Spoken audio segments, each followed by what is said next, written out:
Just like a spark that's breaking out. Can't make a stop, can't turn back now. We know that there's no room for doubt. No, we can't turn back now. I see danger in your eyes. They know we'll burn down the night. Coming just like the sunrise. You know that we gonna light it up. Tonight we gonna light it up, babe. Tonight we gonna light it up. Just like the sunrise, we gonna light it up.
We are dreaming in the dark. We are nothing more than dust.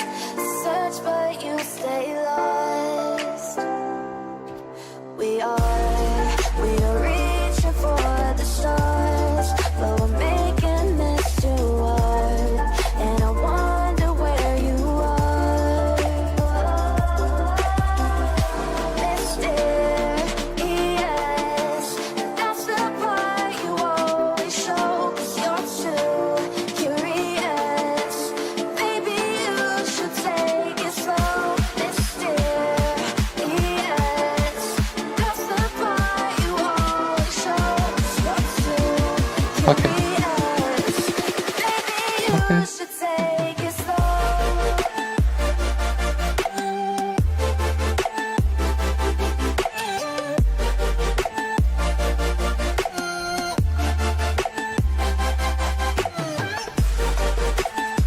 My heart rages around like an ocean in my head, because there are so many things that I left unsaid.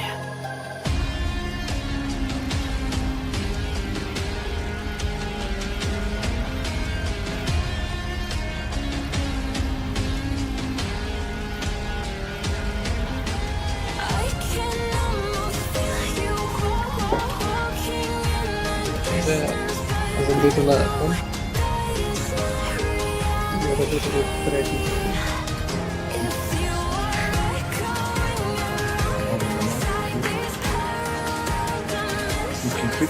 А не раз, два, три, чотири.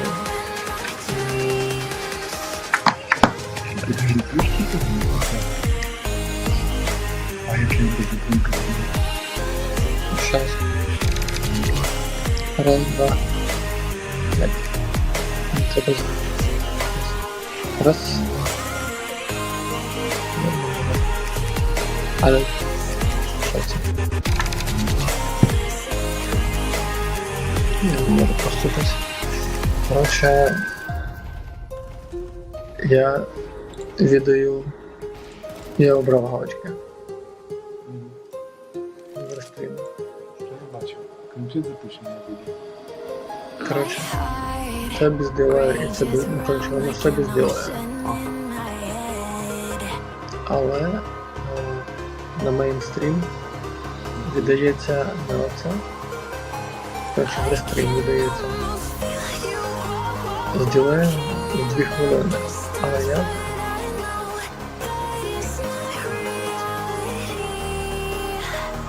забув в реплеї кнопочку на мінус 120 секунд. І реплей споку що. Це просто відлучено. А B-реплей це виділяє не сигнал не 7, але не 120 секунд. І воно віддається знову.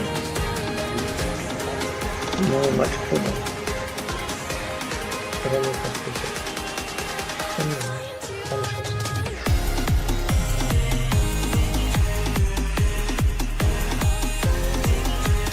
Це А. Це Б. vMIX. Ні, поки. Треба послухати зараз, як приходить елементи. Як приходить сюди.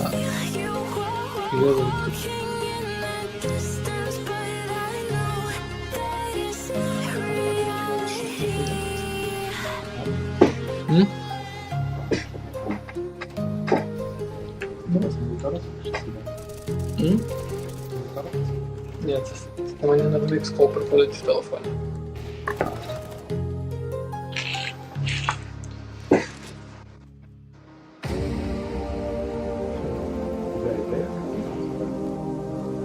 Ну, це як один з варіантів. А компік не залізти? І залізти не повністю. По пам'яті ще не стоїть. Тут типу стоїть. Вона виглядає? Да. Але я не знаю, як це буде впливати.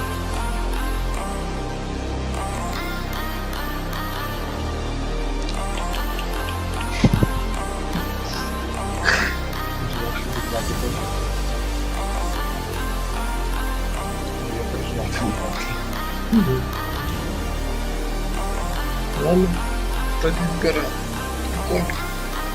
Збирай прикольно.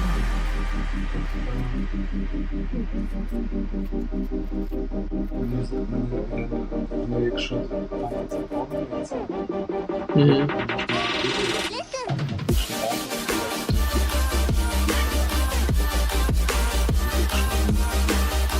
так воно видаляє ось 2 хвилини. Воно показує, воно це видаляє, воно звідси.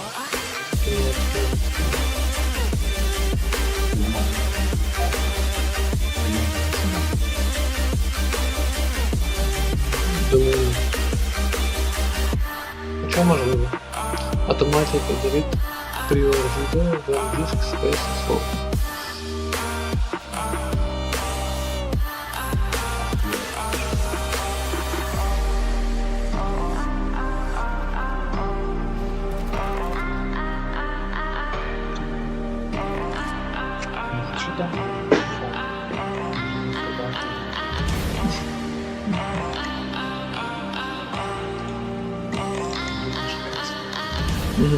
Ні,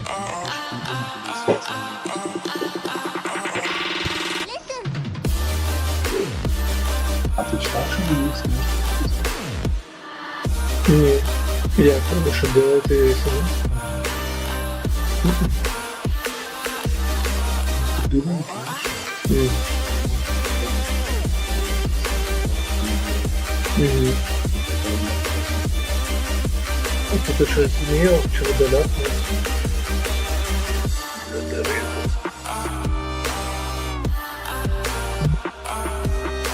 не бачу рейнджер.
Simon.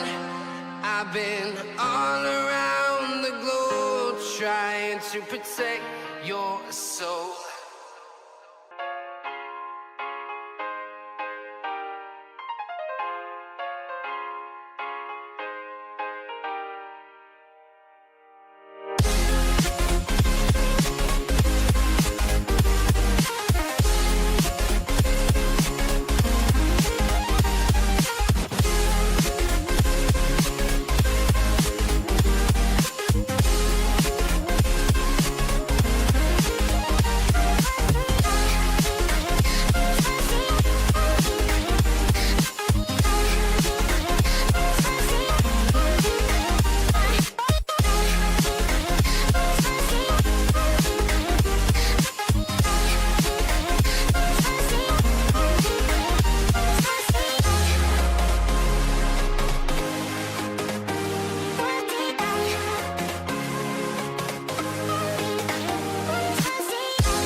Yeah.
Let's have a bit of fun till I downfall.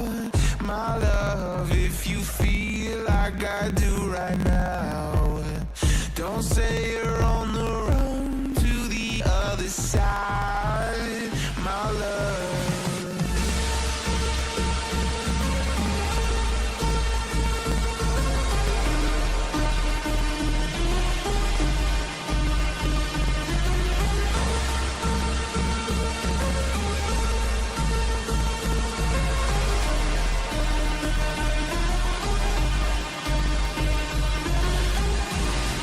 You say you wanna try, but you never do.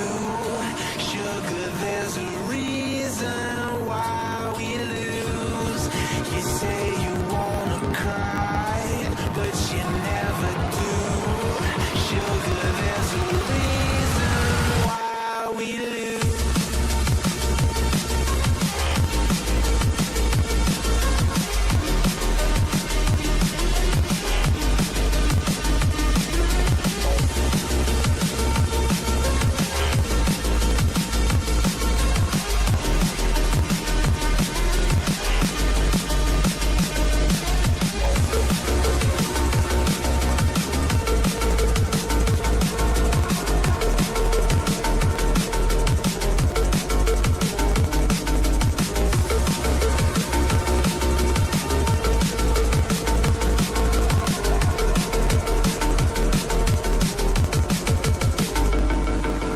I don't know what you want. Let's have a bit of fun till I downfall. My love, if you feel like I do right now, don't say you're on the run to the other side, my love. You say you wanna try, but you never do. Sugar, there's a reason why we lose.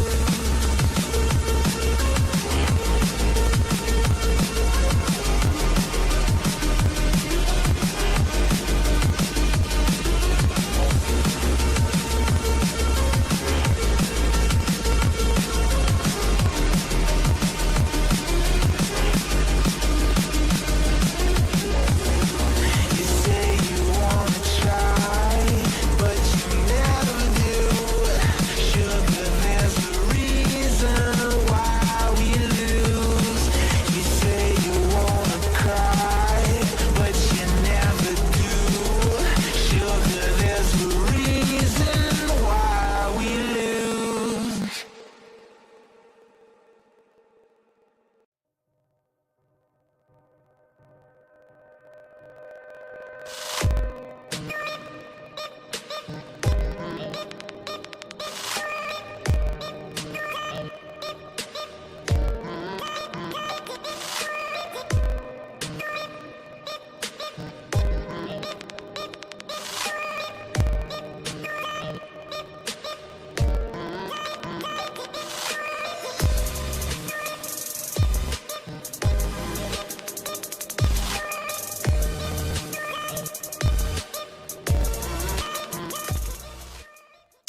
Welcome back to the final day of the group stage. Day number 10, we entered this one with 4 remaining, and we'll get only of those teams will advance. So we shall see how this one goes. We have 2 best of 3s coming up. It's going to be Viperio versus Godsent, and after that Pre-C versus G2 Ares. So 2 big matchups, and we'll start off with Viperio versus Godsent. It's a best of 3. It's for avoiding elimination or getting promoted to the playoffs. One of those 2. So as we are waiting, we will head into the map veto. Godsent yesterday miraculously actually making it to the position that they're in. And so they decide to ban Inferno, a Dust 2 ban coming in from Viperio. Then Vertigo Mirage picked, a Nuke ban, and finally the Cider will be on Anubis. So switching up the map pool a little bit, I mean, we'll have Vertigo pick as our first one. That's a map that you usually don't see in these ones, but I think Viperio probably have practiced it.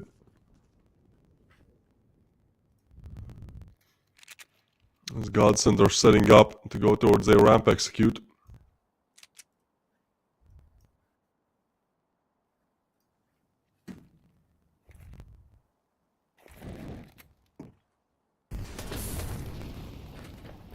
Nice frag by Mail there. Or Mail Low. I was told yesterday I should pronounce Mail Low, so there we go, Mail Low. Godson gonna push towards B. Nice frag by Zodi. Eliminated. And now Snow looking for... Well, it's a frag. It's dashed to the right.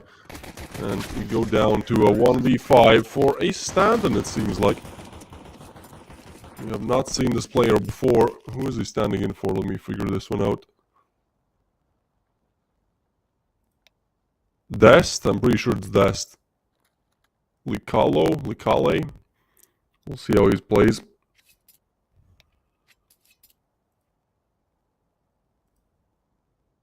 Alright, I think...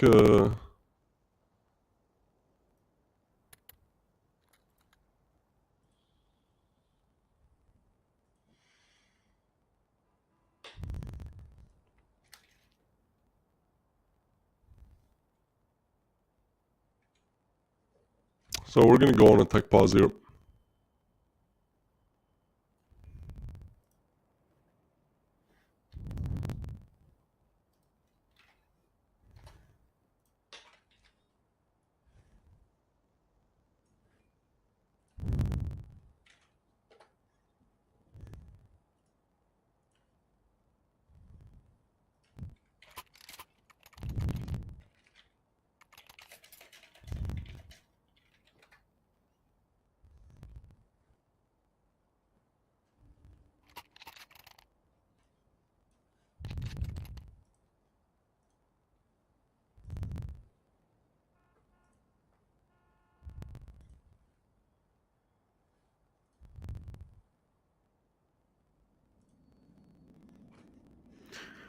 Alright, well, guess what? We wait, then we get in the first game and already have our first tech issue, but it seems to be resolved anytime soon. There we go.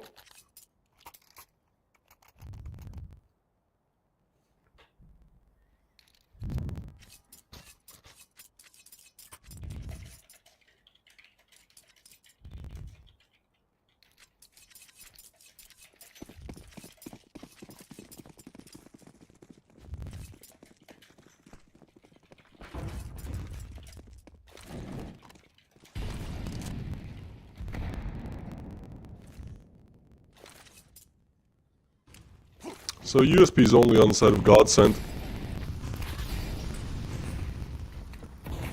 And they're just gonna push through this one. Site taken and a rather hard retake here. At this point becomes a question, do you want to feed the USPs?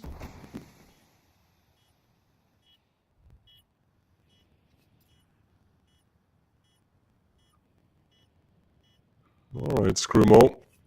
Let's see what you can do. Should be easy, $600 per piece here. That's the first. That's the second, that's the third, and the fourth. Screamo on for the ace. Up against USPs, like, just ripping those heads out. Awakened finished off. It's Screamo on 6k now. And Viperio most likely to be able to buy up as well.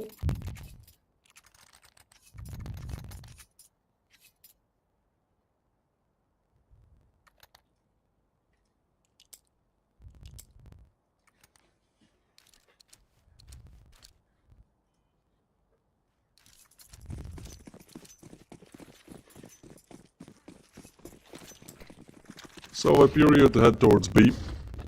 Flashes to open up things. Actually, there's only two defenders on the other side. This could be big. Wander, however, is looking to hold them down. They push on again. Viperio, same strategy. Just run and gun on the B bomb site. Swift and easy, it seems like. A couple of utils thrown. Bomb planted, and, well, Snow with the refrag. Actually, bomb is not planted. It goes down for the second time. Zodi, meanwhile, catches one off guard mid. So Awaken gets another. Molly is doing a lot of damage, and look at the HP on side of Godsend. Ooh, Licale actually still strikes. Gets one, and now Scrimo looking to once again put at least 2 on the board. On for the 2v2, and he does it all. A 3-piece for Scrimo. Easily converted here on the side of Viperio. I mean, it is their map pick, but 3-0 to start off Vertigo. Good job, boys. That's no easy feat.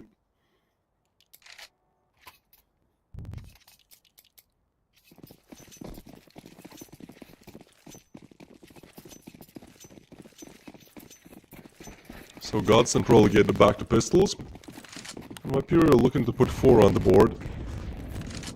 Actually, walking into the right bomb site here. For Godsend, they get 1, it gets messy, but as everyone from Viperio is there, they are able to shut it down.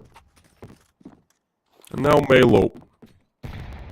On for the 1v4. P250 and 100 HP to play with. I think 1 would be good, but... Ooh, they don't spot him. I think that was a 4x3 moment. Hold on, Melo is gonna get gifted 1, but that's it. A switcher to get the second. So Viperio, so far, just smooth, you know. Slowly cruising through this one. 4 on the board. Enter the 5th round. Rifles on both sides. A chance for Godsend to hold on this one. Actually, Viperio call attack pause. That's a bit weird. We'll see how that one works out.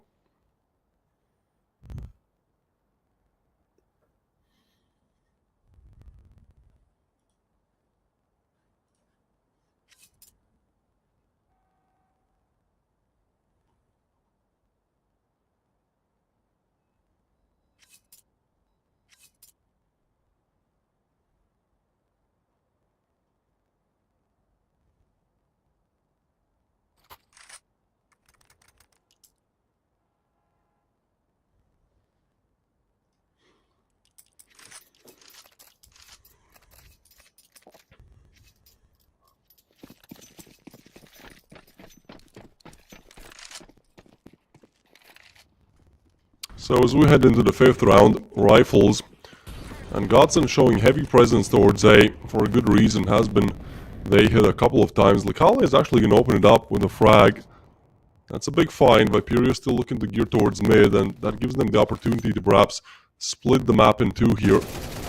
Ooh, timing! Scrimo gets 1. Refrag is there by Awaken, and so they still crack open the B bomb side, but 4 HP on Awaken, 3 HP on Zodi.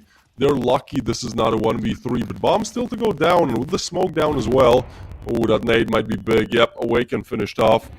Zodi remains on 3 HP, and so Dest has to have a hero around here. Has to convert it all. Timing. Dest actually gets 1.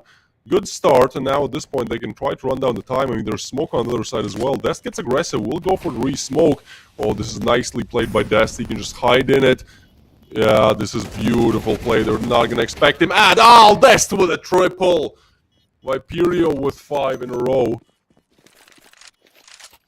Showing no signs of stopping right now. A 5-round streak. A beautiful conversion there by Dest. Smart play.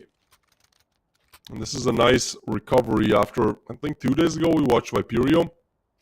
Dest was struggling on 2 out of 3 maps he played. So, an amazing start for him. 7 frags, 1 death currently. But it also means Godsend are definitely looking to figure out how exactly to get back in this game, you know. It's 0-5. Viperio are quite simply destroying them for now. Even if it's a close mid-round. Who is calling me on Discord? Even if it's a close mid-round, you know, they're still not able to convert at the late stages. So, yeah, we're going to see 5.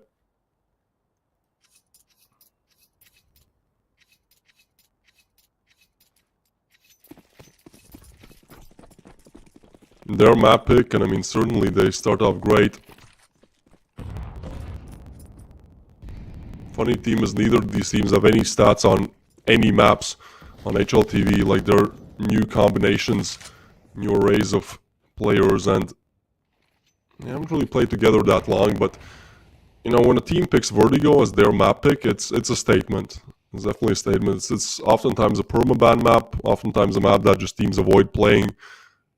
And if you pick it, you better bring something. You better bring your A game. And well, A plus right now for Viperio, 5-0. And this time up against Godsend, who are on MP9s, a pistol here and there. But yeah, Dest has been having an amazing start to this game so far. Still a 4v5 though.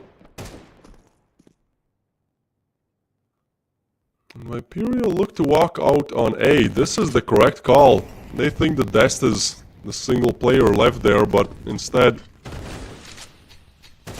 he's bringing the whole pack here. Actually, the more they wait, the more time it will give Godsend to arrive, and at this point they've almost made it to the bomb site. 35 seconds to go with here. I mean, they just killed the player with a 5-7. I don't think they believe there's rifles on the other side, but they will have to fight all of those pistols, probably before planting. Zodi catches one off guard. Nice connection on the head glitch, safe plant as well, and yeah, it doesn't really matter, does it? Switcher to finish off with a great double. And well, guess what? That's Viperio on 6. Godsend's cash is great, I'll give you that much. Lecali on 7k, like, you can't look down on it. Problem is, I have to start converting some rounds, boys.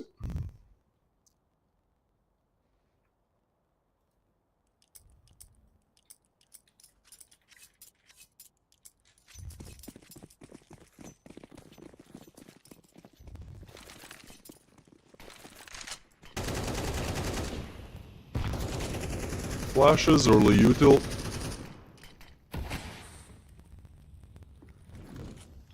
And Godsend really looking to put this one on the board. They have 2 towards B, a mid player, and 2 towards A.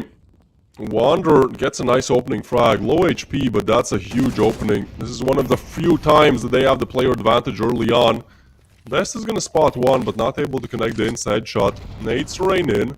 Ooh, nice nade. Frank is low as well, so this really becomes a question of, can you just finish off these players that are beaten and bruised, but not really down?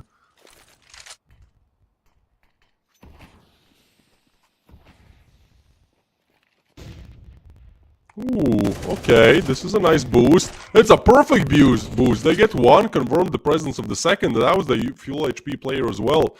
So Frank and Wander just looking to survive in this one. Viperio again have the advantage in terms of numbers, at least in terms of HP. In terms of numbers, it's equal. But again, up against a fully stacked A site, 3 players on the other side. And they will go for it. I'm not really looking to fake too much. I mean, with nice smokes lined up, yeah, this is the same play. You can see why they picked Vertigo. They've really practiced their defaults.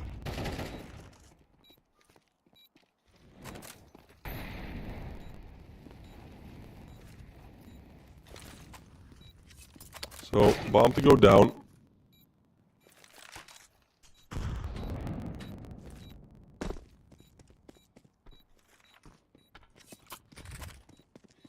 And Godsend, all they can really do here is retreat. I don't think they were ready for this kind of an opening to Vertigo. Viperio currently flawless. Godsend looking to save an M4 and an AWP, but again, you know, their cash hasn't actually been the issue. Just converting rounds has, and even with an opening pick, they're not able to do it. A very nice boost comes in from Viperio.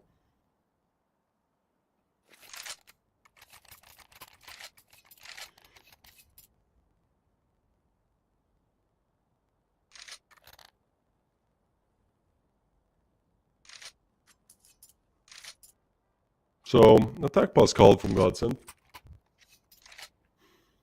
I mean, yeah, use all of them. You already used half, but you need to find an opening back in this game. Things have just not been going great so far. It's not your map pick. Next up is Mirage. Next up is a map that sure you can play. But especially with Anubis being the 3rd map where it's definitely not your favorite. You at least need to be confident on Vertigo, I believe.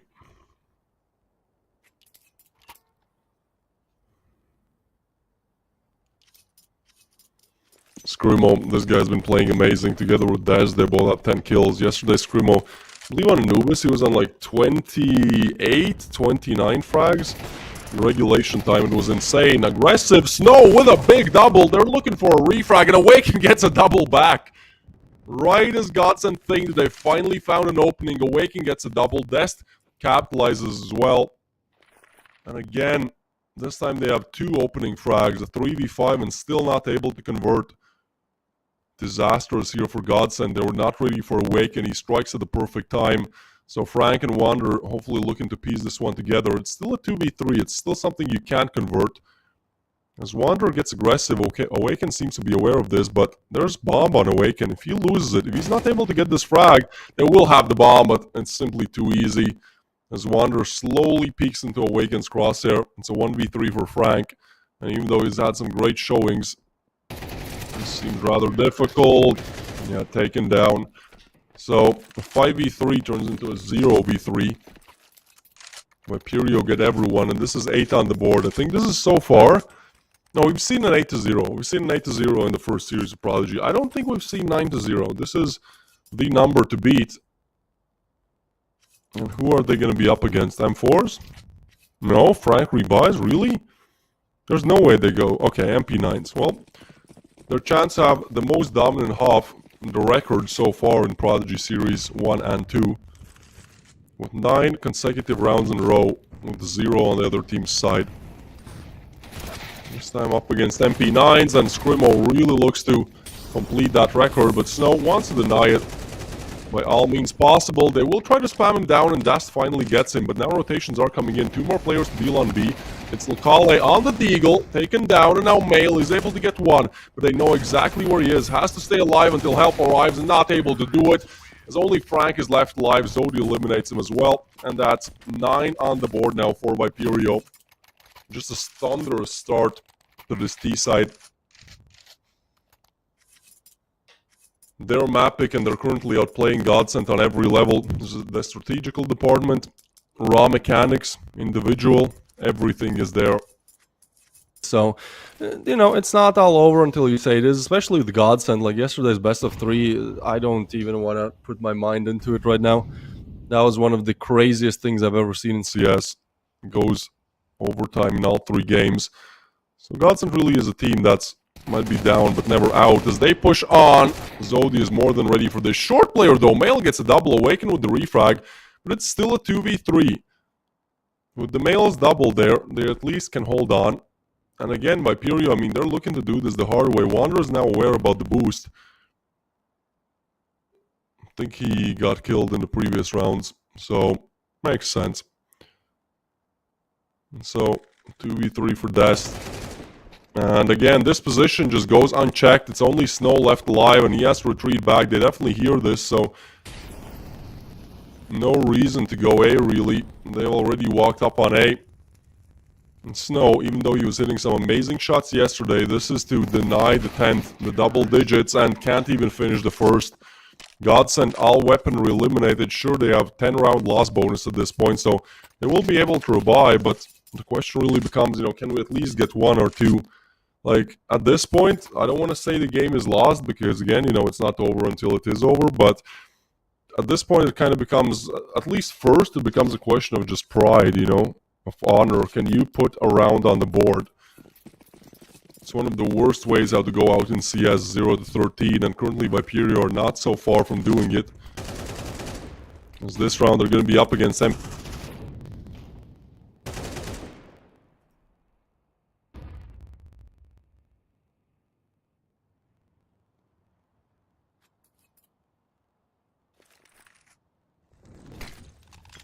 There's no answer. He's there with a little bit of an answer, something, at least.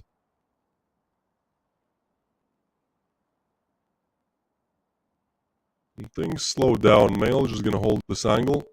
I think we might have some lags with the game, perhaps. Might get thrown out.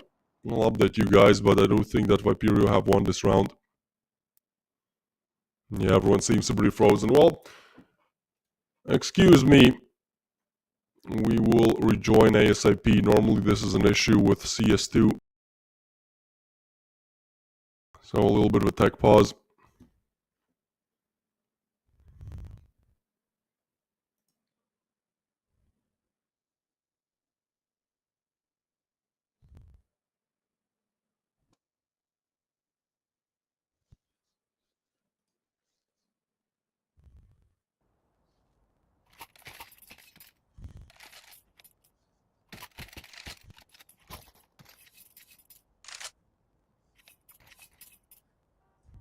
Sorry. Okay, we're back. Never mind.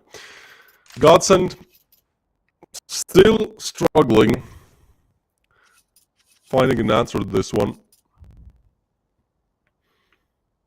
The last round really to buy up, but again, the buy is not going to be a deal. Well, we do have an op. We have an M4. Anything else? Probably not. Viperio looking to put a flawless T-side on the board. The most dominant performance we've seen so far in both Prodigy series, and Zodi looking to continue it. He opens up with a big frag.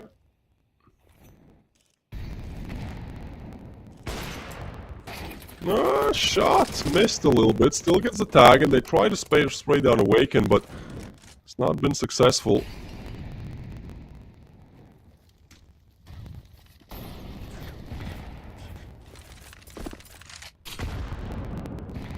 So some extra nade damage. You can really see, like, they've practiced everything. Every little nade, aims there as well.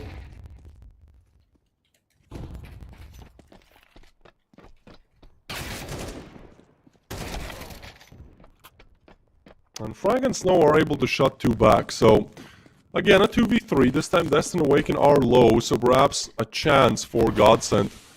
But, well, Viperio definitely spot 1 there. They hear this as well. Trying to get in front of the action here is Dest. And yeah, not ready. Awaken is the one to take him down, and Dest to complete the 12th. Viperio, have you ever seen this in Prodigy series? Well, I can tell you, probably not. I've seen all the games, pretty much all the games, okay? Stavan casted a couple, but I've seen like 98%.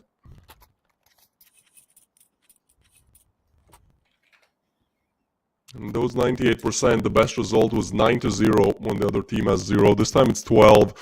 And just a pistol round away from the fastest game for sure. Godsend looking to... Excuse me, Viperio should be switched around. This is Viperio winning it. I will tell that to production.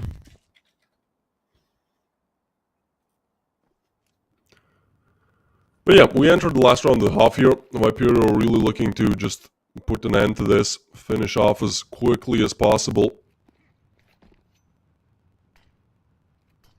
They're going to go towards mid.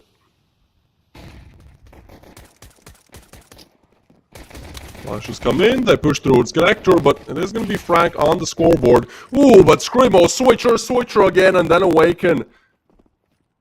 It's only May left alive, as it seems like Viperio have done enough to convert 13-0 here. I know the HUD is switched. It is in fact Viperio. It's a bug with the HUD. We will fix it ASAP. But now, for Godsend, it's only Malo left alive to try to stop it, and not able to do it. So, what do we have here, guys? Well, it's the first 13-0 in the tournament so far. I mean, this is a match for elimination. We'll have 2 of those today, but, you know, if this is a show of the times, it will go past rather quickly. As Viperio finish off 1-0 in the best of 3 series. They're looking for a second. They're looking for Godsend's map pick Mirage, which, well, has to be more difficult than 13-0, but still, Godsend just so many things to think about after this performance on Vertigo. Certainly not a map that teams enjoy, certainly a weak point for a lot of teams, but still, 0-13, that's hard to come back from. Hopefully they can, but we shall see on Mirage, Godsend's map pick after a short little break here.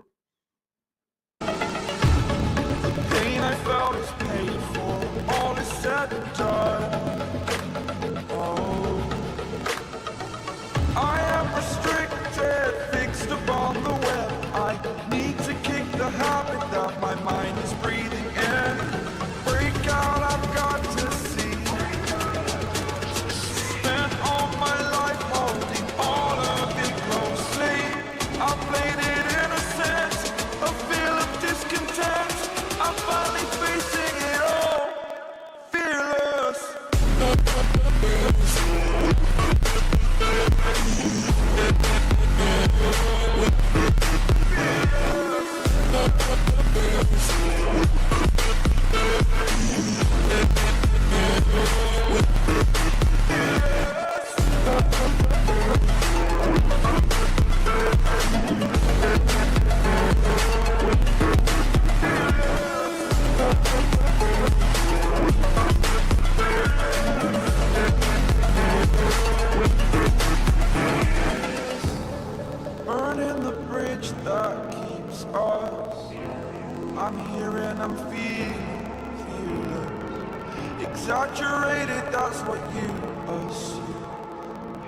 story's over now, I must conclude.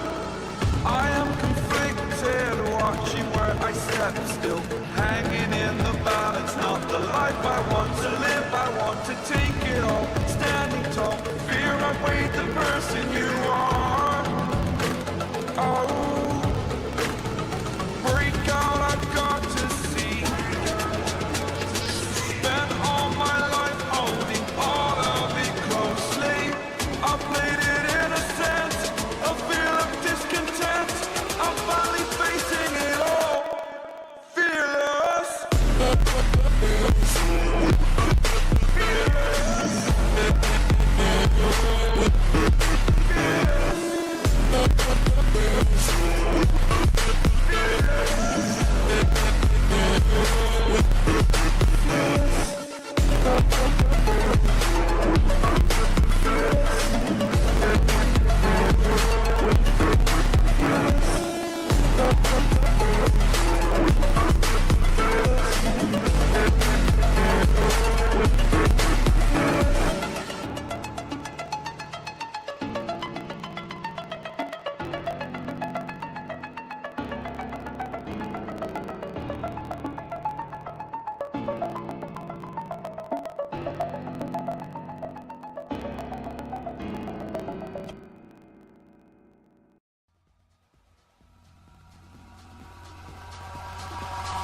Eyes in the sky, gazing far into the night. I raise my hand to the fire, but it's no use, 'cause you can't stop it from shining through.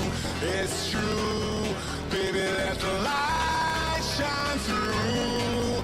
If you believe it's true, baby, won't you let the light shine through for you.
In the sky, gazing far into the night. I raise my hand to the fire, but it's no use, 'cause you can't stop it from shining through. It's true, baby, let the light shine through. If you believe it's true, baby, won't you let the light shine through for you.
like you.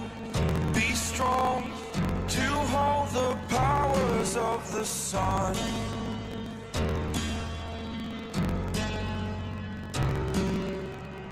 To dream, believe in strength. Now I'm the only one. Only one.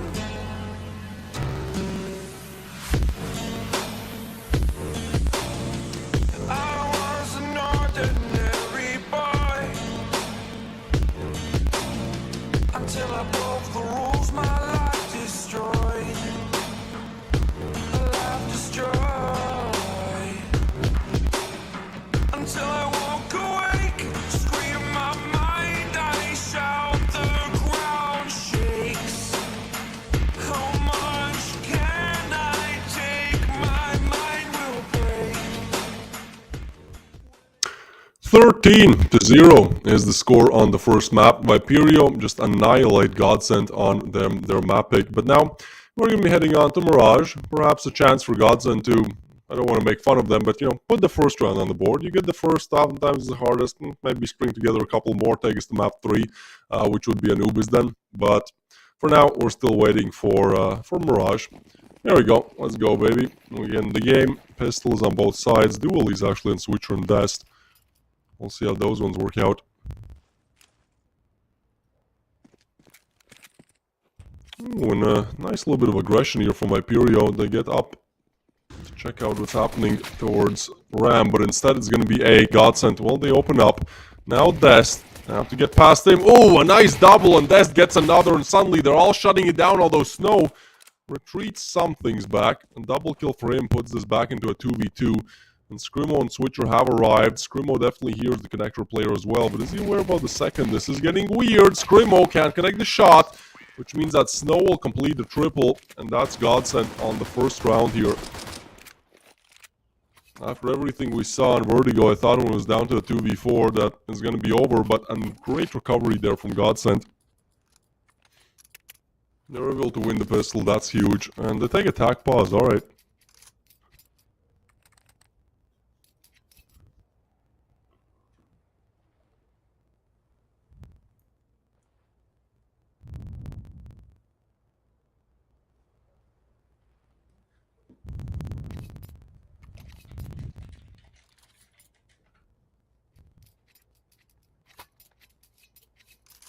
So, attack pause ends.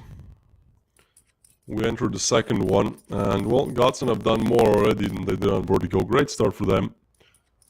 Did they give up? No, I mean, I guess philosophically. But no, it was a full game. There was no forfeiting. Nothing like that. They simply could not convert a single round on Vertigo. There were a lot of rounds that went their direction, but they lost 3v5s, they lost 4v5s. Just not given, actually given chances, but not given the opportunities to capitalize on them. As we'll be heading into our second round of play, it's USPs only, it should be rather easy here. A execute comes in, nobody on the other side. Rotations are now coming in, but again, you have the site, you've smoked them up. Surely there's nothing that, there's nothing that Viperio can do. Godsend playing with a stand-in as well. It's Lakali instead of somebody. It's Jam instead of Jam. Could not remember instantly who it was yesterday we saw. The stand is actually doing quite well. I mean, on Vertigo it wasn't so close.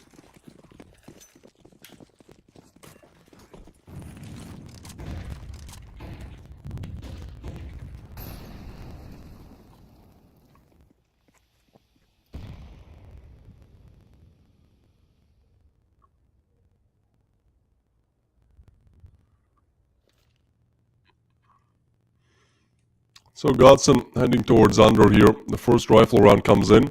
They're on a little bit of a less buy, and meanwhile Viperio have cleared their ramp, so that means they have a lot of map presence here. What is Snow's profile picture? They are AI generated, bro. Snow and Frank, they just Godsend sent in 3 normal profile pictures and then 2 where there's like 8-year-olds, you know. playing. So yeah, it's a little bit of an Easter egg here. I've received, I think, like 30 questions yesterday as well. Like, is this an 8-year-old talent? Like, literally 8 years old? No, and it's just an AI-generated pic. I mean, male is 17, but he looks quite young as well. But Snow is able to get the frag. And so, Viperio, look how much info they've gotten. They've stacked B, they completely cleared out A. And so, 3 players to deny on Mirage B bomb site then. Definitely one of the more difficult ones to take.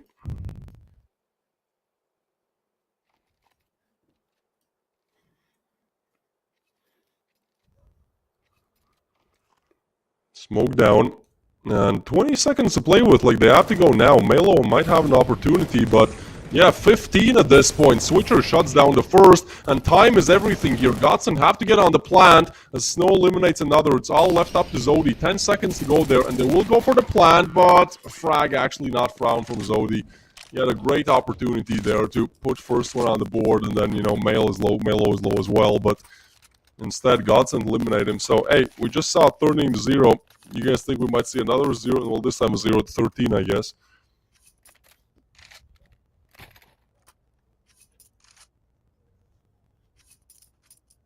I wouldn't exactly call it, you know, I wouldn't say this is easily doable, but definitely a great start for Godsend, a great recovery, especially after what we saw on Vertigo. As Viperio are pushed back to pistols. No, they're the ones struggling to put the first round on the board here.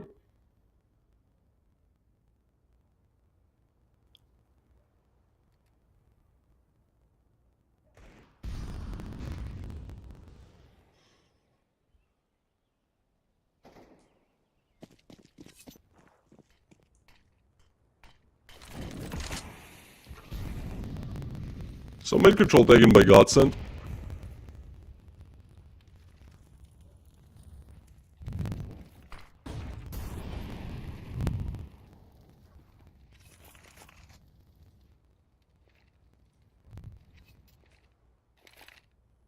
Why are odds so favored for Godsend? Viperio just ran over them earlier and 13-0'd them. I don't know, bro, I agree. I think that Viperio are the favorites in this best of 3. I mean, one thing that maybe I can point to is that Viperio are such a new team that they don't even have, like, their world ranking on HLTV. Like, for Godsend, it's number 187. For Viperio, there's, like, just no number. So, you know, perhaps that makes it harder to evaluate for some platforms. But yeah, I agree with you. Bomb planted.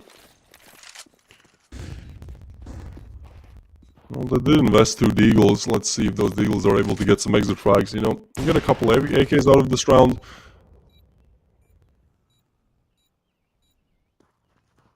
Maybe some chance to convert a frag. I think that's really the objective here.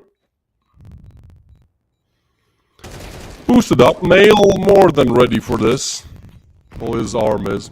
He was not pre-aiming it, but a nice flick to adjust it. Couple extra nades, and yeah, one by one they fall. Some extra cash for Godsend as well then.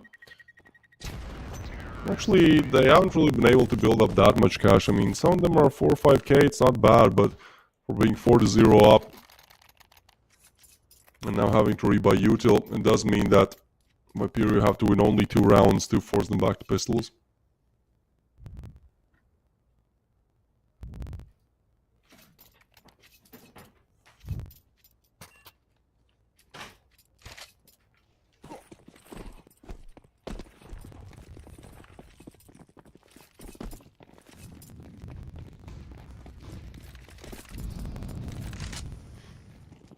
I mean, can't really say that Godsend are doing something so much out of the ordinary here, you know, this is their map pick, but they're kind of just doing defaults, and Viperio, well, just falling one by one, just like that. Snow gets the opener. Now it's Switcher left in an impossible duel of 1v3. Scrimo is gonna get one, but Snow going huge in this round. Frank finds another, and yet another rifle round going the direction of Godsend. This is pretty crazy, isn't it? 13-0, now 5-0 for the opposite team. We might get through 2 games as long as it takes normally get through 1.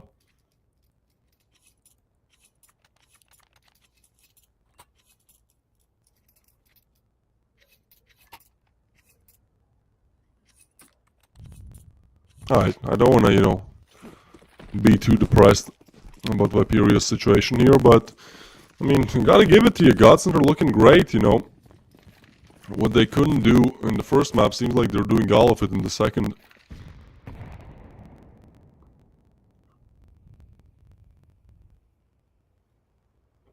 So, that third map becomes more and more likely it would be Anubis.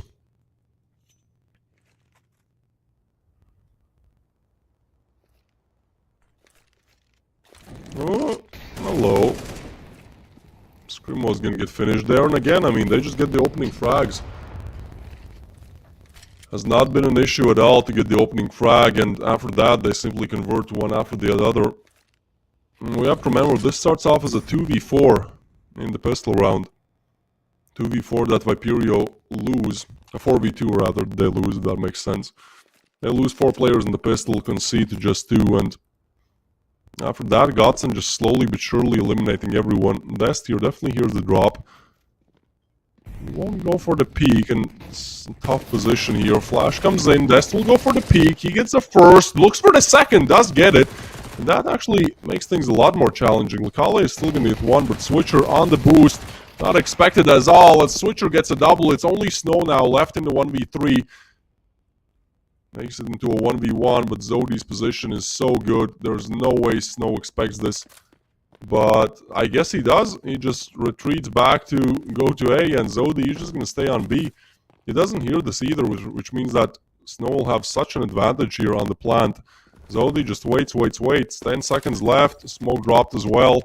And so now Zodi has to waste so much time to rotate here. Does he even want to go for this? I mean, here's on 0 frags, 4 deaths, and Snow is on 12 frags, 0 deaths. Time ticks off. Zodi plans for a good spot for himself. And Snow is just waiting here. Zodi really has to make his move now. Snow definitely hears this. And Zodi thinks it's CT. Beautifully played by Snow there. The intelligence to not stay on B, rather clear out market. There's nobody there. Fine, then this player should be shorter apartments. I'll just go to A. I'll plant, and does not plan for a typical CT repeat. He plans for what looks like CT, so yeah, gets one from the ramp.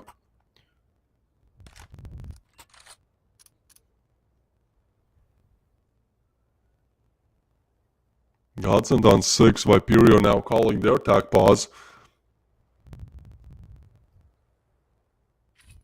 This is 19 rounds, and we are already through 1/4 of the second map. Godsend are already through 1/2 of the second map if they keep up this performance. An insane start, especially after what happened on Vertigo. I don't think anyone is expecting this one.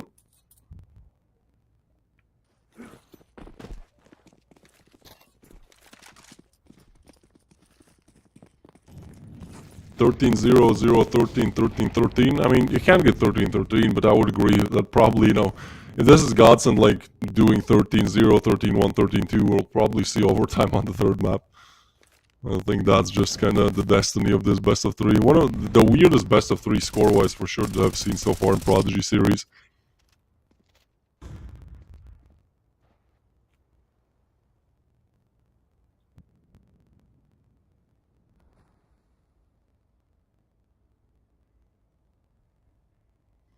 Awaken, aggressive towards mid, might get a chance to punish one of these players. Finally, they find the opening frag. Awaken lids down another one. As the molly comes in, they will extinguish it, but Viperio seems like they've finally found an entrance back in this round. Ooh, Wonder, hello, that's an easy frag for him. He gets back, so that refrag comes in rather late, and Wander gets a double. How? How has Dest been eliminated? They're just one step ahead, and look at this. Oh, it's going to be Lakali with the frag. This is a 4v5 that turns into a 2v3. As Scribble gets a refrag, him and Switcher have to piece together this retake. They're still aware about Wanderer, but Switcher now goes away, and Wanderer is in fact on the other side. is playing this one so carefully. I mean, he should be moving sometime soon. Yeah, now he is. Scrimo is hurt, and this is again just Godsend outplaying them. My period just have to retreat back. This is an impossible round to convert, and it starts off so good, you know. It starts off with pretty much 300 HP left on the side of Godsend. They get a frag, they get another tag with the op, 10 HP on Wander, but as low as he is, he's able to convert a double.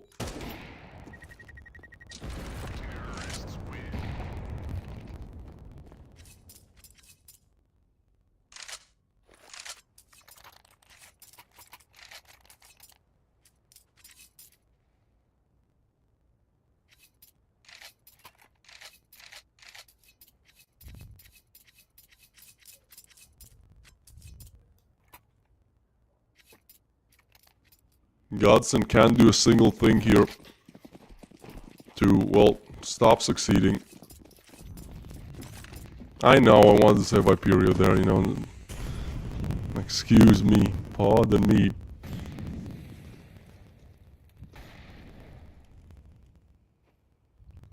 So a triple stack coming in towards mid. I mean, there's no way that Godsend expect this, right? 1 under, sure, 2, maybe 3. You should kind of get off of this gimmick play some advantage, and Scrimo does exactly that. Gets a frag, but it also means that if Godsend decides to just execute B now.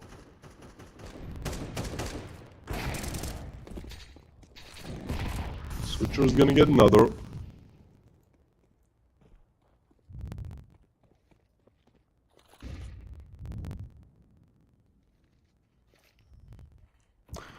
Well, so another chance for Viperio here. I mean, last round they couldn't convert a 3v5. This time, I mean, it's going to be Wander again with the frag then.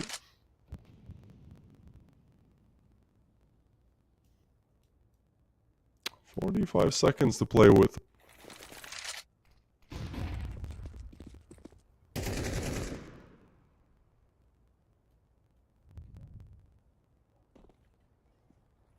Bomb is still dropped towards B, so they will have to group up towards B. Just have to find a way how to exactly attack it. As Wander picks up the bomb, he's going to be alone towards Zap, so Likale is really looking to help him. Looking to find a frag here. Some kind of an entrance into this one. Ooh, and that's Zodi with a big spray. Confirms the presence as well, and Scrimo is going to be able to get another, so it seems like finally Viperio have found an answer in this one. They get their first round on the board. Wander to save the ABP.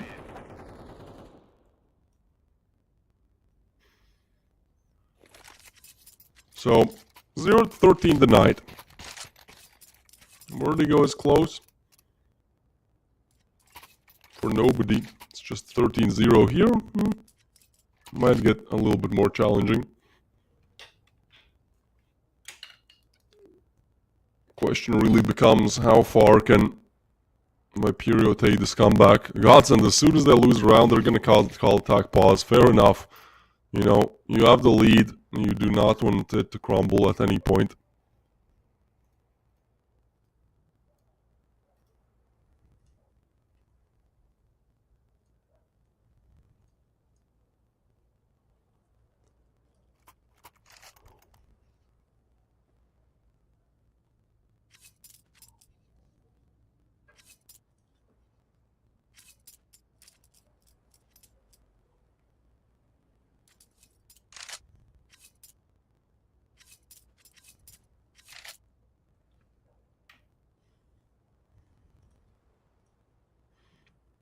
Another attack pause, 2 in a row. Geez, they're serious about this one. Just want to finish as quickly as possible, you know.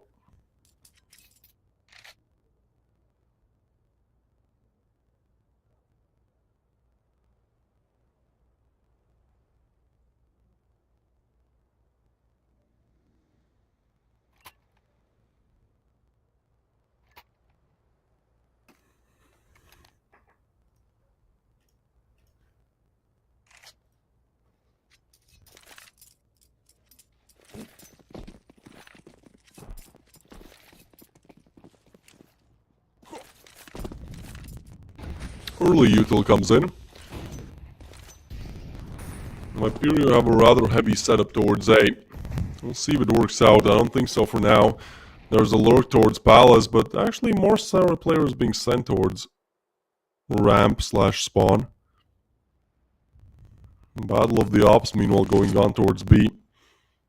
This will be an interesting round. I think this might be one of those rounds where one of the teams gets a pick, and that's off of what you decide what to do next.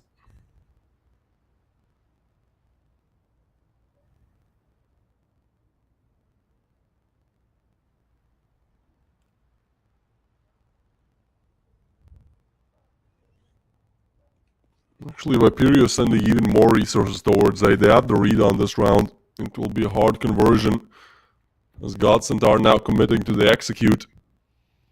You have to find pretty much 3 players on the side, then plant the bomb, and might have to fight off the remaining ones as well.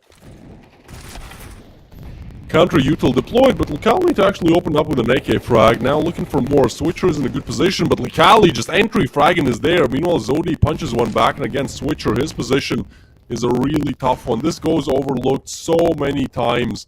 You're just not checking it, and that becomes a huge problem. So Switcher, we'll return to him as later, as Mail now is going to look to plant. Switcher now activates, but he can't deny the bomb plant. Ooh, he plays on timing, in fact. Switcher gets one. Might have played it a little bit better, but it's still a frag after all. I think Licali's position is spotted, but he's still able to get the third. Looking for the ace now. They tap the bomb, but not committing just yet, and Godsend are not biting either. In fact, it's going to be Licali biting down another, and that's an ace for Licali here to stand in. 425 damage in that round. 5 kills in quick succession. Just does everything. Was that what they were talking about in the attack pause? Probably trying to converse about the strategies here, but I mean, you can do this too, why not? Licali just doing everything. Gotta call it. Bomb dropped, and so Godsend now looking to just run through beautifully through their map pick.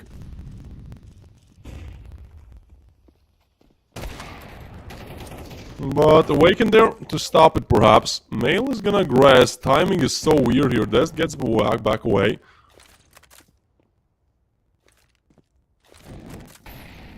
So once again, an early player advantage for Viperio. So far, they were not really able to convert when it mattered. But as Awaken gets another, this round sure seems a lot more like it's gonna go the way of Viperio. They're second on the board. Far from perfect, but an attempt at least.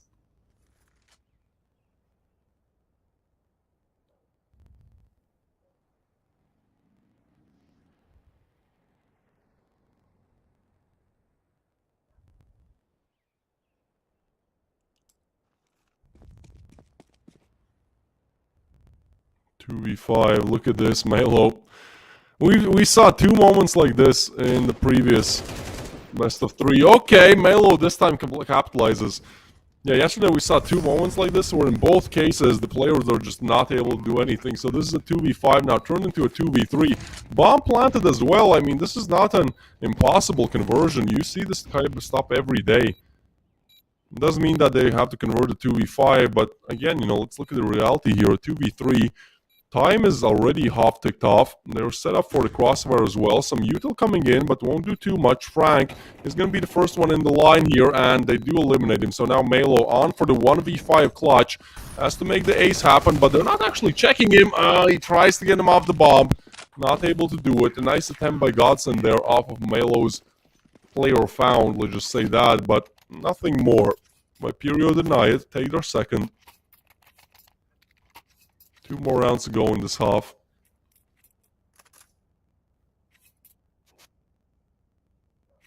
Four would really be the minimum on the CT side, right? To make this even plausible that you can convert it. So that's probably what Viperio are looking for.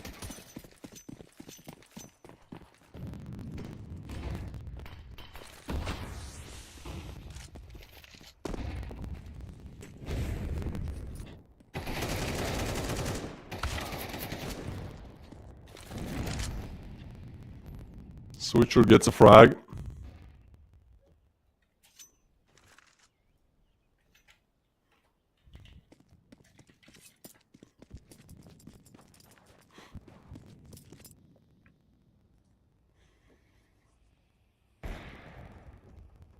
Awaken gets one as well. Suddenly, Viperio are the ones opening up rounds. Macaulay gets a refrag, so Godsend, you know, again, they're really a team where they might get a frag. They still find a way back in this. Macaulay is just doing everything. This guy's on 14 frags. 5 deaths in the game so far.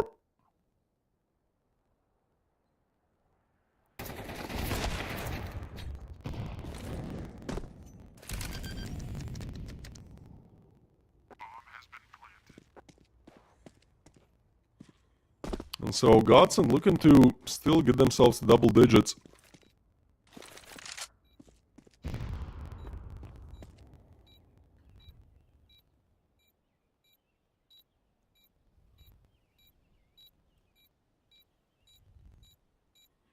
Switcher, rather impossible 1v2. They're both towards Palace. Like, how do you convert this? There's no time either. Oh, really? Just go for the ninja? No? Okay, you'll waste the smoke then. Pick up the op. A goodie for the next round. That's pretty much it.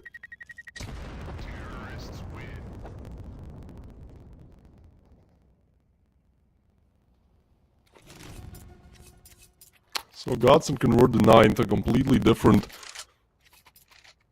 outcome than the first game. 13-0, and now Viperio struggling to put even the 3rd on the board. It's Godsend with 9 on their map pick. Looking to once again have a team that advances double digits before the first half even ends.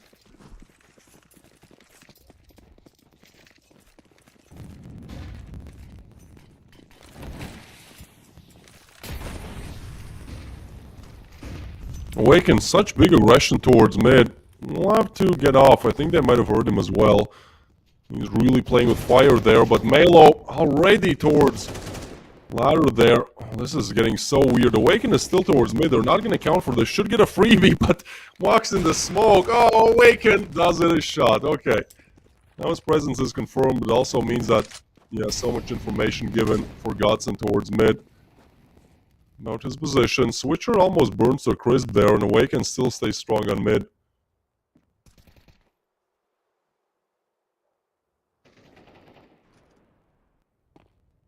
Kallio with a frag. And a double again. Again, Godsend. When you think they're out, every time there's a player advantage for Viperio, they just manage to lose it. Now it's only Zodi left in a 1v3, and I mean, you can't really pin it on him either, can you?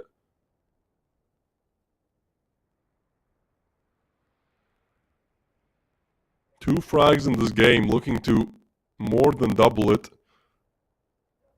to win it. And look at the positioning from Godson. Like, Zodi is literally trapped. As soon as he peeks this one, yeah, he's dead. That's it. The Kale, the stand-in, doing so much work right now.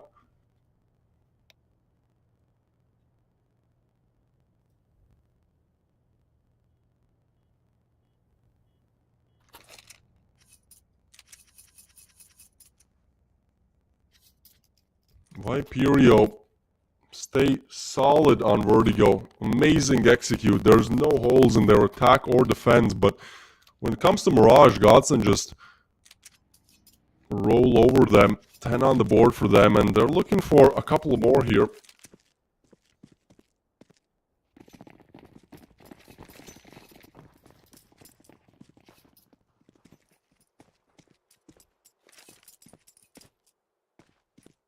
Can be Godsend to try to, well, get to 13 then, why not? Flash pops out, Viperio to push out, and this is their one and only chance. Des still gets one. Mikale this time struggling with the aim. Viperio still want to fight in this one, but Malo with a nasty double. Gets refrag, 2v3 now. Godson staying strong, but they are in a disadvantaged position. Bomb plan to go down, Scrimo finds another one now to go. 50 frags on the board, has to find 3 more. Tries to get away, is quite lucky to even remain alive there. Bomb planted. 1v3, Viperio looking to really hold on to this one. Just have to shut down Snow, and they are able to do it. So, crisis averted there.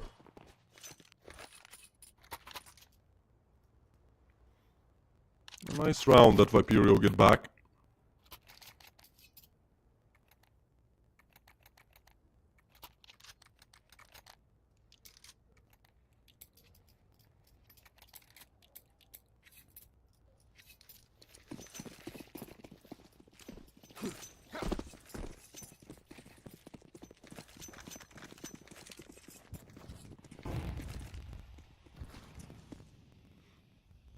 So can Godson complete the reverse upset? Yeah, they've given 3 rounds away. I mean, doesn't really matter too much. Still have to find a couple in this one. Smoke's coming in by Puro with a good A execute, and this should be it. This should be Elshi Road. I mean, USPs, yeah, they are close, but what can they really do? That's the question.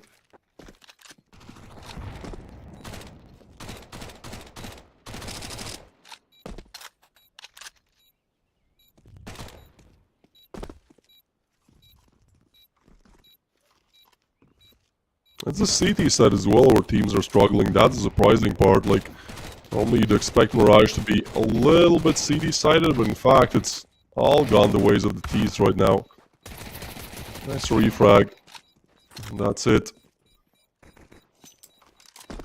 Imperio put the 4th on the board, and now we enter rifle territory.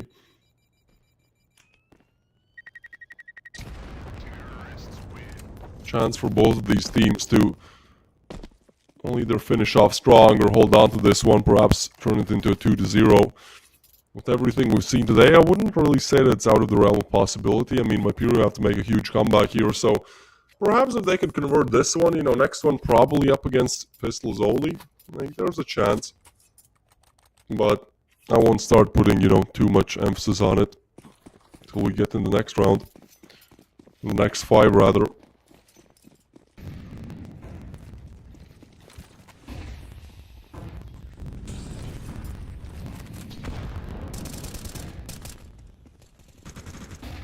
Rushing towards mid. Frank, first man on the line. Fully flashed, not looking good. Scrimmo gets a frag. Refrag is there from Snow, so once again, side given over, but at least you haven't lost all the players. You still have rifles. Jungle and connector push here to crunch the side perhaps, but they have one player moving in towards CT as well. I think they're just waiting for the backstab of Snow, and then they will just try to explode down the site. Crush them, crunch them from all angles. But time is running low, and Snow is now smoked off as well. This could become problematic.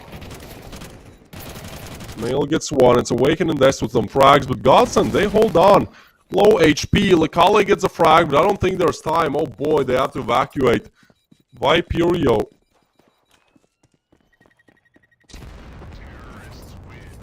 They convert another round. 5 on the board now for them. And so Godson take their last timeout. I believe it was 7-0. Then Godson lost their first round. They're like, okay, let's take 2 timeouts in a row. You know, let's really talk about this. How can we really turn this game around? Well, guess what? That also means that you're out of timeouts from now on. So in case Hyperion decide to get a couple more rounds on the board, you'll have to do it the difficult way.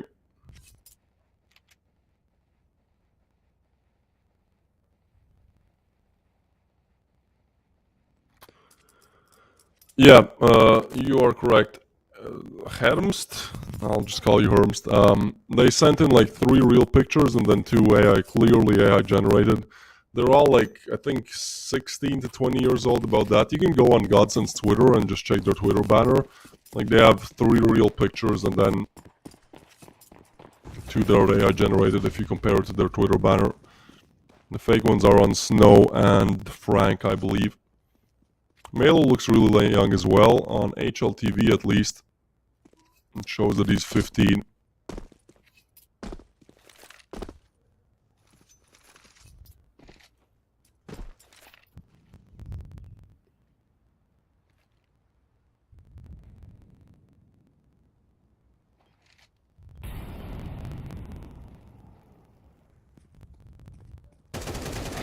Peek towards short, and well, this time Hyperion again find the opening. This is a completely different team than what we saw on the first half.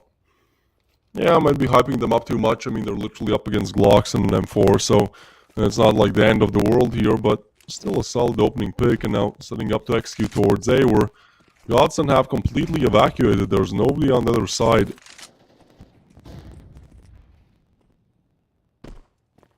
Zodi gets a frag. Again, side given, I mean, you don't really have anything to save, you have good cash to buy in the next one, so probably Frank and Snow looking to just lose, well, Frank now looking to lose his deagle. Snow has picked up an M4, which will mean a save, and Frank is aggressive a little bit towards CT, whole area, looking to get something with the deagle.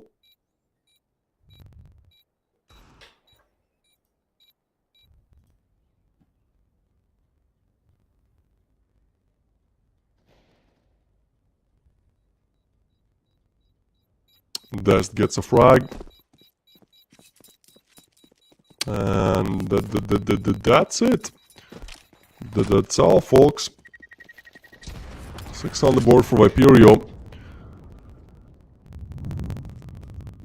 And Godson have almost a 4v5 at hand. I mean, Frank, I don't want to trash him too much, but this guy's on 1 frag, 12 deaths. Sure, it didn't really matter when Godson were just flying through this when it was 8-0, but you know, now 4 rounds shortened. Viperio really looking to win this one, and I kind of feel like you will need Frank, even if it is 10-6, you will need Frank to convert this off, so hopefully he shows up. Meanwhile, a full buy coming in from Godsend. And looking to take mid, there's nobody home. In fact, Viperio are just gearing up for a quick A execute. Their A hits have been great so far. Now Snow might be aware about this now, but as Util reigns in, he has to retreat back. And now Frank, only 1, and he gets 1. Second is not there. Des gets a frag, and again, I mean, just a beautiful A site execute. Don't really have much to say about this one. They just crack it open, easy peasy. And so Godsend on for the 4v4 retake now, and look at Zodi. Like, there's no way they're gonna expect this. And even now that they know, they're still trapped towards CT, so I think your best option is just retreating back.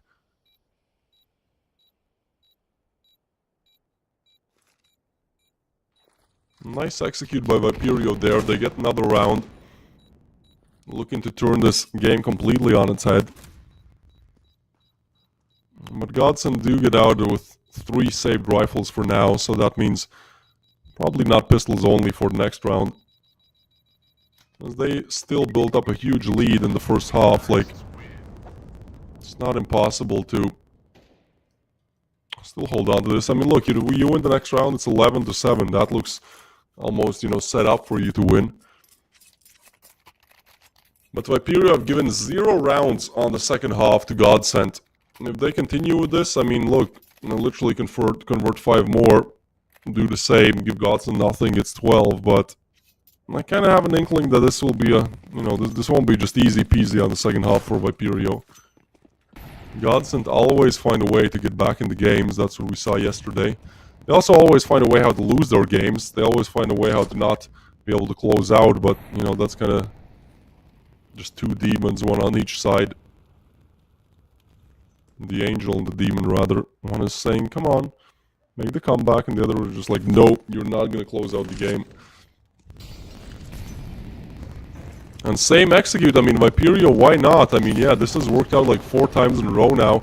Just do the same. If it ain't broke, don't fix it. I mean, Godsend might expect it, but what can they really do? It doesn't matter that they expected Screamo. There's no way he tries to jump up. Jumps down, but Frank punishes him.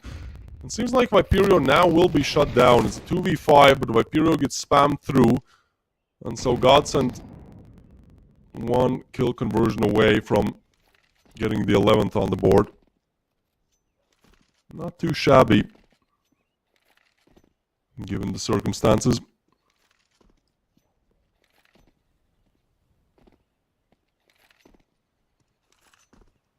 Switcher, not for the 1v5, gets 1, knows about the second as well. Flash comes in, and yeah, that's just too many players on the other side. A 4-piece for Frank. I said that he will need to show up for Godsend to close out this game, and he hears me big time. I mean, guy was on 1 frag, 2 frags before this.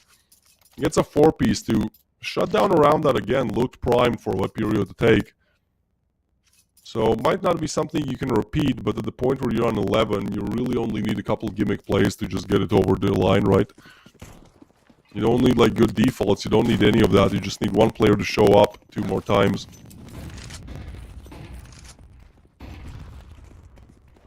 So Viperio They lose their 6th round in a row, but Zodi opens up the 19th round of play with a bang. Headshot connected on Frank. Util dropped, and Snow gets one back.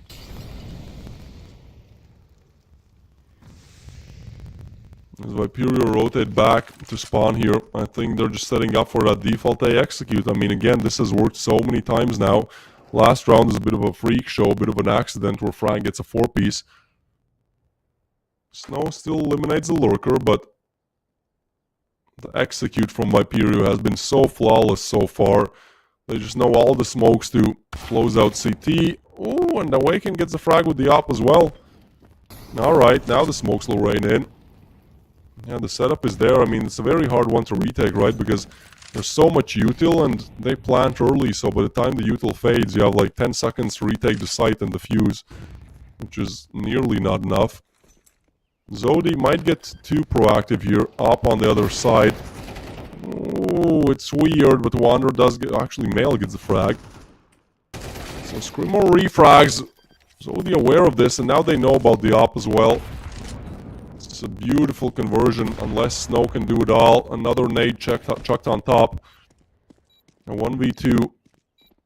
And Snow has to make his move fast here. They don't want to give him any free openers. He looks for the second. So much aggression. He knows about both, actually. I mean, if he has good aim here, can't convert and can't get the first, unfortunately. Screamo with the frag. Viperio convert the 8th. Slowly but surely climbing back in this game. This is a 3-round difference now, a 3-round game. And it starts off as 8-0 for Godsend. That A side execute stays strong.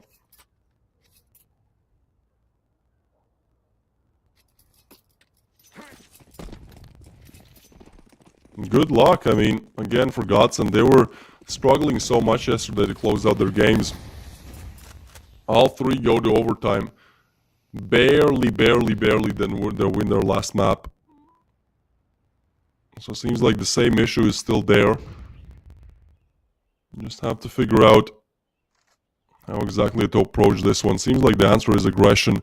Snow and Frank set up aggressively towards ARAM. They know these executes have been coming in, but if you can just deny them before they even get on site, you know, it doesn't matter that they lay down good util. That seems to be the call here.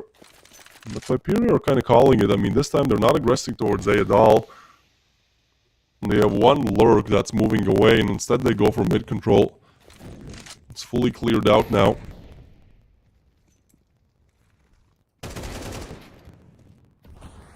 And Screamo gets the aggression from Frank, so a big opening frag. 50 seconds to play with Dest here. Might get punished if he goes ladder. Really depends how things go. Meanwhile, Switcher is just allowed to walk out on B. Oh, Viperio are calling this one perfectly. Godsend stack heavily towards A, but nobody's home. It's B, in fact. And now Viperio just looking to get that plan down. They're still walking here. They don't want to give up too much info. But I don't think that Switcher is accounted for at all. He gets an easy opening frag. Snow gets a refrag. The problem is Switcher's on site. Snow with the double, actually. Now, Godsend have miraculously gotten their way back in the site. Snow with a triple. And that is going to be Godsend converting it. What a crazy round there, huh? This is a 3v5. Snow just playing out of his mind right now. Gets Godsend on the 12th here.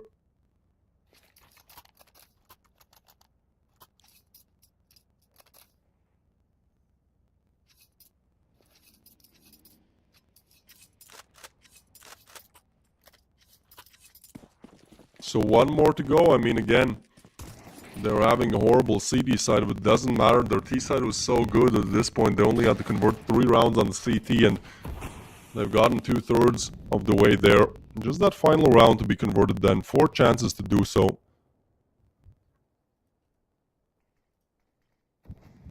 Viperio is setting up towards their execute again. I mean, this is their one and only strategy, but it has worked for 6 rounds. I'll give them that much.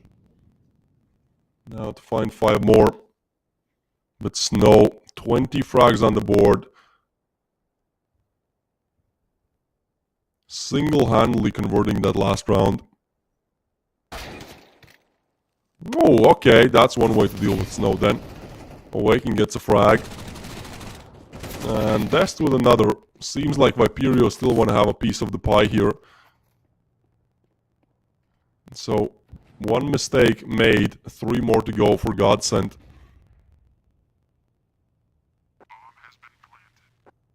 Melo and one are just looking to save these weapons. Not allowed.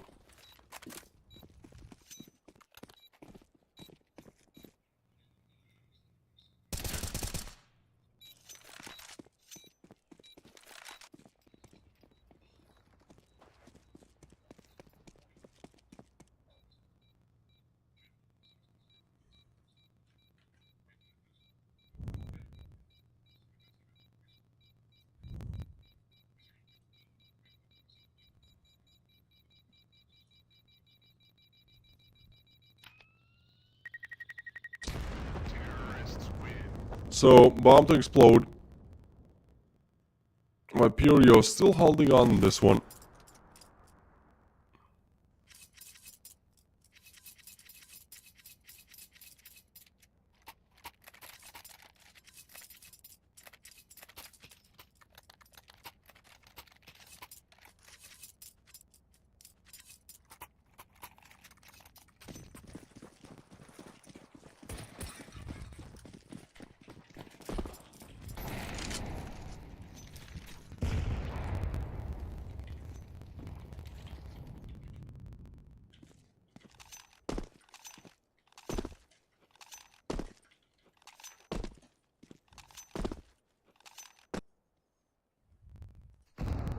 Well, aggression towards A then.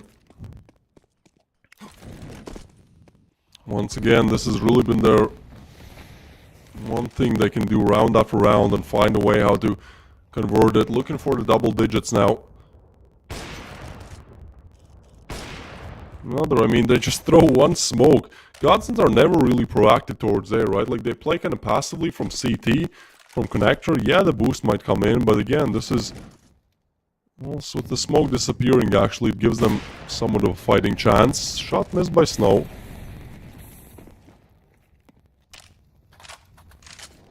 Ryan gets away, but it starts to get a little bit dicey.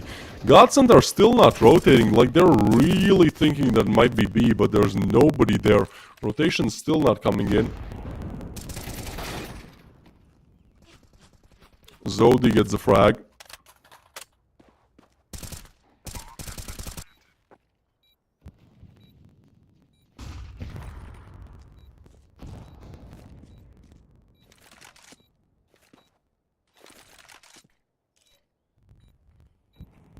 Bomb planted, and again, round pretty much given.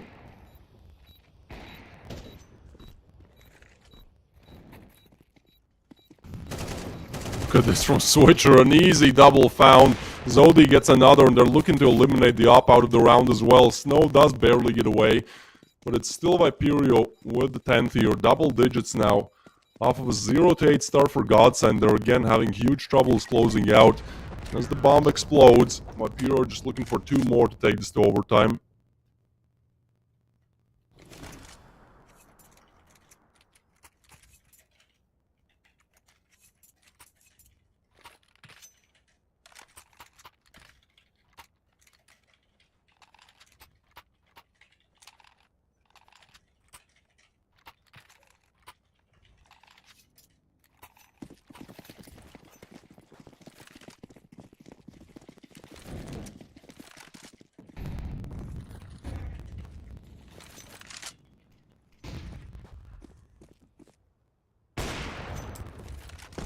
Awaken gets the opening frag again. Viperio really looking to take this to overtime. If Godsend can shut it out, next map is Anubis, but right now Viperio just looking prime to convert this. A miraculous comeback. Nobody saw it coming, but if there's one spanner that works, it has always been Snow. He's on 22 bomb here. Fighting for his life, and everyone else is on the side of Godsend, but this round might be too much, and the thing is they don't want to lose their weaponry either. Flash comes in, Screamo more than ready for this, as here's the Kale as well. It's a double frag for him, and Snow again to save it.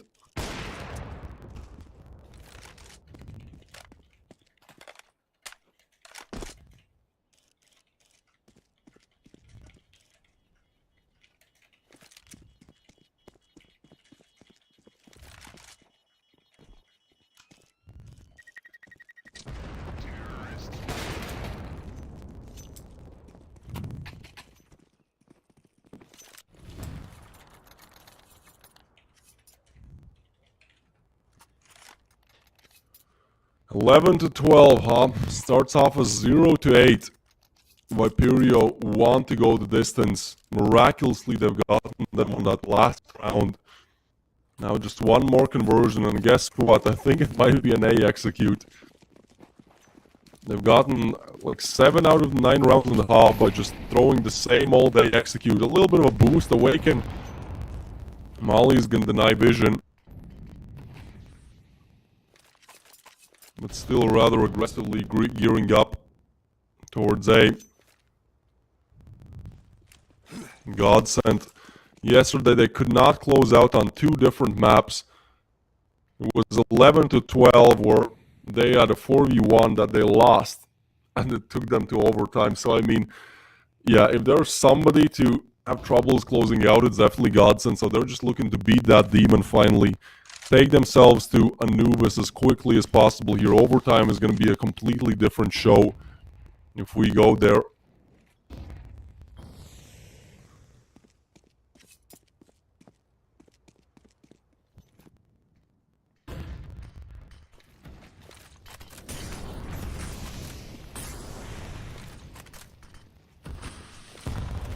They're going to try to rush in. Viperio to overwhelm the B-bomb side. Likale has to stay strong, but there's going to be one with a frag. A refrag is there, and another one by Likale as Snow now tries to get in front of the issue. The bomb is going to get planted. A 3v5 to be converted, and Viperio looking to get to overtime unless Snow, the bastion of Godsend, able to get another frag. Down to a 2v3, up on the other side, the battle of the uppers. Awaken has been having a bit of a worse game, but this should be a guaranteed free frag for him as he gets the first, aware about the second as well, tries to get away. Time is starting to run low, and they have to eliminate both these players. Zodi playing off of time as much as possible. This goes down to timing. Zodi gets a frag. Snow gets another. Now he's on for the 1v1 clutch to keep Godsend number 3. Gets on the bomb, but it's going to be Zodi with the one tap to get Viperio to overtime. 0 to 8 to 12 to 12 now. And they're not able to do a single thing here. In the second half, they fall completely flat. We go overtime, baby. And this time, Godsend are just tilted. 0 to 13 on Vertigo. And now 8 to 0, like that's an instant conversion. Instead, we go here. So if you're a Godsend fan, hope and pray that they can recover mentally from this one.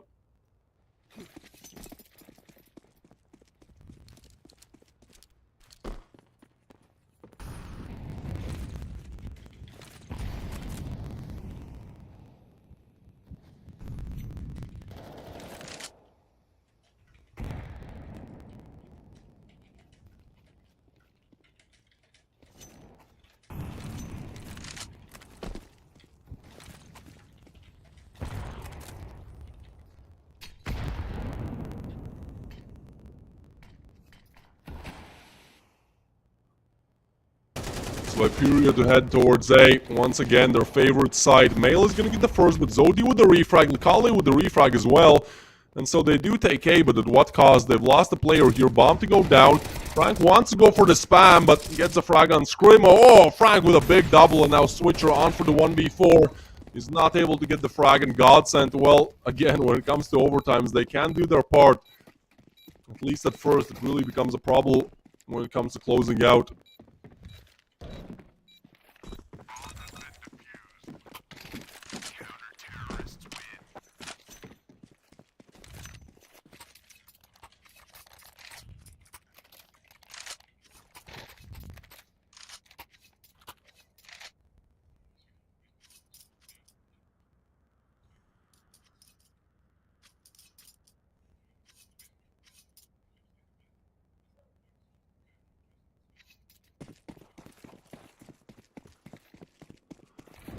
So Godsend, one more round on the board.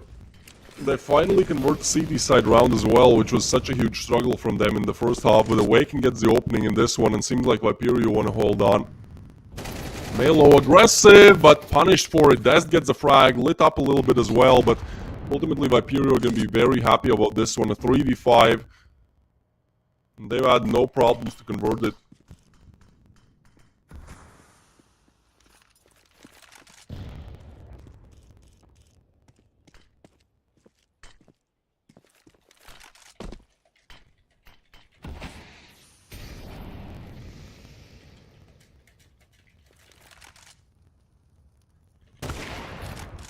Ooh, nice frag by Snow again. This guy's been really keeping Godsend in the game here. There's somebody you can rely on, and it's definitely Snow. 28 under his belt in this one.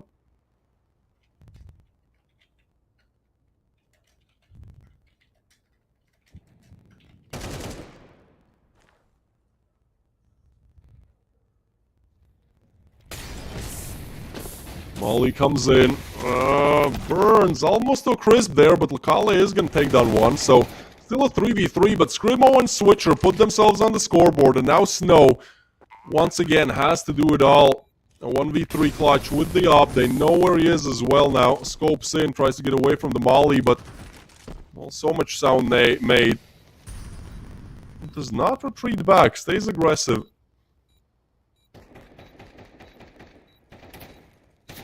Looking to at least, I don't know, take some rifles out of Viperio's hands, but like they're going to be able to rebuy regardless, so yeah, rather fruitless pursuit here.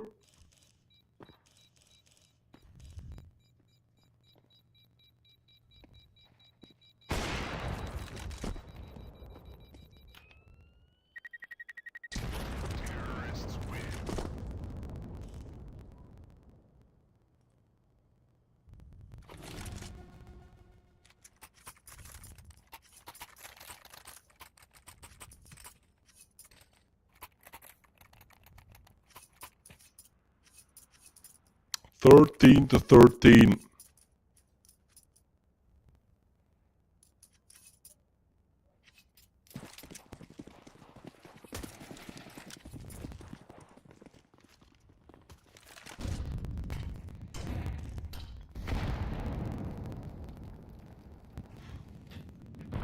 Trying to open it up.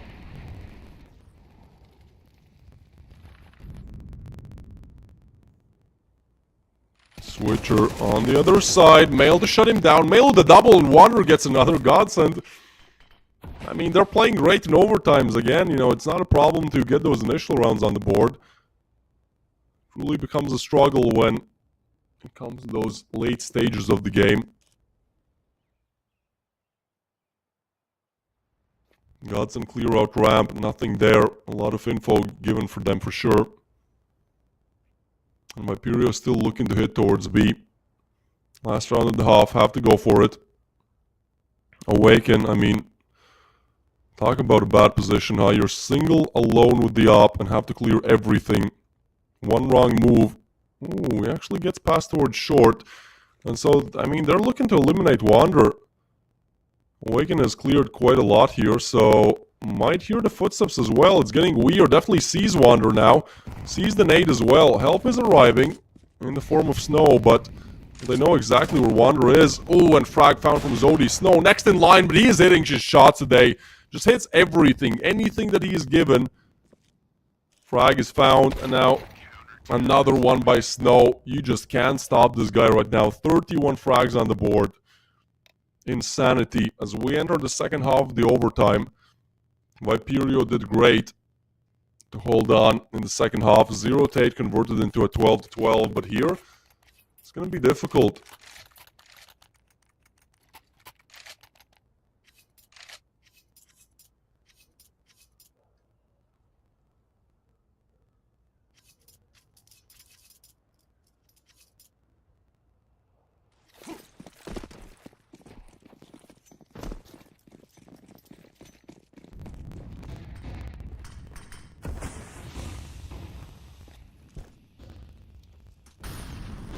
Snow on with the boost.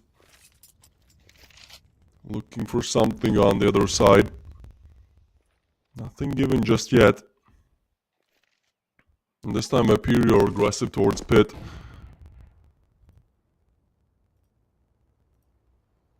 Mid control taken by Godsend, but are they aware about Scrimo here? The ladder player could really do a lot of damage if left unguarded. Definitely confirms a lot of info. Ooh, timing is weird here, and he does not spot Mail. I think now this is really on the side of Mail. As soon as that smoke fades, Scrimo might be in a world of trouble, especially if Mail is looking that direction. They're gonna guard it together. Smoke disappears, and Mail gets the frag. Yep, on for the second. He can't get away, can't jump out of window. As Frank is making noise towards Palace, that keeps Viperio guessing. Actually, Zodi is on the other side. Do they expect this? No, Snow goes down and Zodi can get back. They now know. There was a player Palace. They saw the bomb as well. Viperio have found a huge opening in this round. They can draw all rotation towards A. There's only 30 to play with. Godson have to make this execute perfect. But they do get the first. Down to a 3v3 now. 20 to play with. Have to get the plant immediately. Awaken is naded down. Some extra util. They throw everything that they got, but Switcher finds one. 2 ops on side of Viperio as well as Likali gets a refrag. It's 10 seconds to plant the bomb. They go for the spam. Trying to just push in front of this, but that leaves only Dest left alive in the 1v2. Timing is everything here for him, but seems like Godson, they've finally found a way how to get back in this game. Dest's footsteps are heard, I think.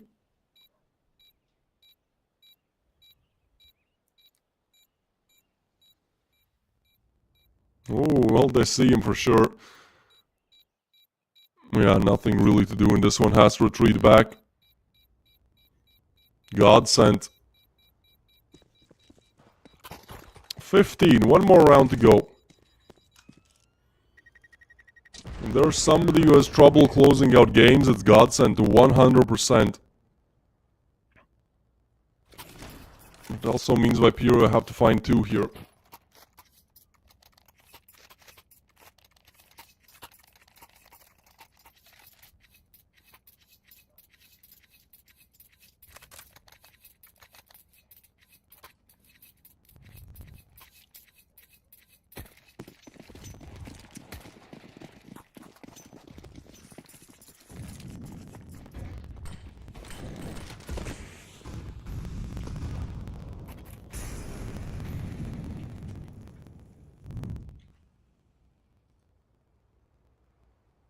So 2 more rounds to go. Perhaps, maybe only one. A double setup towards lower. They peek in and, oh boy, Awaken punished. Melo with the double. And I think this might be it. A rather impossible 3v5 for Viperio to convert. And Godsend, even though it goes to overtime, seems like they've finally found their stride to take this one to Anubis. That's going to be our finisher here. Unless Zodi can, I don't know, catch Wander off guard, confirm the rest of the info. Like, there's so much on his plate. He gets away and Godson set up for an execute towards A.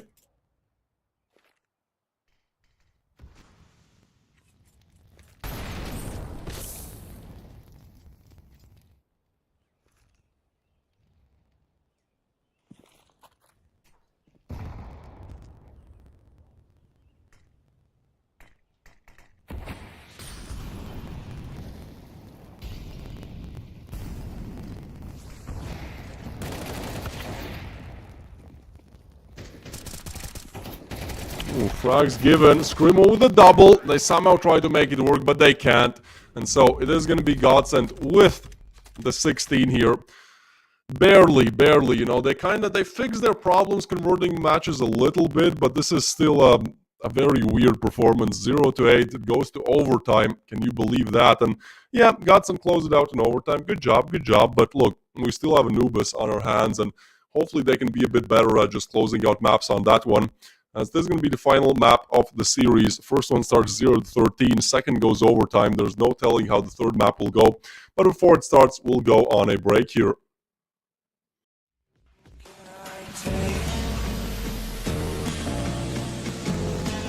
Can I be your superhero?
superhero.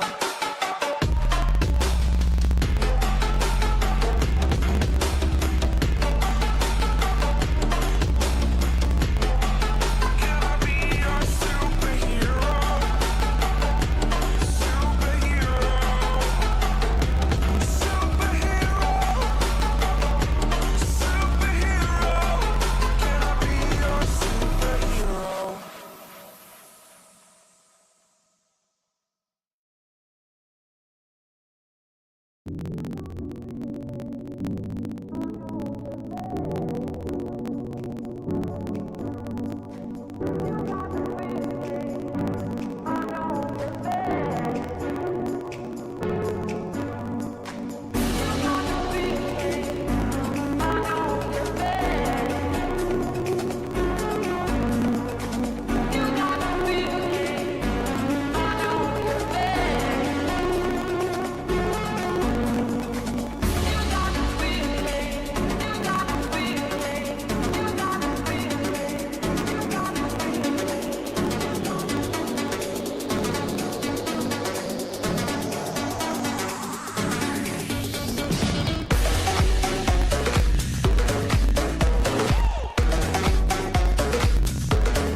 I live inside my own world of make-believe. Kids screaming in their cradles, profanities. I see the world through eyes covered in ink and bleach. Cross out the ones who heard my cries and watched me weep. I love everything. Fire spreading all around my room. My world's so bright, it's hard to breathe, but that's alright. Hush.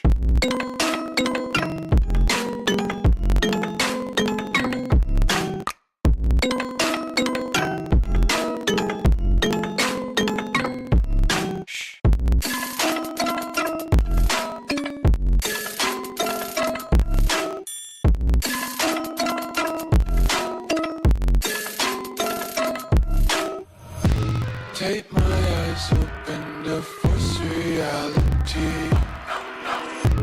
Why can't you just let me eat my weight in glee? my own world of make-believe. Kids screaming in their cradles, profanities. Some days I feel skinnier than all the other days. Sometimes I can't tell if my body belongs to me. I love everything.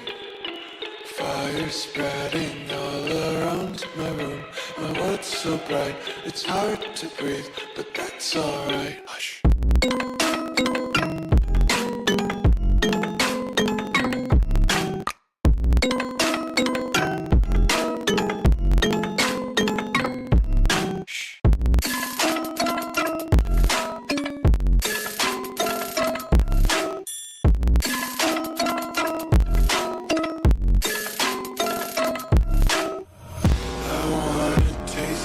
Content, hold your breath and feel the tension. Devils hide behind redemption. Honesty is a one-way gate to hell. I want to taste consumption. Breathe faster to waste oxygen. Hear the children sing aloud. It's music till the wick burns out.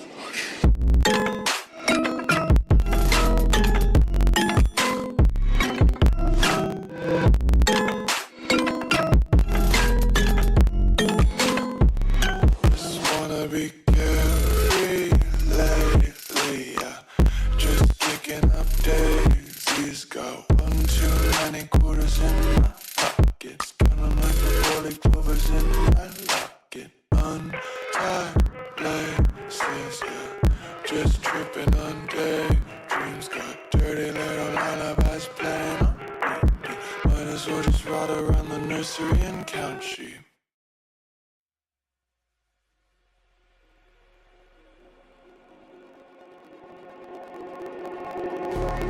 Just like the street lights lit this town, like a fire in a blaze, gotta burn it down. Can't be afraid to leave this out.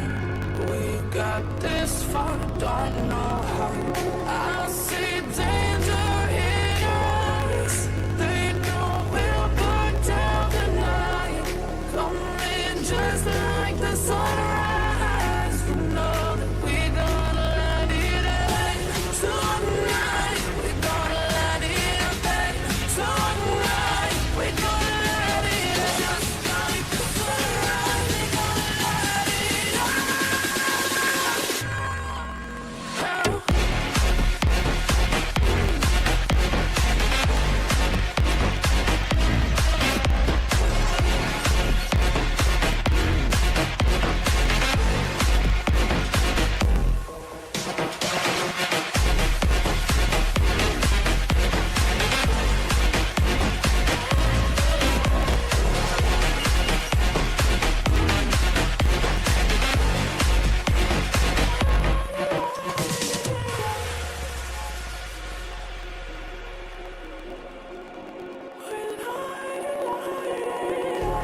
Just like a spark that's breaking out. Can't make a stop, can't turn back now. We know that there's no room for doubt. No, we can't turn back now. I see danger in your eyes. They know we'll burn down the night. Coming just like the sunrise. You know that we gonna let it end. Tonight, we gonna let it end. Tonight, we gonna let it end. Just like the sunrise, we gonna let it end.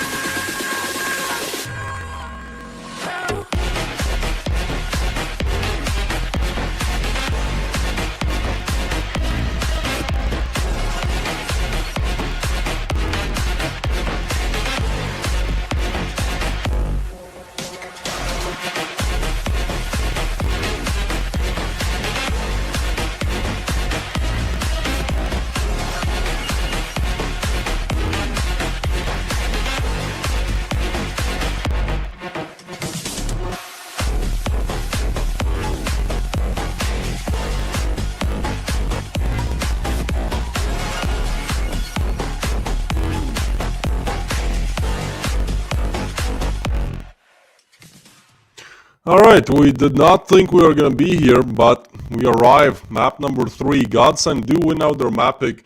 What started off as 0-8 finished off in overtime where, I mean, they can't close out in regulation. We get to overtime, they're able to just easily convert it. A bit weird, but look, this is what this. We are gonna get on to Anubis, our finishing map of the series. A knife round come in.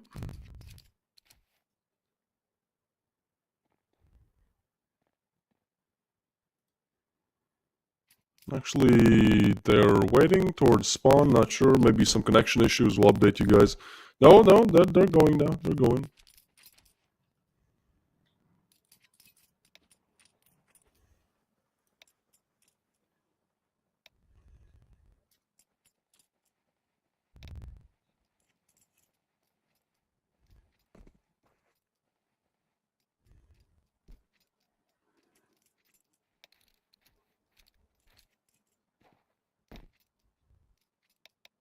Well, this is a weird knife round. I'm not sure if there's an issue. No, never mind. They're just stacking. Alright, that's what they wait there. Alright, Godsend. Yeah. Come on.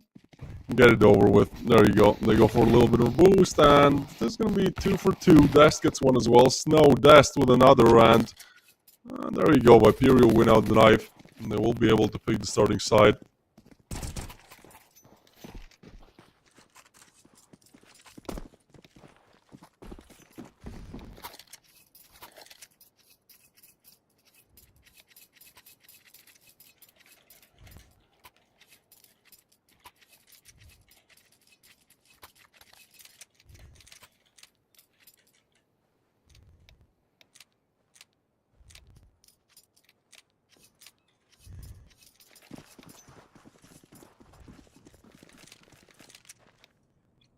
So we go on. On Anubis, pistol round comes up. Crucial conversion for... I guess not that crucial, but still, like, you'd like to get this one, you know. We're seeing some comebacks, but I feel like at the end of the day, just, you know, doing your default chores, cleaning out the pistol would be a great start. Screamo to find a completely empty B-bomb site. Godsend, well, they find a backstab. Melo with the frag. They all push in. Dest has to get more than one. He gets a double. Might be enough. Position confirmed for sure. They have a player towards CT. I think they're just looking to go towards A now, aren't they? Ooh, actually, never mind. Godsend have the bomb, but Screamo has the flank. He was seen. Snow, nice frag. And that's Viperio now. Being shut out. Snow, man, this guy is insane. He's probably the reason why they converted 3v3 in the pistol, and now on for the 1v2. Switcher gets the first.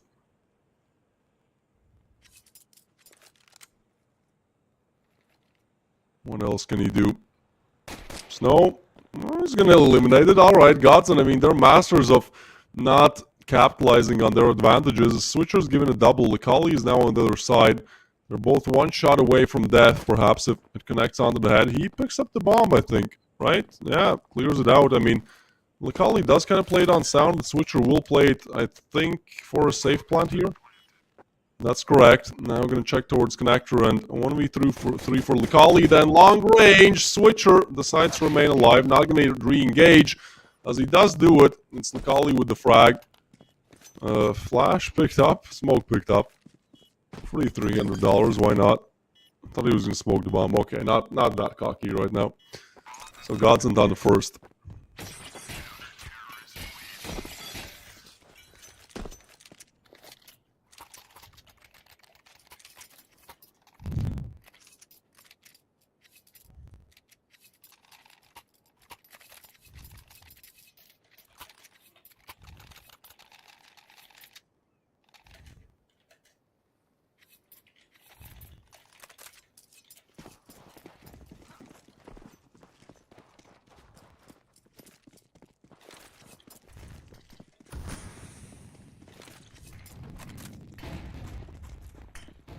Well, they push through.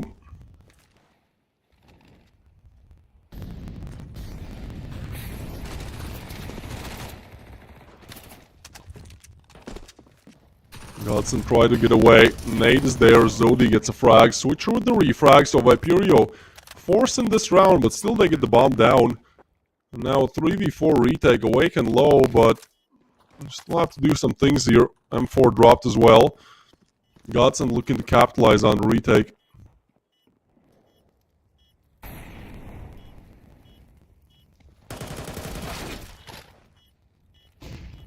Holly gets the first, on for the 3v4, but the time is starting to run a little bit low. Awaken, low HP, but still kicking. Might be a menace towards long, depends if they check it. Ooh, timing not on their side at all, and Awaken stays strong, gets the final frag.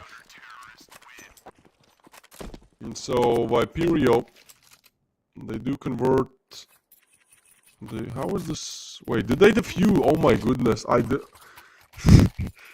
was flabbergasted there. I was like, well, they certainly got the frags. They just defused. They get the defuse in that round. That's crazy. How'd they eliminate everyone? Good lord. Godsend. What a way to put the second on the board. I mean, just lost for words.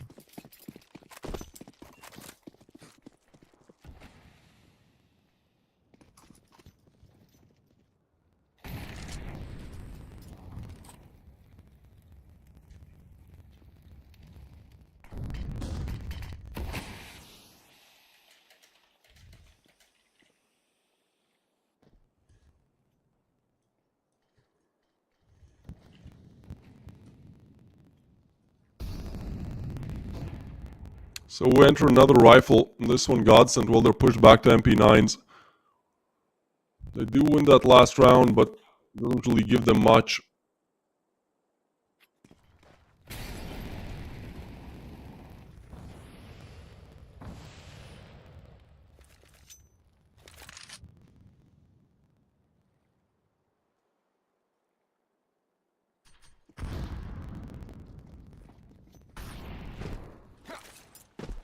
Some util laid down. Snow gets the first. Looking for more.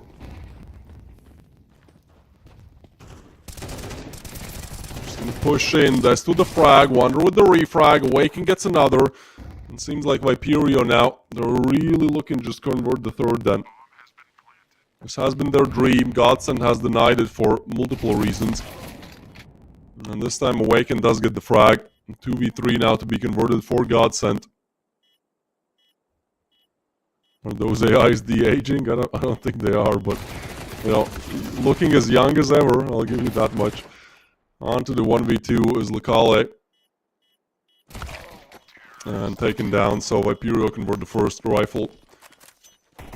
The first T-side round.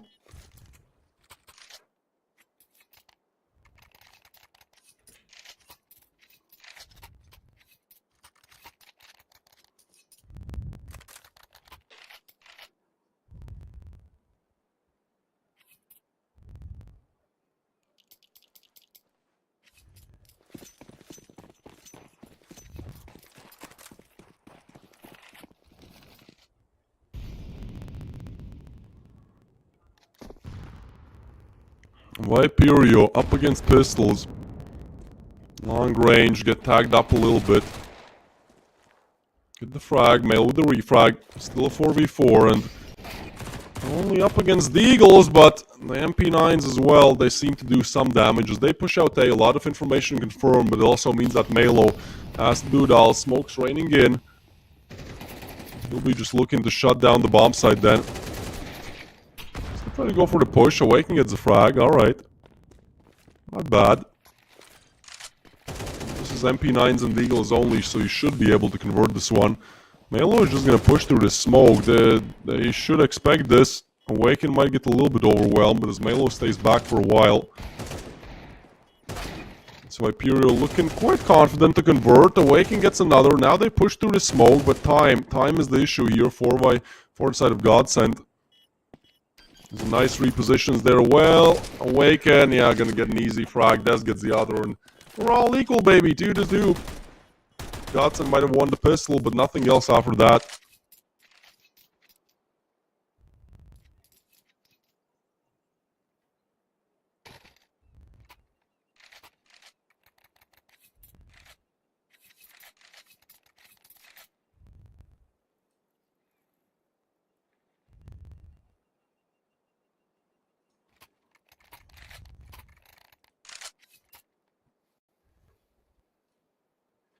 Tag pause for Godsend. They've had huge struggles in this tournament so far. I mean, yesterday even, they were up on Anubis on... They were just looking to win it 2-0, I believe, right? And they were up 12-9. They'd already lost 3 rounds in that Anubis game. When they had rifles, they were up against MP9s, 5.7s, very low buys. They already lost 3 of those. And then we head into the last round where it's a 1v4. Godsend, they've planted the bomb on A. They just have to convert that last frag, you know. That's all that's asked from them, and they're not able to deny a 1v4 clutch. That puts us into overtime, so Godsend with having huge troubles closing out games, especially on Mirage, but I mean, also yesterday in the all games we saw, probably looking to just get ahead of this issue as soon as they can, you know. Make sure, normally when you lose like that, it's just down to the mental, you know. So probably just looking to stay cool, calm, and collected.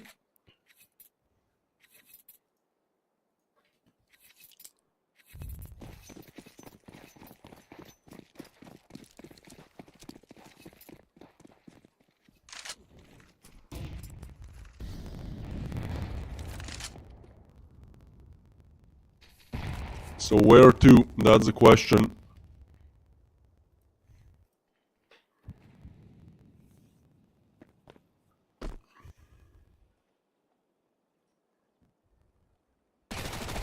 Push towards mid. Zodi gets a frag. Looking to refrag. Scrimmo with another. And Scrimmo with the double. 2v5 for Godsend then. Des gets a frag. The pistols have been eliminated, and Viperio have put the third on the board. They haven't really been having troubles closing out. If anything, they've been troubles starting their games, you know. On Mirage, we see 0-8 for Godsend, but Viperio is still able to push it to overtime. And now, a chance for them to just take the early lead here. Ooh, Dest. Gotta go to the hospital, bro. No, nobody enjoyed that one.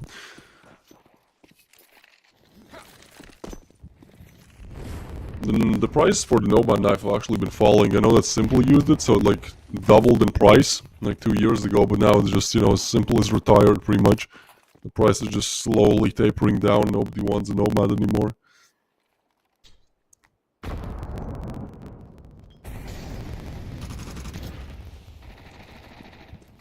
I'm gonna push in Zodi to get the frag. Mail with the refrag. Once again, stays in the smoke. They're not ready for him. But our Godsend ready to retake B. That's a question. 2 big nades laid on top. Malo, well, they're looking for him for sure. Throws the smoke down. Retrieves an M4. Tries to go for a little bit of a spam. Something to get Godsend back in this game. In fact, it's gonna be Lakali with a frag. The stand-in. He's been showing up. Male wants to push up, but he gets punished for it. Now they just have to deal with CT. As they try to push up, it's Awaken with a frag. The refrag back. Frank gets another, and now left up to a 1v3. They get on the bomb. Has to deny it all here. Will he try to spray through? He does, but can't get them off the bomb. And Godsend equalize things again. 3-3. We're on for the long game here. This is going to be no easy best of 3.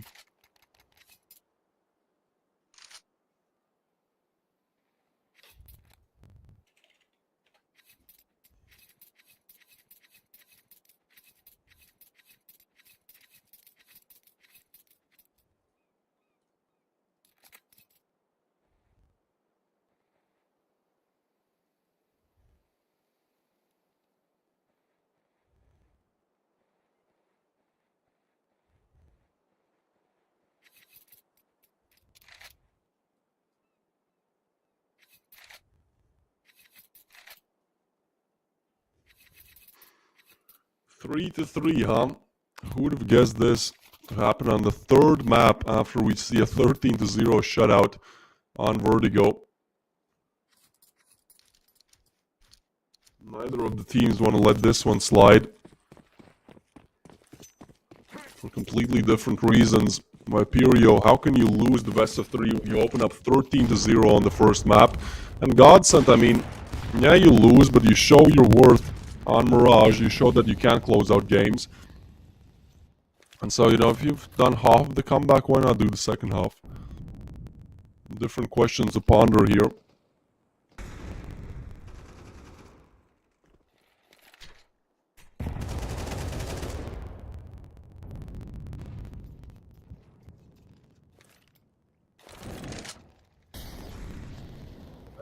Again, coming in towards B, Vipero really have favored the bomb site. I mean, they went there, I think, predominantly 5 rounds out of the 6 that we've seen. So Godson sent an extra player there. There's 2 towards mid as well, but as Frank eliminates the possibility of this being a mid split, this will be an increasingly hard side to take. I mean, smokes are there, so they get the bomb. That's the thing about the Anubis B side. Like, if you just throw like 2 smokes in the molly, you can get the plant for free pretty much. The problem becomes when you have to retake this site. That's really a big issue. They set up together and they will go for the boost. That's a nice play, but oh, Snow more than ready for this. And now they know where Switcher is as well.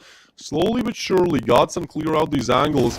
As they tap the bomb, Snow is just good on the aim. Another one for Wander, and even though Vipero might be given the plant, they cannot convert after that. A flawless retake. 5 players found on the side of Godson as they lose 0.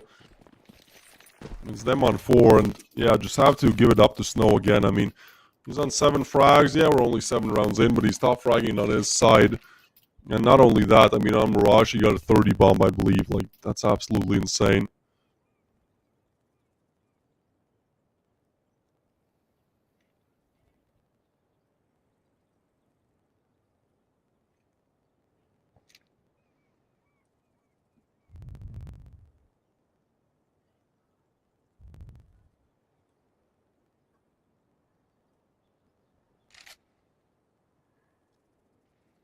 Third map goes the distance to avoid relegation here.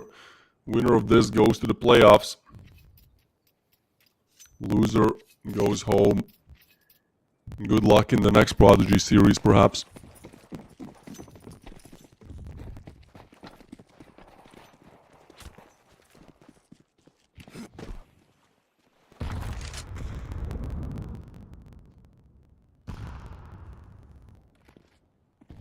Vipero buy up. They have been able to plant in pretty much every single round. But that was also off of that B aggression. This time they want to try new waters towards A. Snow is there to defend. Even the boost comes in. This is a nice gimmick play. They should be able to get one out of this. Like, double nades. I like the play. Actually, very low HP now on Frank and Snow. A beautiful nade setup. Gotta give it to them.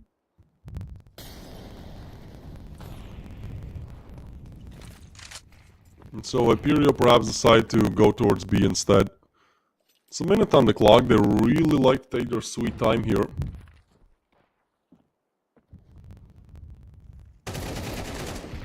And Kale is going to get the frag.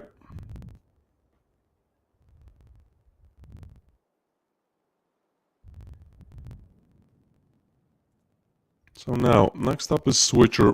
He tries to move in. 35 seconds to play with here.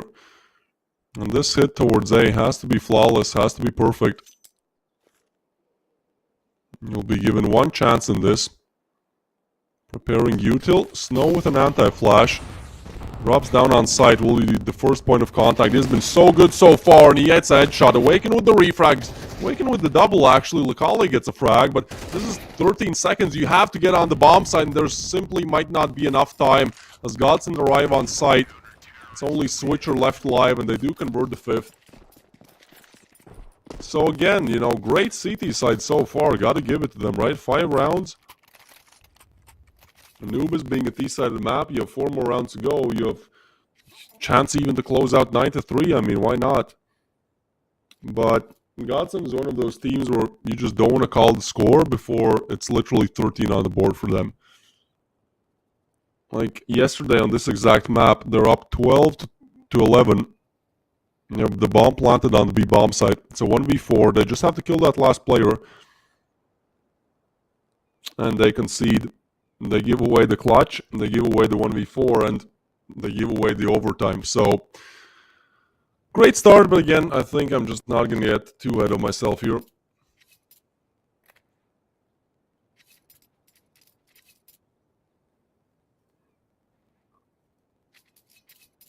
We've seen plenty of comebacks so far on both sides.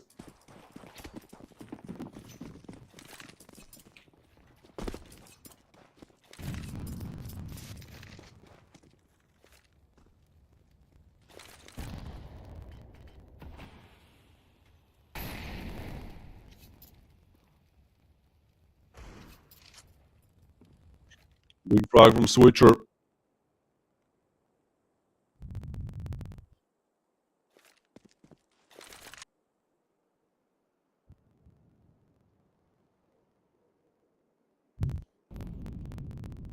Moving on towards A, it seems. This was only, but the frag, oh, Scrimo, I think. They should hear this, right? Like, they definitely heard Scrimo. And they have to be aware about some angles here, because Viperia have made it onto the site. This is crazy. Drop is there, frag as well, but this, I mean, with Deagles only, you're not going to complain about a free bomb plant. Rotations are now coming in. Viperia will have to do it all with the pistols. But Swisher is on a nice backstab here. Double nade setup, a lot of damage, and only get one. A double for Wander. Switcher gets one as well on Malo, so down to a 2v2. They've arrived. They try to get Plag. Just try to play time here. Actually, they've really run down the time already. Switcher on the other side. He gets only one. Frank with a frag, and Awaken does do it. Viperio to put the fourth on the board.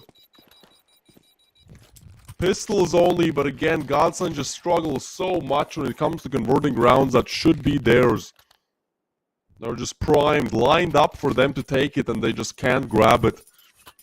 Has been the theme so far in all games that we've seen for Godsend.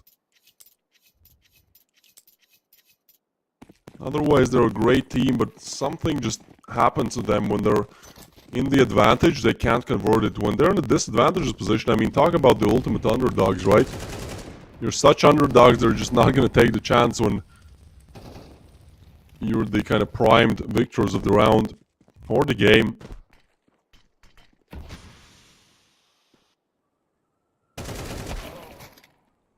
Wonder now is going to refrag. Obviously, when it comes to rifles, they can do it. Problem is really the Deagles.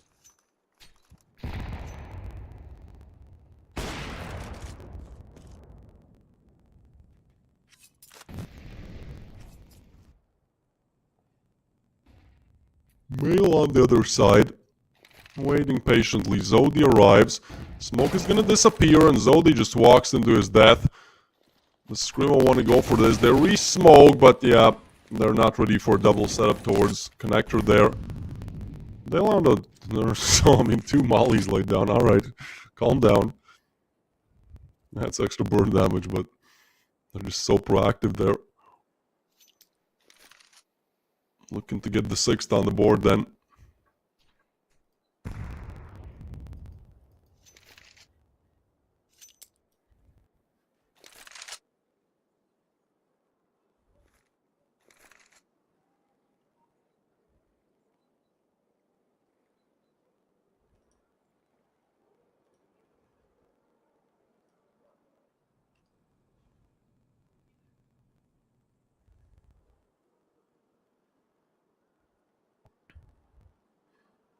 Not really standing too far away from a conversion in this one.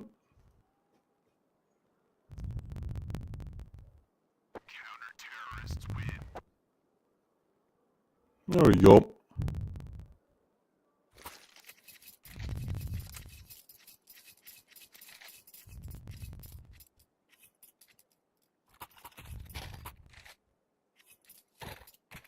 Six on the board for Godsend.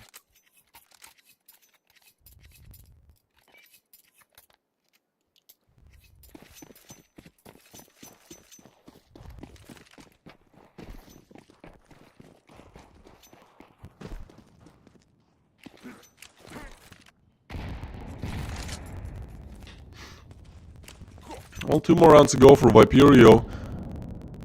To start off 13-0 and then fall short on Anubis would be a tragic story. But so has been their T side so far. Nail is going to get the opener on Switcher, and so where you should have the advantage, the T side so far has fallen flat. 2 more rounds to go, and this one, a 4v5 conversion, has to come into play then. Heading towards mid. Lekale is going to be on the other side. Perhaps Godson can shut this one down. I'm going to push in. Lekale with a double. They do get past him, but at what cost? And, oh, actually, frag not connected, but again, shouldn't be too much of an issue. It's only Scrimo on the other side as he loses his teammate. Zodi and Frank look to just destroy him. Nice shot by Scrimo. Nice double. Good spray control. Alright, Scrimo on for the 1v5 or not. Melo chuck some order from the sky there. And, well, that's 7 on the board for Godsend.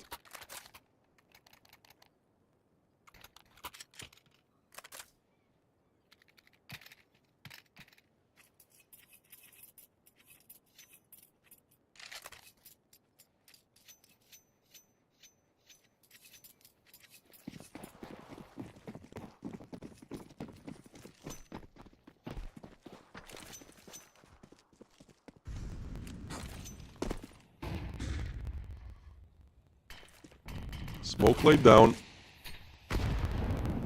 Now we're gonna blow it open, but this little poke and prod coming in from Snow not gonna give any results. As Viperio again are looking to convert with a very low investment round here. Nades a little bit of damage on Switcher. When Godson already lost once up against Pistols, and this time, I mean, close up, Frank is just gonna get run down. Oh boy, not like this again. Switcher burns down Lekale, and Godson have such trouble just closing up against Pistols. It's their biggest struggle so far. For whatever reason it is, whenever they're up against a low buy opponent, they cannot do a single thing.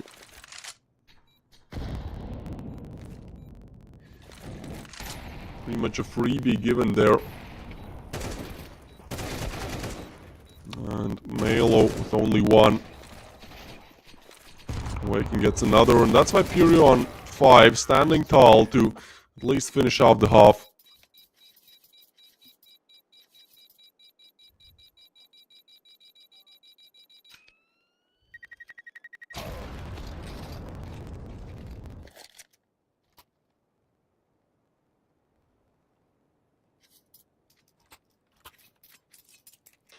So 5-7 and a crucial pistol round coming in for both teams. Viperio a rather underwhelming T-side half, even though they do convert 2 huge rounds with the pistols. This is still a round where they have to win, otherwise Godson might have all the advantages here.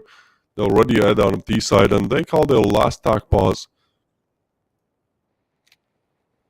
They've really been using all of.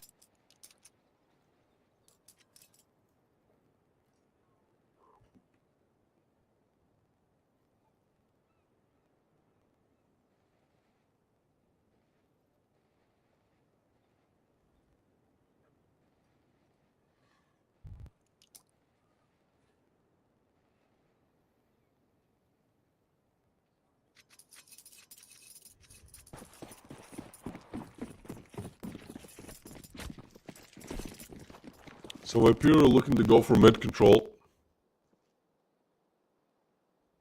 Meanwhile, Godson slowly setting up towards B execute.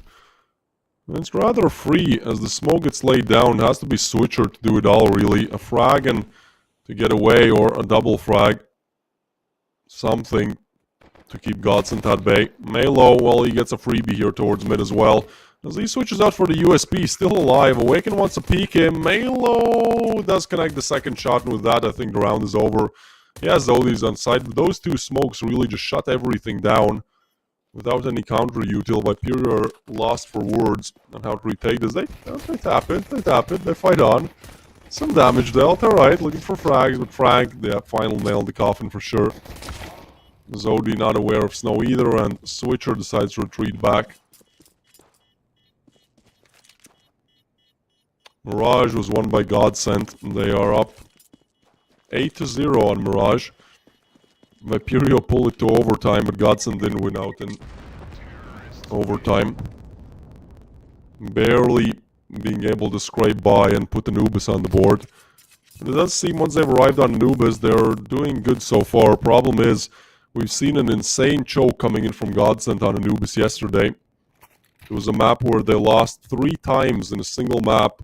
When they had rifles up against MP9s, they lost it, so It was 12-11 for them as well. Then they lose a 4v1 to just end the game. Instead, it's overtime. So, you know, they're looking good. They're looking great. They convert the pistol. Good job. Just, I'm not calling the game before the game is over. You haven't been paid until the money arrives in the bank account. That type of mentality.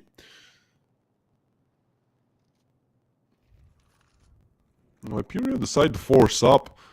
This is a rather extreme call, I think. Frank and Licale are going to open it up. Licale with another, and Godsend with those 3 frags to open things up. Might as well be on double digits here. Melo gets a frag as well, and I mean, yeah, because of Hyperion buy up, next round is going to be what? 5-7s and probably FAMASas here. We do have to remember that Godsend almost always find a way how to lose up against very low buys, but with everything being eliminated, Hyperion pretty much having to go full eco here. Maybe Awaken can afford like a 5-7, like, surely not, right? Are those real pictures of Godsend players? 3 of them are, and then 2 are fake pictures. The ones on Snow and Frank are fake. They're AI generated. But the rest of the team is still young. I mean, Melo looks hella young. He's like 15. I think Wanderer is 17. The oldest player on their team is, I think, 20. So, rather young lineup, and I think that's one of the reasons why oftentimes they get tilted mentally. They're just not able to close out games. As soon as they're like 1 round away, something kicks in. Something detrimental.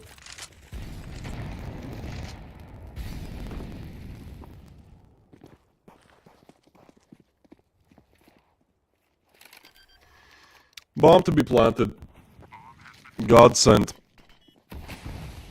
They hold on after a 0-13 loss on Vertigo.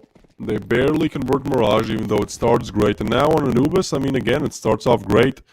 They have all the lead they could ask for here. It's 10-5, and now just looking to convert pretty much 1.5 more rifle rounds. Eliminate the pistols as well. 5-7 is going to rip away 1 AK, but as the Kale picks it up, I think they're just looking to save it for the next round. Zodi actually only wants a piece of that pie as well. He's going to pick up a Galil. And, yeah, there's no time to defuse. I thought for a second, you know, Scrimo, like, what are you doing, buddy? I think he just goes for certain death, maybe tries to find somebody. So, Godsend on double digits. Again, a team that can play so good, so great, so amazing, but when it comes to just closing out that last stretch, really, those last couple of rounds, they always fall flat. It has literally gone to overtime every single map that we've seen. Apart from the first one, but like in that one they don't have lead. In the maps where they have leads, it inevitably goes to overtime. So a huge rifle round coming up for Viperio. They have to convert this. Yeah, I can talk all day about Godsend not being able to close out, but the reality is, like, past doesn't really matter, right? Like, past results don't matter on a dice roll, and I feel like this round is one of those. It really depends on the setup here. There's only Scrimo on A. He's aggressive. So we'll have the early info, but I think as soon as that smoke fades, they will go for it. Pulls out a nade. That's a big nade from Scrimo. Finds quite a lot of damage on Frank and Licale, and especially when you have M4s, like that means 2 insta headshots instead of a double dink.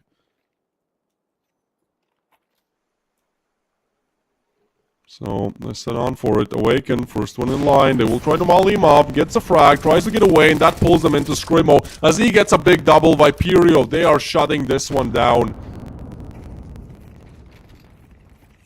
Godsend not given any opportunity in this round. Awaken with a great opening, and Scrimo pulls up a double as well. Scrimo with the third. Snow can't get away.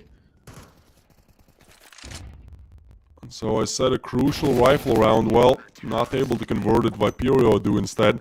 That also means that Godsend, even though they're able to buy up in this round, Viperio's cash is looking good. They lose pretty much nobody in that round, which means for Godsend's going to be the harder way, you know, to win up against rifles, then up against rifles again, and maybe then they're, you know, like MP9s and FAMASas for the last round.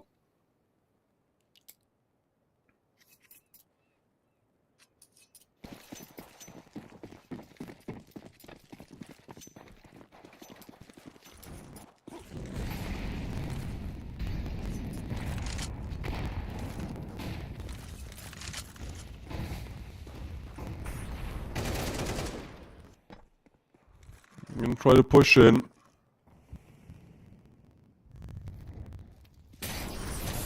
Molly's down. Scrimmo tries to get away. A lot of damage dealt. Godson still looking confident to convert this one. Especially off that early damage they've dealt. They decide to retreat back. Almost spawn at this point.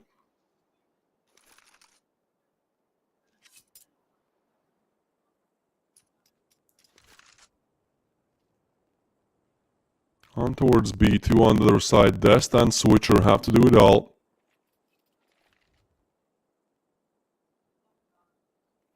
So they have to deny the side take. Molly comes in, that's a big one, but as the util is raining in, it's going to be Switcher.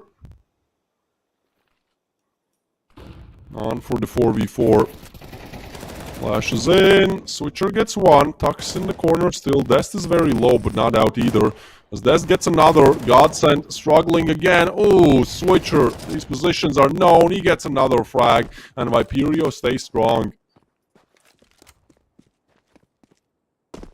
1v4 for Snow. The op lost as well. Viperio, I mean, again, you know, they made a comeback on Mirage. This was 0-8 on Mirage, but it turns into an overtime here. And Godson's lead on Anubis, not as big at all, you know. This is a couple more rounds, and perhaps, perchance, we go to overtime.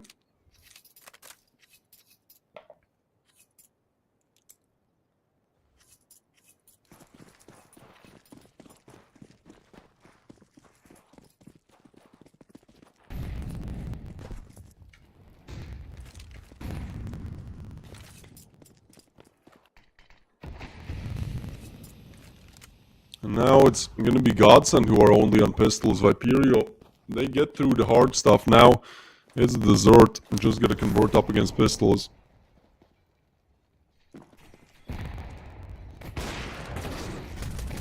Shot missed. What is that, Likale? What? I don't think I've seen that. A call ad, but he kills one teammate and one opponent.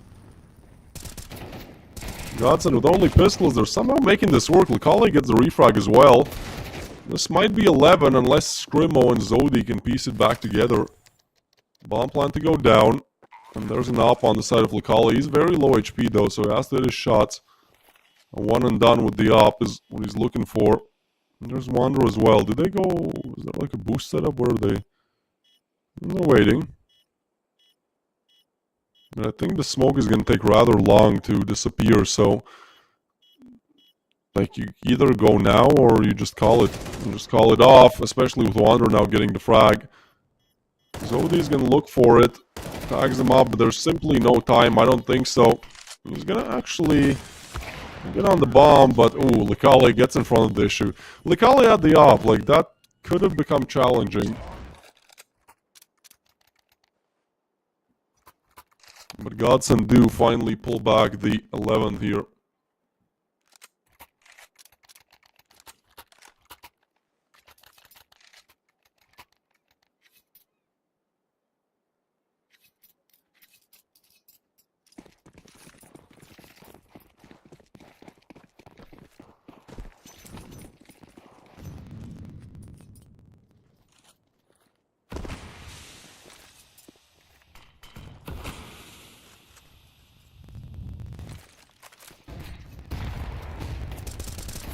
So, I'm gonna blow open the smoke. Molly laid down as well. Malo, so aggressive here, tries to fight. But it does work out. Gets one, gets the info, but Zodi with the refrag, so Viperio still held on. A 3v4, and if Godsend have a problem, it's a problem with closing out games. They try to get on side, but Awaken hits his shots. Likale with the refrag, and now Zodi on non-existent HP, and Switcher gets taken down as well. This should be match point on Godsend. But again, as soon as they arrive on match point, it always seems to be the issue to convert the last couple of steps.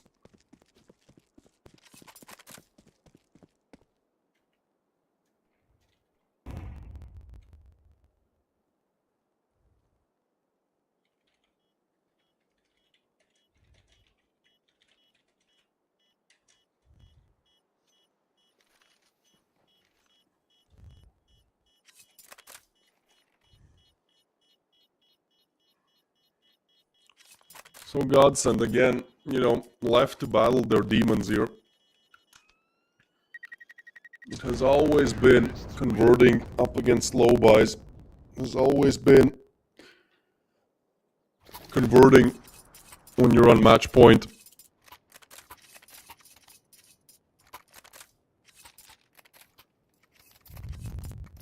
I think there are 3 or 4 for 4 for not converting when on match point and it being taken to overtime. So, well, this time they have quite the baggage there to, work with. Quite the resources. 5 chances to close out this game, and this one is going to be one of the easier ones. It's going to be Scrimo on the MP9, low util on side of Viperio. Smoke slows things down, but Godsend are just again looking for that B execute.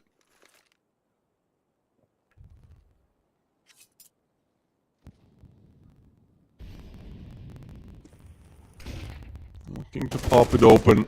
Peek comes in, Lecale with the first. Big opener frowned. But again, we saw 1v4 in this exact situation. Yesterday, Scrimo gets a refrag on Frank. He's left alone, but Lecale gets a frag. Aggression towards long, and Switcher does get it with Melo with the refrag. And as Lico gets another... Lecale, excuse me. It's a 1v3 for Scrimo to finish it all off.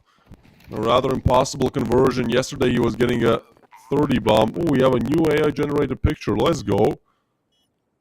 Those ears, man. Lecale, the young gun. 8 years of age. No, I'm kidding. It's AI-generated. He's like 20, probably. Well, let's get back to the deal at hand here. A 1v3 for Scrimo. Looking to get on the site. Molly's gonna deny things. Rather impossible to do this. No util either. Has to clear out all players. And as Melo finds him, that is going to be Godsend, avoiding elimination, making their way onto the playoffs. And Viperio here, they start off 13-0 on Vertigo, but yeah, just can't convert on Mirage. Can't blame them though. They start off 0-8. Miraculous that they even make it to the overtime, but yeah, can't convert it there. And on Anubis, rather lackluster performance, not too much to show for.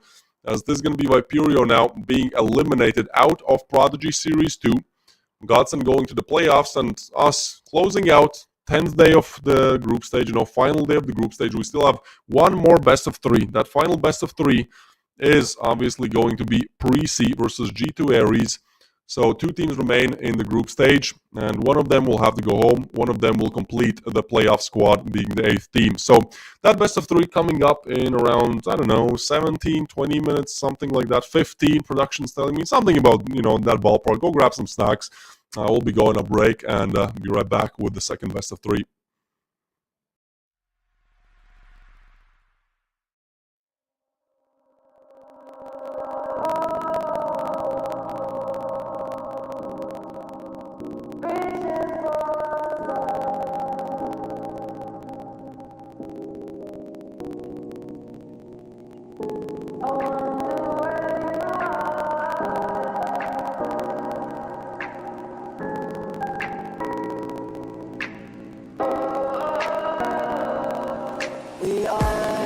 We are dreaming in the dark. We are nothing more than dust.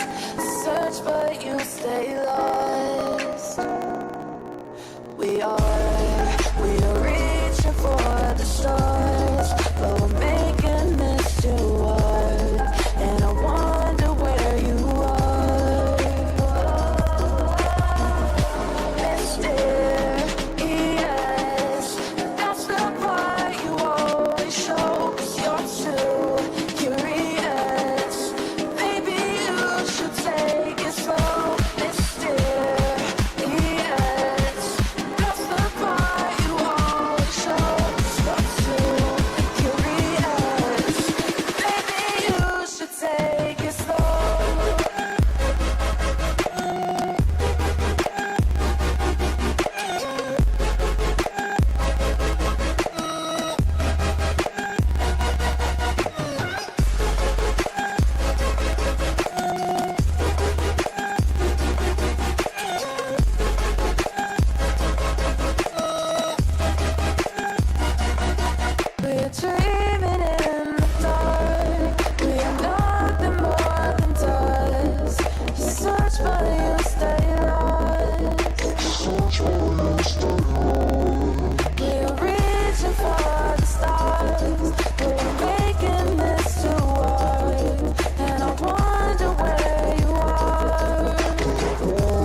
Like a Hellcat.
Ladies and gentlemen, we have arrived our last game of the group stage in Prodigy Series 2. This is for elimination. This is for who joins the 7 teams already in playoffs. It's going to be Pre-C versus G2 Aries. Both these teams have had some issues, mainly Pre-C yesterday, but G2, haven't had the best run either. So let's get in the map veto. Let's see what we'll be seeing in terms of the map pool. Dust2 and Nuke out. Vertigo picked. All right. What a day it has been for Vertigo. Mirage next one. Oh, it's just a repeat. Don't tell me it's Anubis is the last. Well, it's either Ancient or Anubis. And we have the same map pool as we did in this first best of 3. In the same order as well. Vertigo, then Mirage, then Anubis. All right, let's go. Let's go for the repeat. It's so good you have to ask for seconds. Last time we saw Vertigo, it ends in a 13-0. For some reason, I have an inkling that, perhaps this one doesn't end that way.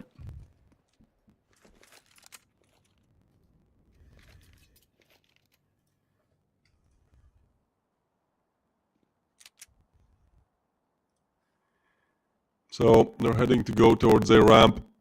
Where are these pictures? These are AI generated, right? Did you see that picture on Hitori? I think it is. Tag gets one.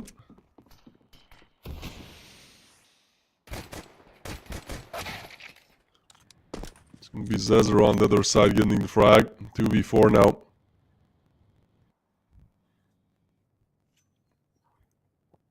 Cillian and Griller left for the 2v3.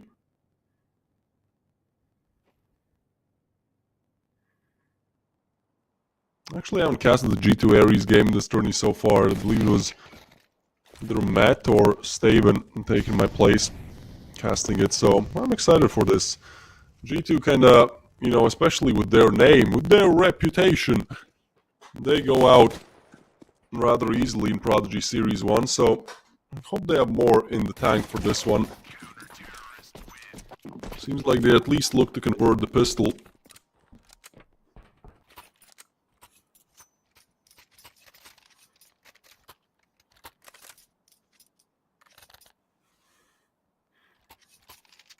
An opening back in the game.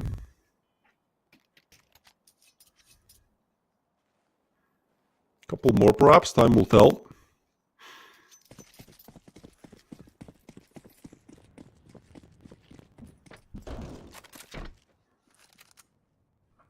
Pre-C currently ranked 170 in the world ranking.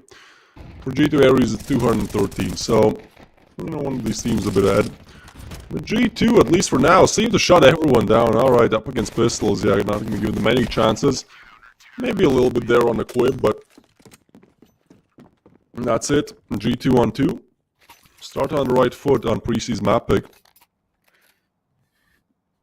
I mean, look, how crazy would it be to have the same map pool, which we already have in the first best of 3 of today. Same map, same order, Vertigo, Mirage, Anubis. And then in the previous best of 3, things open up as a 13-0 for one of these teams.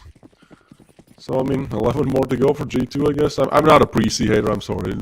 Let's go Pre-C. Yeah. Yeah, buddy. With the rifle as well. There you go. They heard my chant. Becky gets the opening on Zezer.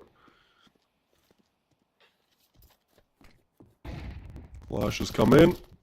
Tuck with the peak. And they group up, but don't really spot anything.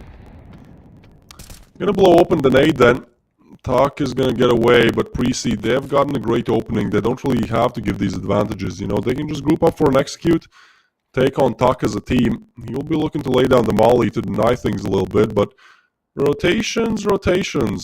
I think they will not be there in time, especially if Pre-C decide to just explode on this one. Well, Tuck definitely spots it. Molly down, and Pre-C take the long route, slowly aggressing towards A. Rotations now coming in. And the first sign of smokes are there as well.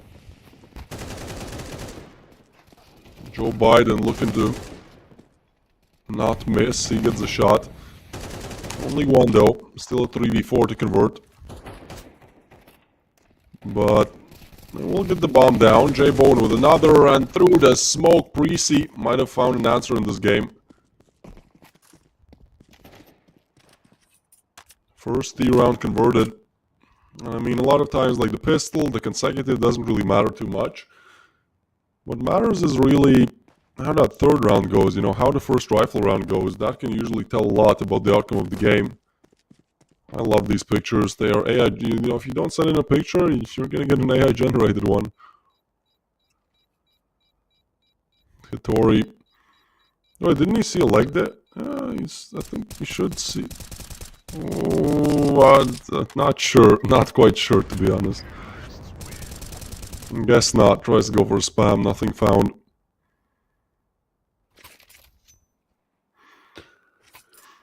But what is found, I mean, is the first for Prisi on the board.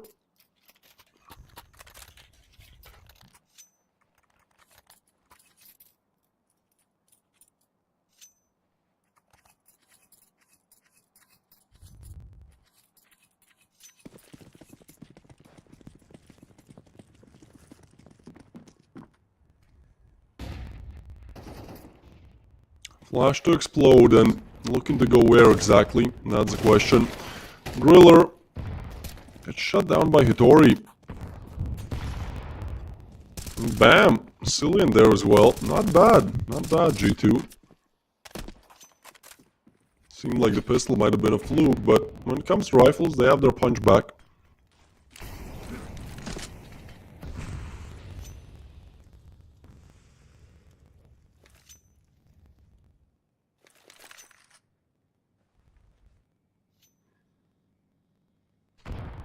Prisi once had a great A execute. It did depend on them having the man advantage, but I mean, why not go for it again? There's a double stack towards B. Like again, even though you have the player advantage, rotations are going to be slow here, so Dojsa, together with Talk, only have to do a lot here. Can't do anything. J Bowen and Equip with a quick double. And long range, only good for one is FNK. They burn. And bomb to be planted for Prisi here.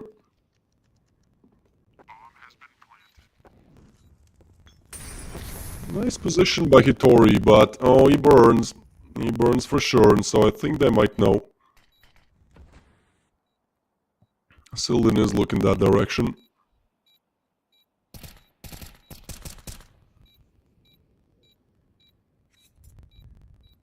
Probably just gonna retreat back, right? Nothing found. Prisi with another great execute. This time a 4v5 converted. Can't really say it was because of a great execute. I mean, 3 of them just got their opening frags. That's it.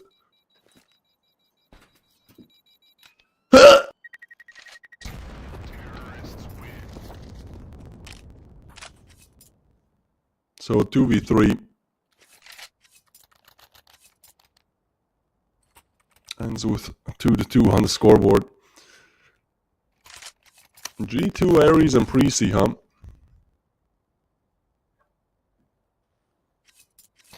The best of 3 for elimination. And G2, one of the weirdest. Okay, they do buy a Deagle, but it's still a Deagle. 2 USPs and M4s. I mean, fair enough, they say it just looks weird. So, really looking to make use of Hitori's and Zezor's weaponry there. They set up heavily towards A. I mean, this one could actually work out. Not the worst of situations. They try to get away. A little bit of Deagle on the other side. Hitori now walking up as well. Equip. He's not ready for this. That's a great opening frag, but Asilian's Molly does the job. We're gonna arrive onto the A bomb site. And Bowen needs to hit his shots, and he does. Big frag. FNK with the refrag. 3v3, Molly down, and Becky with another.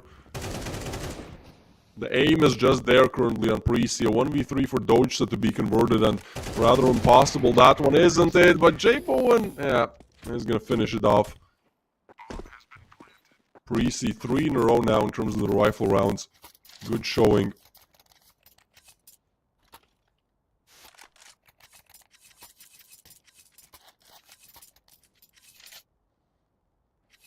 Alright.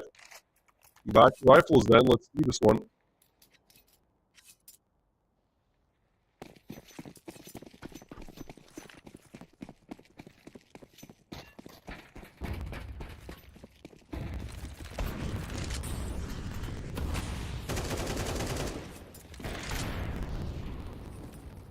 Quick push there. Equip gets the frag on Tuck.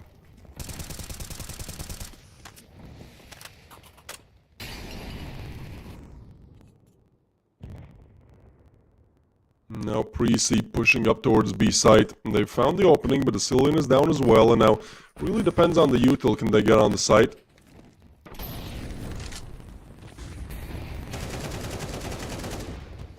Becky gets a double. Forced off the molly as well, has to get back. FNK on low, Doge zone and up, and well, let's see this one. Ooh, even going for seconds there. Becky, he wants it all in this round. Alright. Okay. Does not get it.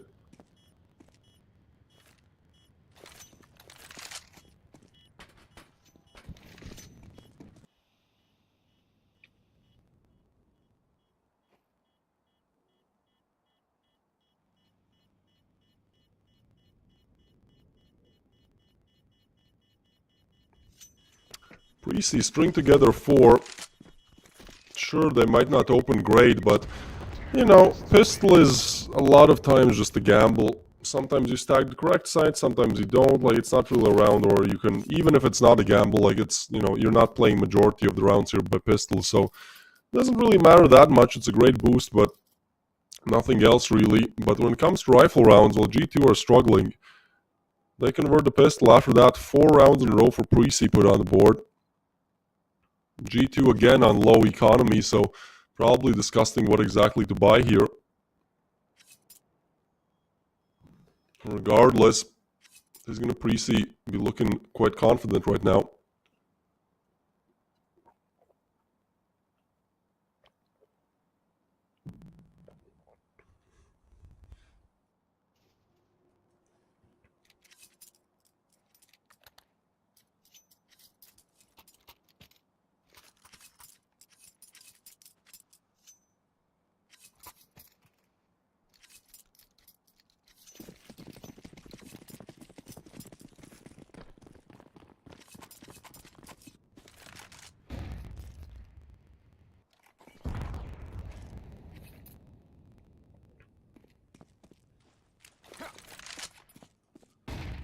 Looking to set up towards A. Nice boost by FNK. I mean, these days that's been so expected, so foreseen, but still can sometimes grant you a quick double. After that, they're going to check it every round though. Well, they see the M4. FNK spam down low. A Cillian goes down, and this was that one gimmick that G2 were trying to utilize to get this round converted, but instead it's the frag found, it's stuck low. And now that op on Doge really has to do it all together with Zezor. They're grouping up to retake A. Zezor does get one with the hero M4, another for Zezor. They finally refrag him, but Doge is still there with the op, and Hitori, look at him, he's sneaking up, that's a new word, he's sneaking up, guys. Well, he gets sneaking down. Doge gets a refrag on Becky. But you know how difficult it is to retake A site on Vertigo. Oh, Doge between a rock and a hard place gets tagged left, right, and center. There's the bullet that finishes his life. And Equip with the final. Prezi up. G2 Ares looking to find a way back in this. 5 in a row now for Prezi. Their map pick. T side of Vertigo. I mean, talking about starting great, right?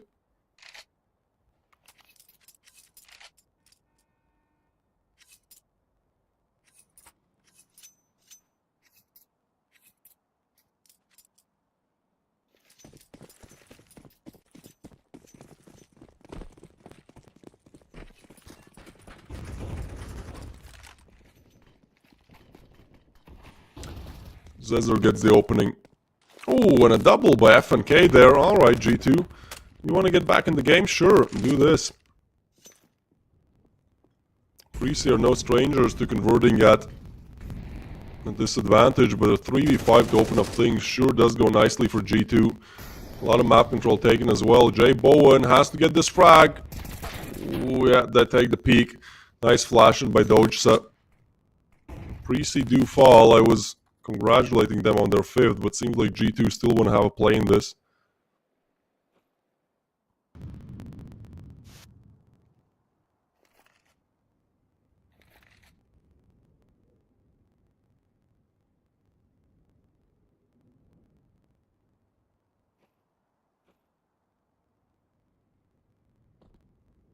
Well, Doge them.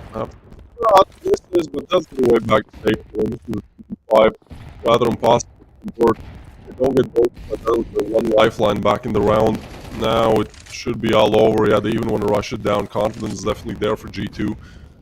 Actually retreat back a little bit, but as they are the ones trying to push, I mean, they know exactly where Becky is. He's tagged up. Nice spin, but nothing else to show for. G2 find the third, their first rifle round. Some confidence starting to flow back in their veins.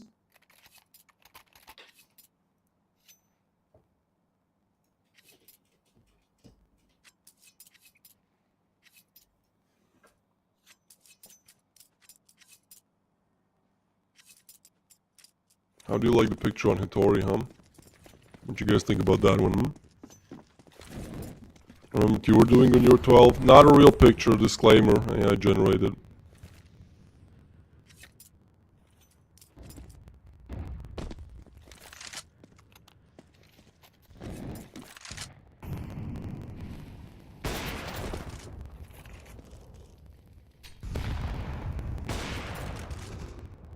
You two laid down. Well, I like this. That's a nice gimmick by Precy. You can see that they've at least been, practicing something. This is why it's their pick. That's the first time I see it. Nice way to clear out the op. Fortunately, nobody on the other side, and game going rather slowly.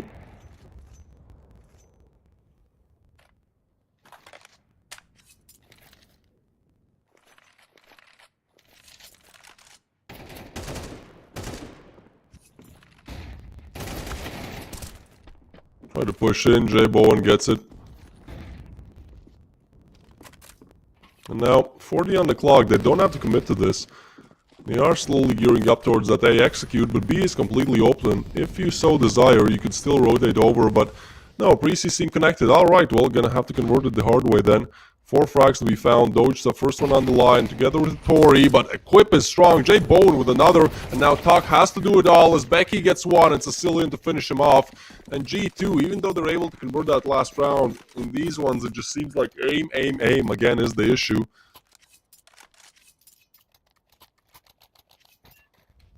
So many of those engagements are just down to, well, I'm gonna peek you. Who's gonna click heads faster?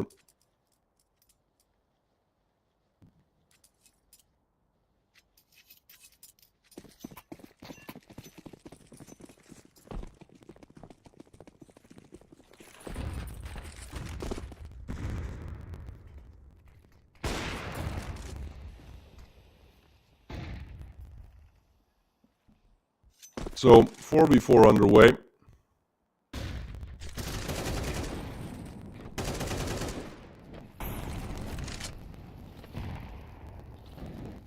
G2 lose another player.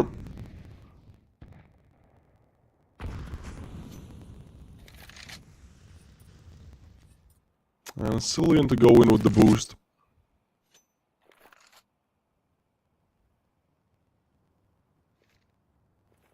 B-side, rather easy to open up, isn't it? Hitori has to do it all on the other side. Ooh, smoke disappears at the worst time possible. Worst. Griller gets Hitori there, but nice refrag by Tag. He's looking for the double. Gonna get difficult. Griller does get it. And now Doge, so with the op, on for the 1v2. Jay Bowen is 2 HP points away from dying, but unless that molly hits, that does not help Doge at all. He's on the op, has to hit his shots regardless. Doesn't matter 2 or 100 HP really. Try to tag him up, switch out. He knows where Joy Bowen is, but they're set up together. Oh, Doge is so close, it's so far. They do run him down. Gets a little bit chaotic at the end there, but Precy staying strong. Finding a way out to convert this. 7 on the board now for them. G2 not has been a great CD side. It's not their map pick, so not to worry too much around the Mirage, but still. I think you need to get at least 1 round in these last 2 of the half to make it, believable. Alright, you get 4 rounds, not ideal at all, but look, you win the pistol, this is consecutive, at that point it's 6 to 8. That's the mentality, but 3 to 9, I don't know. Just in my opinion, looks a lot worse.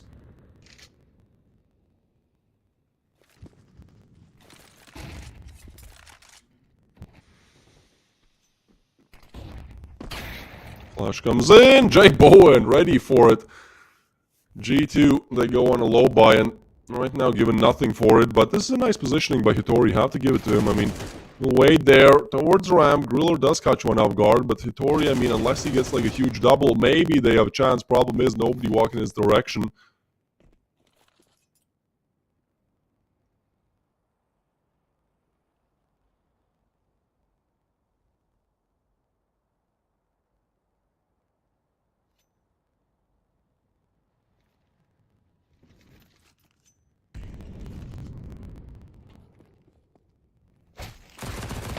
Oh, hello.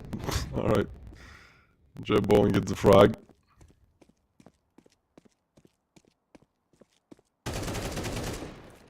V5, another found, and, well, they do win it out. One given to Doge. So bomb is there as well, so I mean, it's last round regardless, right? It doesn't matter too much. It's only Doge left alive for the 1v4.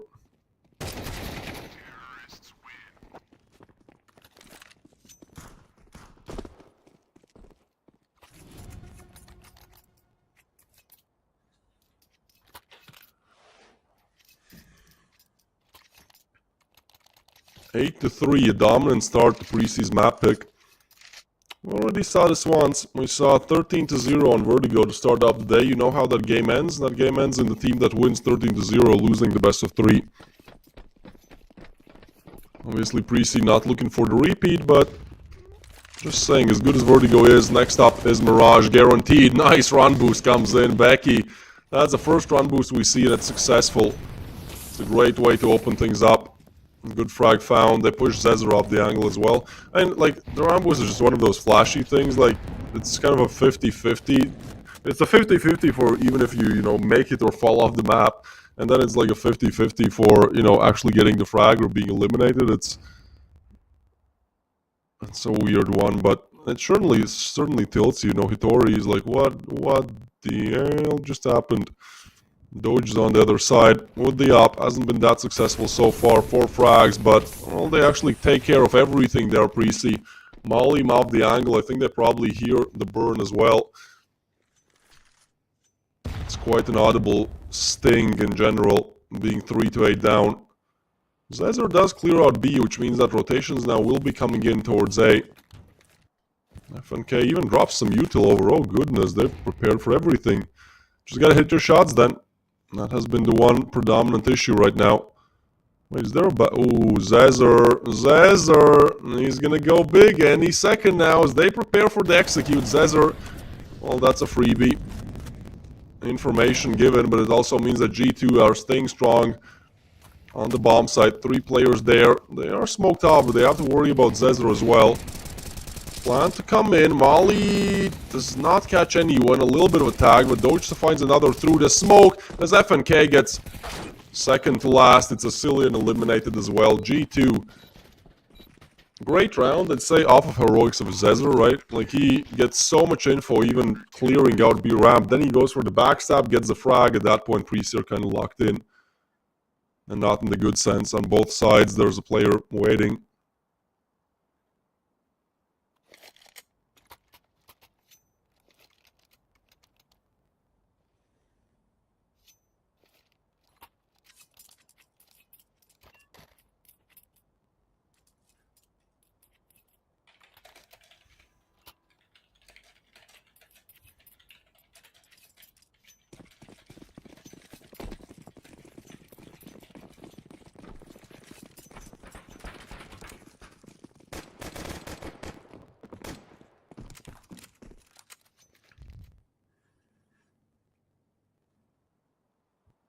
G2 setting up to go towards A. Pistol round would be a great conversion for them to be found.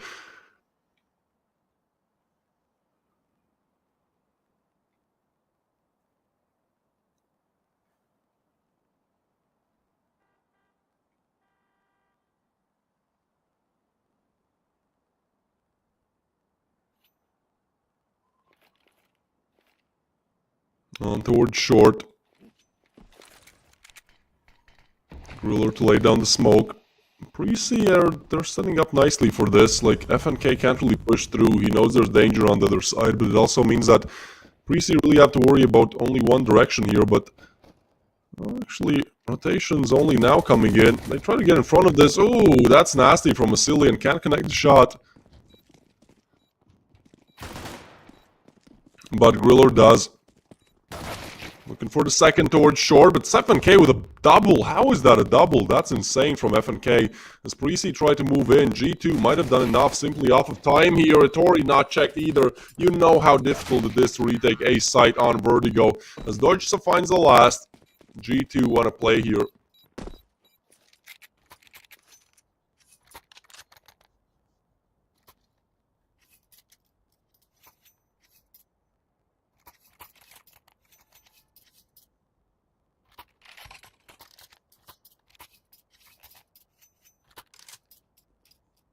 Perhaps a comeback in brewing here.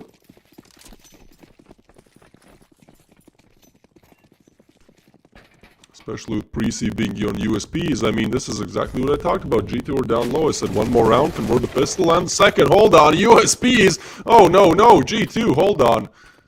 You had two AKs, Galils, to bring in that round, and you lose both of them. A side still is going to be clear, but it also means that Equip is going to have a MAC 10. Jay Bowen with the AK, they have the man advantage, and if they play this one together, they might even get in front of the plant here. They will go for the plant, looking to explode out, but Zezor intact to shut it down. Equip with the refrag, Equip with the double. Now Deutsch has to do it all as he clutches the 1v2. He keeps G2 in this one, but far from comfortable, you know, I'll tell you that much. It's G2 to bring the sixth one on the board. But Precy, I think, still happy about this. With only USPs invested, they take away 4 rifles. Get some extra cash, but most importantly, damage G2's economy enough to where if they lose this round, you know, they're back to pistols.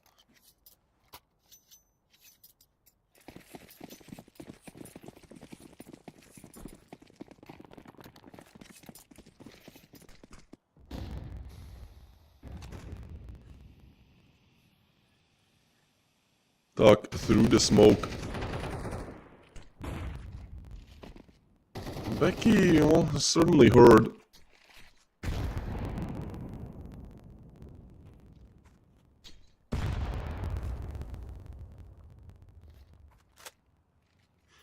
G2 lining up for the execute. Well, it's weird.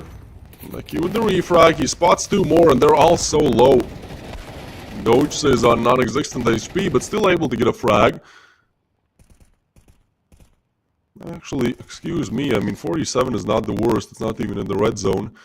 So, yeah, they get one back, they now revert back to A, and this really comes down to the awareness of Precy, the kind of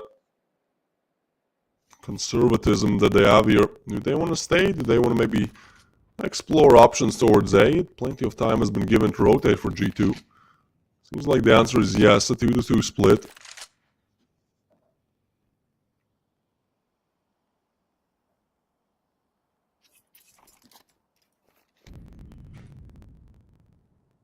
So, Jay Bowen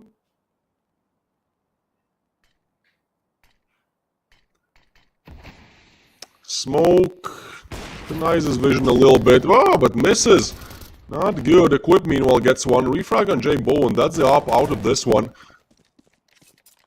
So Doja and FNK low. 3-3 to be converted, but that's a beautiful frag. Asilian with another, and FNK on for the 1v3. They do find him.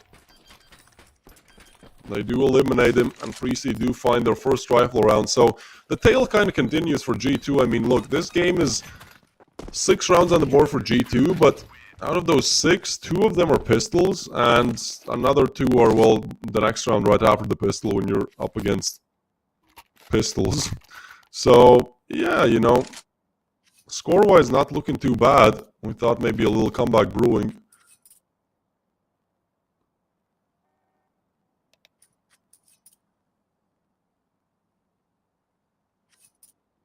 Attack pause by Precy. When it comes to rifle rounds, they haven't been struggling too much, and I think they just want to finish this one off.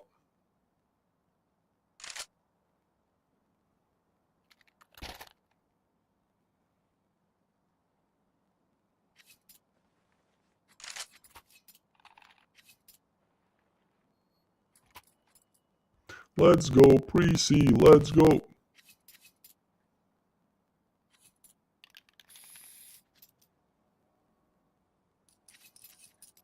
Am I getting banned for this as the caster man? Okay, let me do the other.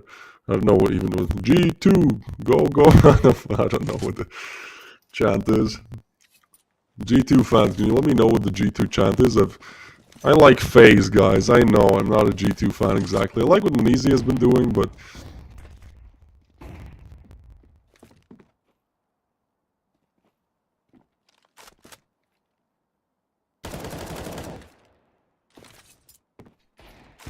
Pistol is only on the side of G2.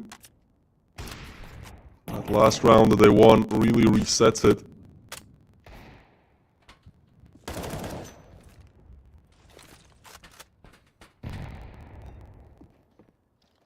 Becky gets the opening, and one by one those pistols should fall.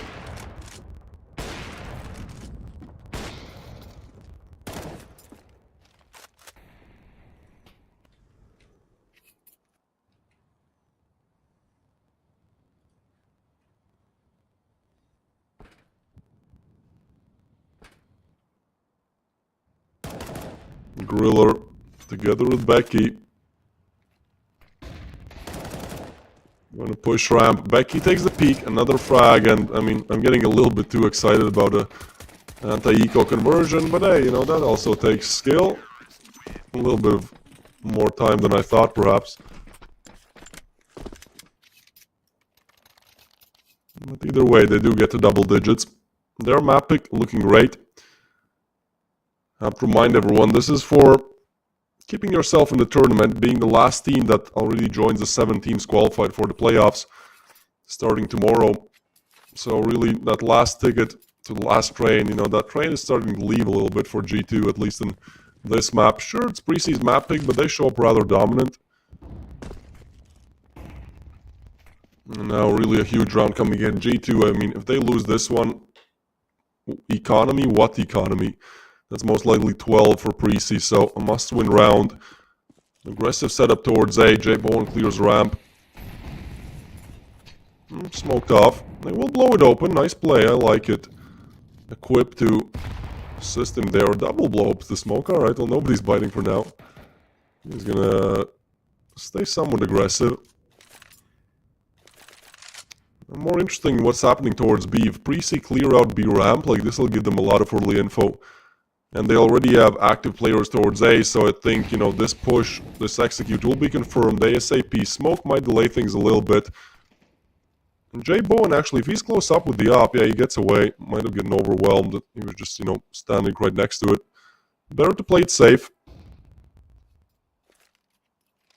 And again, like, Priests are not too active on B, but there's just so much early information.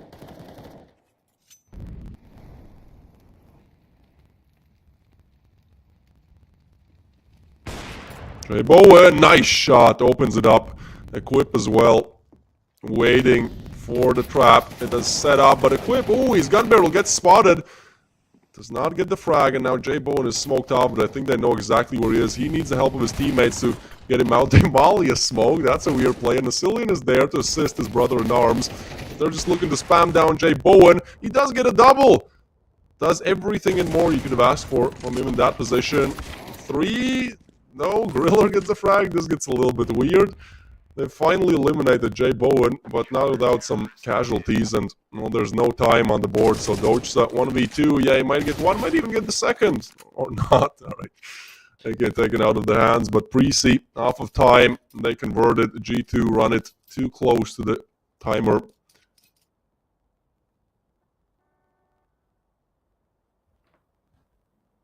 Attack pause.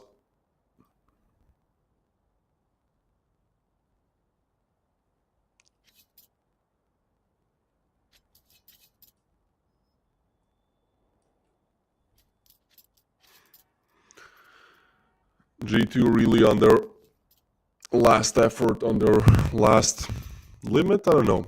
Last what? Let's do English with twist.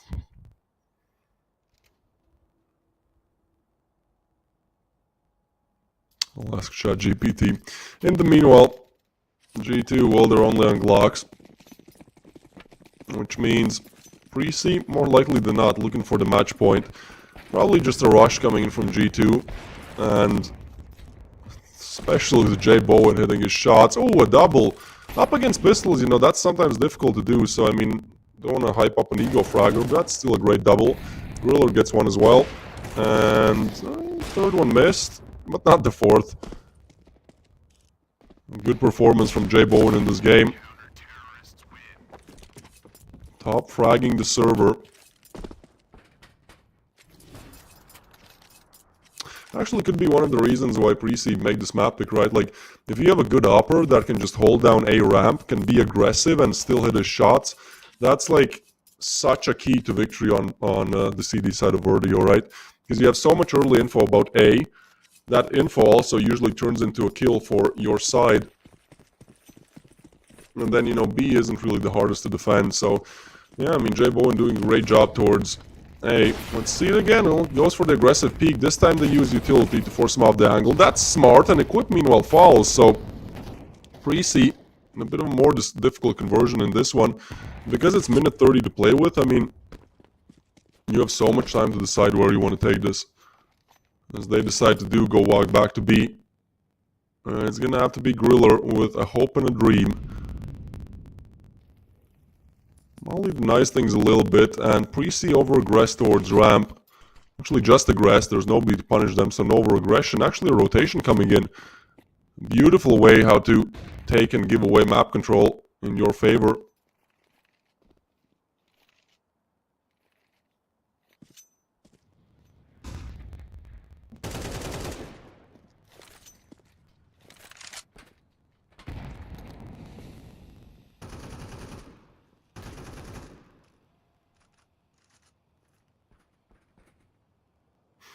Well, I think everyone has the info here, so perhaps you want to go back, boys? No? You're going to stay with the B execute. Alright, I mean, it's going to be F and K to actually lurk towards A. This round is really just taking its sweet time. Oh, nice flick by F and K. He opens up the A bomb site. There's 25 to play with, but they do decide to go B. This is getting weird. Griller, well, that's that weirdness gone. Gets eliminated, and 2v5. Can't even get F and K there. Jay Bowen looking to just save the op. 3.6k, it's not like he couldn't rebuy, but I mean, let's get serious here. It's a 1v5. That might be the answer to G2 getting at least a couple more rounds, right? Like, if they go A early, no op for you. No op for you. Aha, only Deagle. If they go A early, Jay Bowen is there, right? He gets so much early info. Yeah, you can use mollies and stuff to get him off the angle, as we saw in the previous, but he's gonna return there sometime, right? So maybe just go B. Use your util towards A to keep some players not rotating from it, and in the meanwhile, you know, just open up B. Last round, Equip and Griller not really able to show up for the task, especially Griller. So, Pre-C. So close. Had 6 chances to convert this. Now, 1 gone, 5 more to go.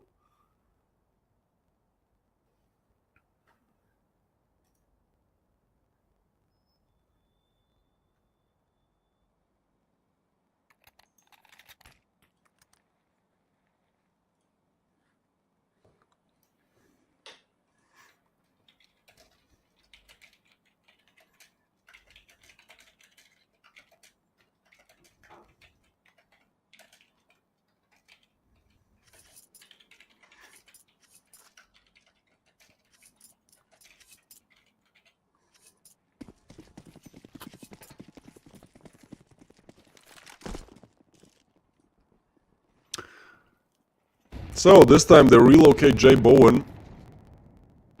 And G2 look to go directly in his arms here. I mean, not directly. Actually, yeah, I thought they were towards mid. No, they're towards ramp. There's still one towards mid, and this time Asilian gets one aggression. Punished a little bit. Zezor gets a refrag. Equip stays aggressive. Pre-C, a lot of these CT round conversions have really been on. Oh, hold on, hold on. That's an easy frag for Tag. Gets in front of it.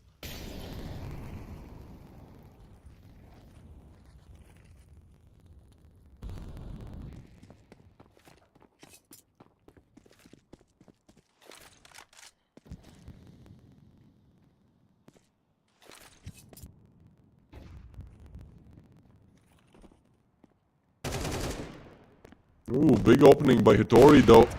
2v4 now. Jay Bowen can't hit the shot either. He's gonna go aggressive here. Oh, what a play that is! He shuts down one, but it still means that G2 are given A. Maybe a little bit of a remedy, but you now have to figure out, do you want to piece this one back together?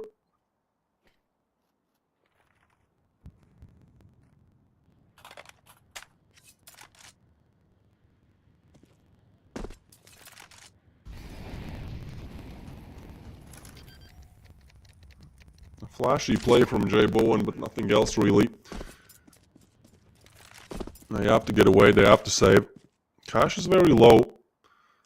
And G2, I mean, I don't want to, get too ahead of this issue.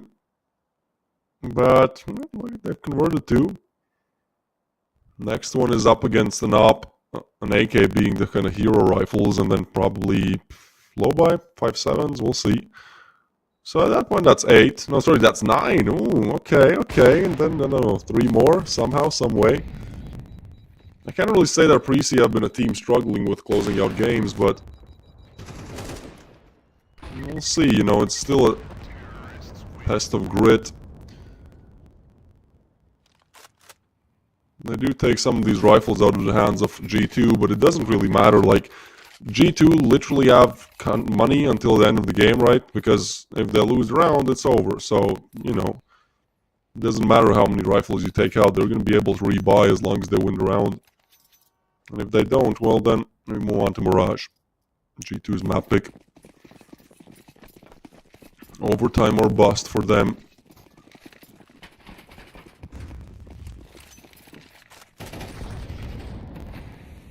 And yeah, so 2 hero rifles and the rest on USPs. They go for the... No, too much noise. They go for nothing.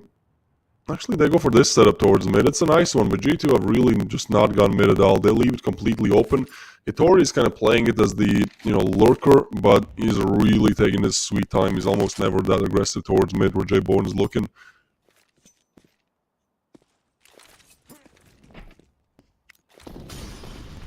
Instead, they look to open up B.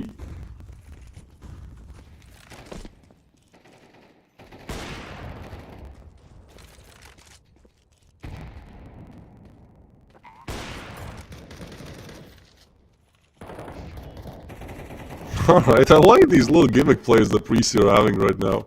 Like, this is one of the rare times when you can see, like, clearly why they picked their map. They picked this map. It's these little plays like this, You have to know them to make them, and it means that you practice the quip. I don't even know what's happening at this point. G2 convert around. Preci go for a little bit of a show here. A little bit of entertainment. But up and AK saved. And Jay Bowen hits the shots as well.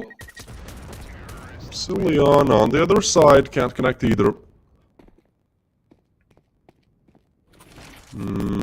Alright.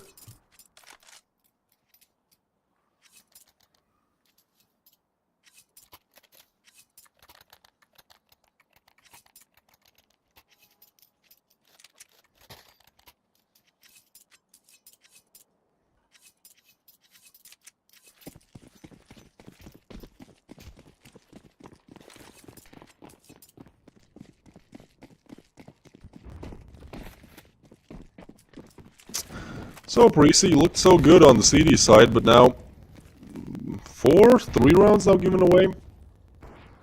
Definitely a lot more than they expected to close out the game. Towards mid this time, G2. This is the only time that Preci give up mid control, because it's like, well, they haven't been hitting it at all. Well, G2 read it perfectly, choose the perfect time to go there. They will try to overwhelm Becky, but he's good for one. Molly's there as well, and that's a beautiful shutdown. That one Molly does so much damage. Almost double freebie for Becky as Equip gets another. Seems like Preci have finally done enough. 2v5, and well, as difficult as it was in those last couple of rounds, this one just comes easy to Preci. They convert, and that does mean that, they're one step closer to converting the whole best of 3 as well, taking themselves to the playoffs as the last team to qualify. But there's still that one or perhaps two final obstacles. We'll have Mirage coming up. That is going to be G2's map pick, so their chance to, put another map on the board. And then if we go to distance, it's Anubis. If you watch the first best of 3, it's the repeat in the maps and the order. Vertigo, Mirage, Anubis. 2 for 2 today. First one goes the distance. We'll see how Mirage goes first, but that after a short break.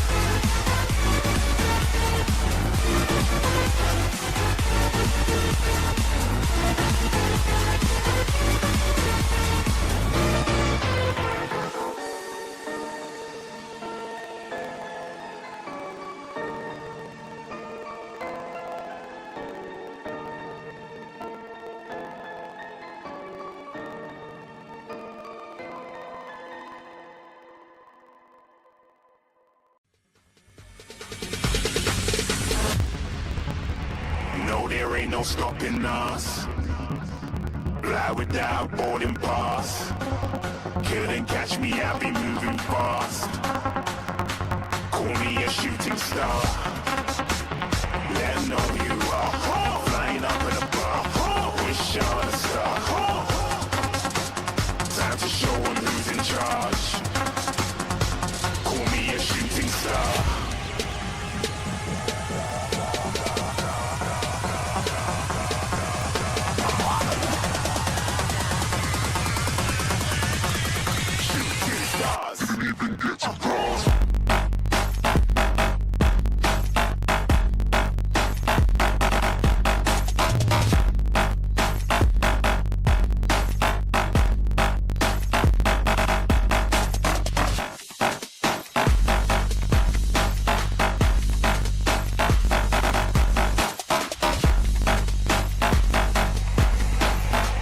I said I'm moving too far. Get it glass.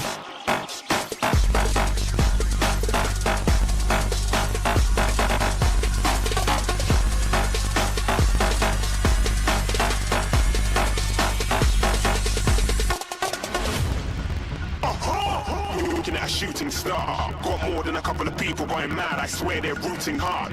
Tell them I'd be big in the game like she went and got them breast implants. I said I'm moving too fast. Didn't even get a glance. I'm ready to eat up track like I'm seated in a restaurant.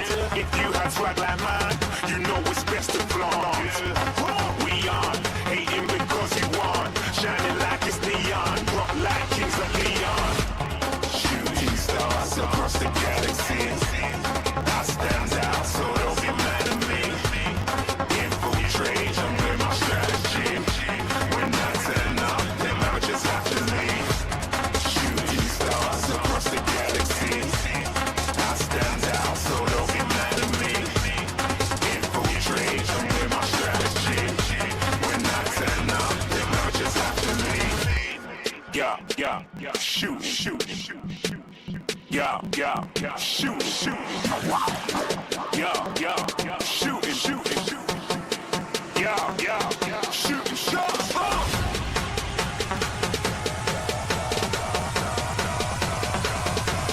Shooting stars, shooting stars, shooting stars, shooting stars. Didn't even get to cross.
God that the brothers on the rise now. Endless celebrations all in my house. Levitating now, I'm super duper fly now. London boy, but DC where I reside now. Put the time in while you always yelling time out. And for quit it, cause I know I'm coming with it. You were sitting, you were wishing I was handling my business. Now I got the ball like Harry Potter playing Quidditch. And my business is humongous, you would think that happens in there. Damn man, I'm all that, yeah, I'm all that. Looking for that whip, yeah, that what you call that. I'ma blow up in the summer, have him yelling fall back. And I've always been ahead like an effing ball cap. Man, I came in the game like, whoa. Got a couple chains on me cause I like gold. They told me I'm the best and I told them I know. Cause when I'm in your town, every ticket I sold. Yeah, this ain't on the man. Facts, bro. Facts. Lot of haters. Tell me where they at though. I'm the new pop, all I do is rap though. Want me on your song, throw a couple stats, yo. Woo. Everybody wanna do the same thing. That's why we ain't on the same page. Do my own thing and I maintain. Flow like water, so I'm going mainstream. I'm going mainstream. Flow like water, so I'm going mainstream. Yeah, I'm going mainstream. Flow like water, so I'm going mainstream. I'm going mainstream. Mainstream. Flow like water, so I'm going mainstream. Yeah.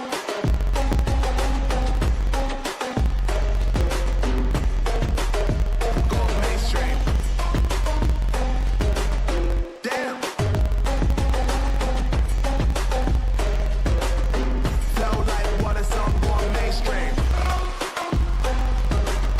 Woo.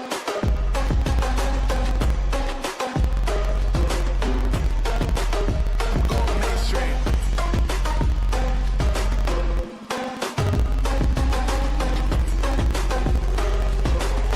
Flow like water, so I'm going mainstream. This ain't on the man. Facts, bro. Lot of haters. Tell me where they at, though. I'm the new pop, all I do is rap, though. Want me on your song, throw a couple stats, yo. Everybody wanna do the same thing. That's why we ain't on the same page. Do my own thing, and I maintain. Flow like water, so I'm going mainstream. I'm going mainstream. Flow like water, so I'm going mainstream. Yeah, I'm going mainstream. Flow like water, so I'm going mainstream. I'm going mainstream. Mainstream. Flow like water, so I'm going mainstream. Take me in slow, breathe me in and let me go. Feeling the lumps inside you, and the blackened eyes make my way into your mind. Just to know what you knew. Restless every time we start locking eyes. Lost control. It's paradise with honesty, but I'm in the dead of the night.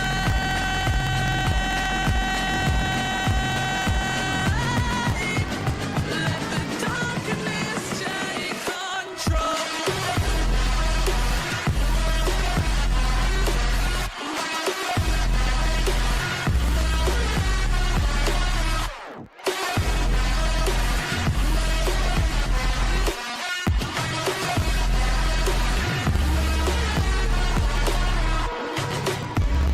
Let the darkness take control. Darkness take control. May the darkness take control.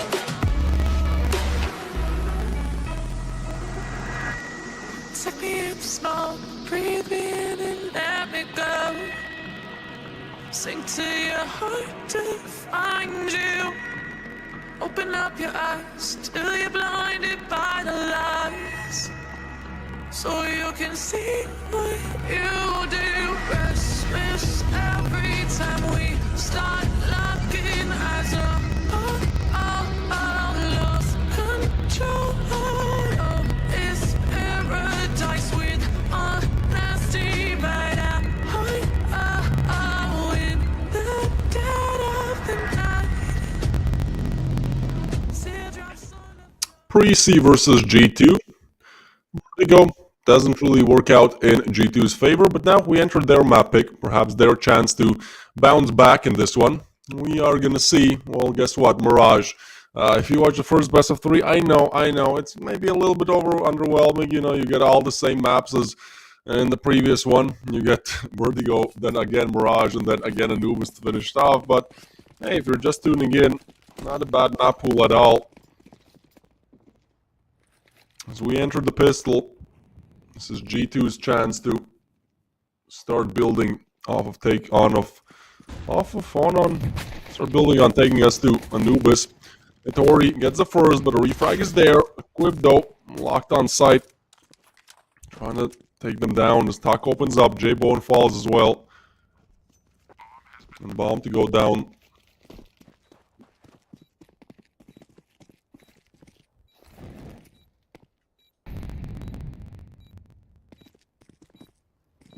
They look to head towards A, but G2, they're just setting this one up perfectly. Like, they're not going to give an inch away. Yeah, sure, get on the defuse, then deal with 4 players on all sides. Nice way how to open up things, and, well, everyone falls. Griller with 1, but that's it. Great 2 conversions, but now it really comes to those rifle rounds, right? Like, that's what G2 was struggling with on Vertigo. On Vertigo, they win both pistols, win both anti-ecos as well, but they only get 9 rounds, but still, you know, they're, those last 3 were pre-zero and match point, and I'm just saying, you know, their pistols surely looked amazing. So far, they're 3 for 3 for pistols and anti-ecos, but we'll just see how those rifles go. But first, I have to get past this one. USP's only on pre-C. Going for the low buy stack mid. Hitori confirms all the information. He is kind of locked down here. Can get away, but, well, can just spray them down. That's an option. Oh, that's beautiful from Hitori. J-Bone is there to shut him down, so A's denied, but look, he's not going to be too sad about that one. So much cash built up as well. 600 per Mach 10 kill. Means 1.8k on the board from Hitori in that one, plus with the USP. Gonna have money for days here.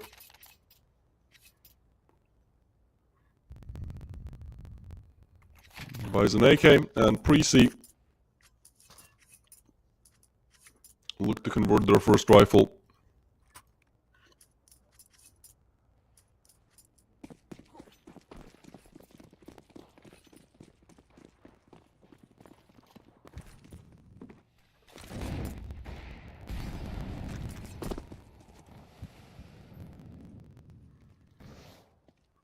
So, gonna be looking to go towards A. Shot missed by J-Bone, uncharacteristic, but it does illuminate the opera's position. It also means that G2 can advance. They try to flash him off the angle, but still have to deal with connector here. Equipped with the frag. And pre-C find one. Looking for more. Long range. Oh, explosion on J-Bone, but Equip does find the backstab. Means that G2 have taken the side, but given away 2 players here. And look at this. Are they ready for Equip? They're not. Becky gets another. It's all left up to Tack, and once again, those rifle rounds really start to tackle them. Tack on for the 1v4, then they know exactly where he is. Finds a double.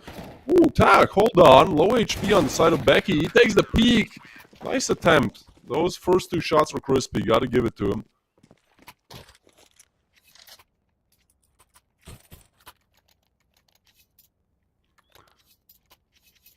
Hey, 2-0. I think I remember you from the Baltic LAN. I casted it in last September, December. I remember Zezer played in there. Talk played there. I think it was Grindus who won it. So, yeah, not my first time watching some of the G2 boys.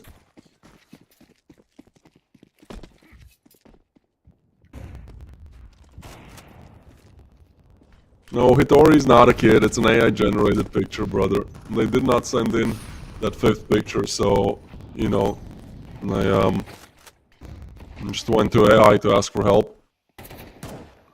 He's not 10 years old, believe me. Actually, don't believe me, I don't know. I don't converse with 10-year-olds.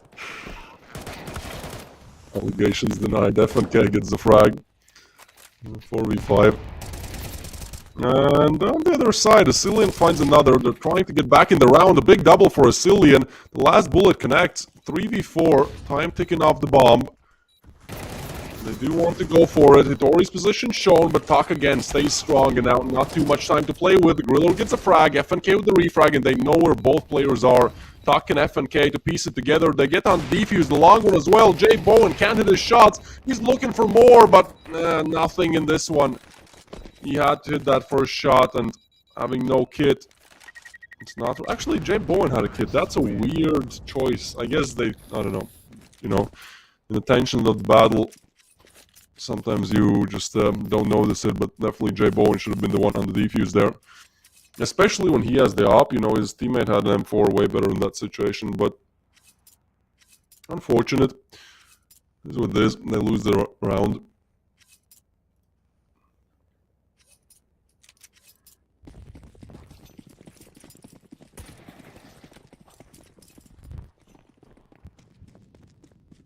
So, pistols only, Jay Bowen on the hero op, and just looking to convert this then. But G2 definitely showing up good on their map pick.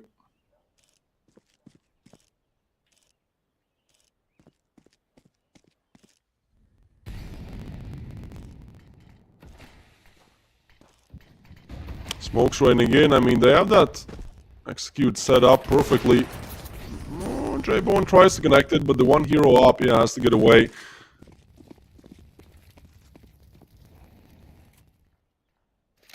This will be a difficult CD side for Preci if they don't find an answer to say execute. I mean, we've seen this from a couple of teams, but it really just comes down to throwing a couple of smokes, or well, literally everything. His ticket is smoked, connector is smoked, jungle is smoked, and then it's like, well, we got a molly under palace and a couple, you know, throw a couple of util to clear out the side, but after that, you know, there's no way to get back in this because there's still 3 smokes you've already planted.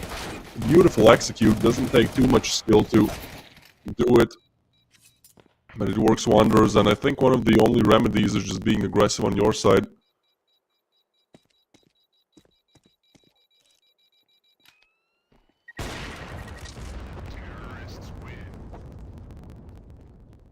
So we'll see if Preci try to take more aggressive A control, perhaps, you know, clear out ramp together, do something to make sure that, you know, once that util rains in, they are well aware of this and they can, well, eliminate the players before they even get on site.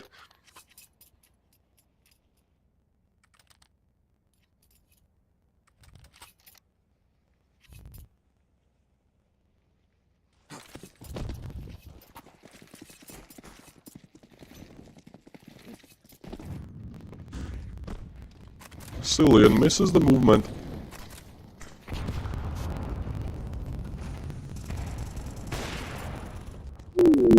Oh, this tag. A little bit of damage.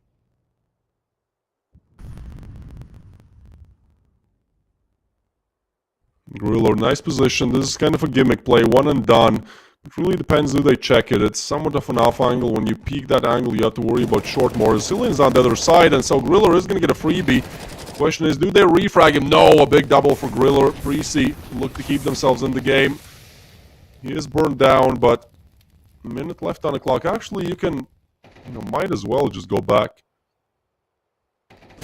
What's my name?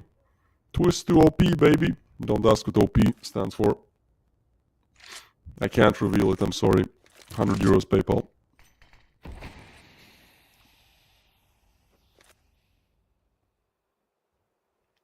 Preci. Another rifle round where they're given a chance, they're given a lifeline to still have a decent CT side, and well, they do take it. 35 seconds left, and Tori being so low, this boost might eliminate that final option to get back in the game. That's exactly what happens. And Tak, actually, hold on. Well, actually, sees it, gets the frag, jumps out, but not ready for the second. And now it truly should be over. It's Doge up, retreating back.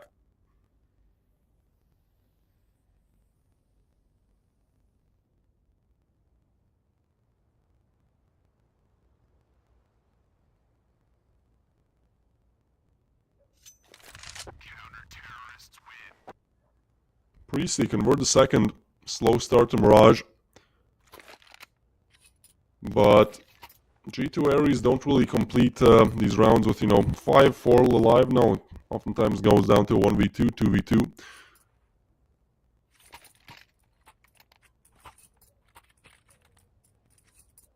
And that means that Economy only allows AKs, 2 of them in this round, rest on pistols. Precy really been given a lifeline here to get this game a little bit closer. We'll see G2 setting up towards mid. J Bowen long range. Last time he did tag him up.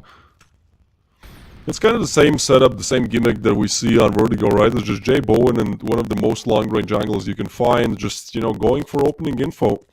On Vertigo's A site, or rather A ramp. Here it's mid. And I like this, you know. A very aggressive operator J Bowen is, but when you're able to hit your shots, like, you get a frag, you get away, beautiful. Even if you don't hit your shot and die, that's still a lot of opening info. And as Precy play together, like, even if J Bowen goes down here, Cillian will be able to do something with the info. Not ideal, but not bad. And instead, it's a Cillian just himself doing the dirty work. Takes down Doge side. J Bowen looking for something, but oh boy, hold on. Those pistols have found themselves on the A site. This is pistols only, but well, they walked up on it, and Hitori gets another. Oh, Becky falls as well. That's a bad round for Precy. There's no other way to say it, unfortunately, but they're just not ready for that A site attack. And get overwhelmed and dealt with rather quickly.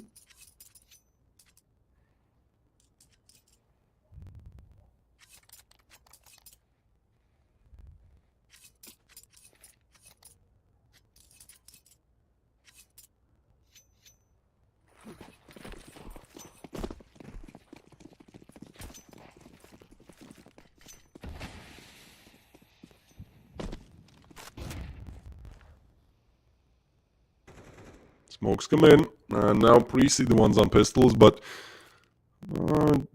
do quite doubt that they'll have the same conversion that G2 had with them. G2 look to execute this one slowly, just gearing up. Trying to go towards mid, and long range, Zezer gets taken down. 3v4 now. G2 slowly approach B, there's nobody home.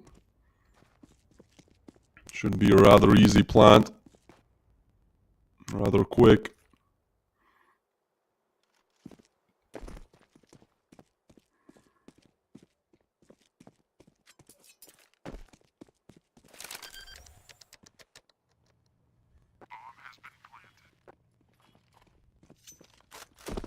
So Deagle's USP's M4s, and they have to retreat back, fair enough. Precy gonna save an M4, not ideal from this situation, but look, nothing is ideal right now for them. They lose such a big round in the previous that here, you know, it's just kind of have to regroup. 6 on the board for G2.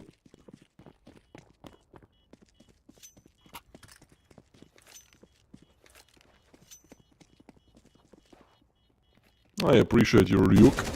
Hope that's how you'd say it. Ryuk. Ryuk. Thanks, bro. Griller gets a frag with the Deagle. FNK to refrag, and so 6 on the board for G2. Not bad. They really want to take us to Anubis. I mean, we literally have a little bit of a deja vu feeling, don't we? Team converting Vertigo comfortably, then onto the other maps. Other teams map pick Mirage, then they make a comeback, you know. Now we head to Anubis.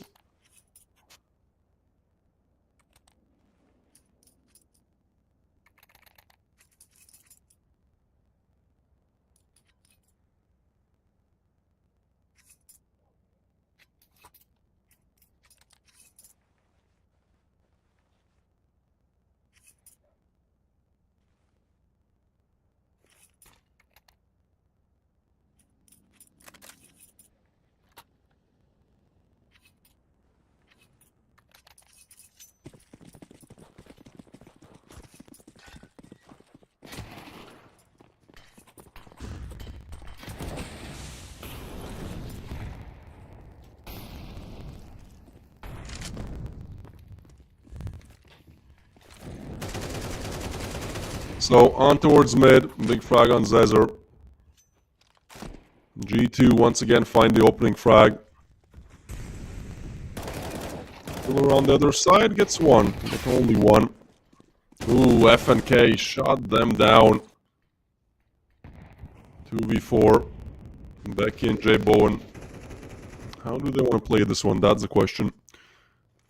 I think just retreat back, like, again, 180 from what we saw in Vertigo. Here is just G2 getting round after round, and Precy really struggling to get back in this one. It's been a good side, T-side for G2.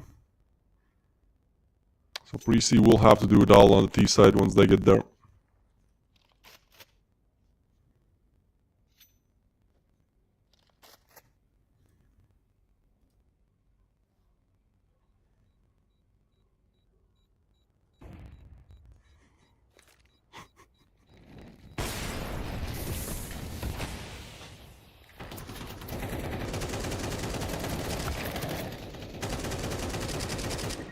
FNK with the frag.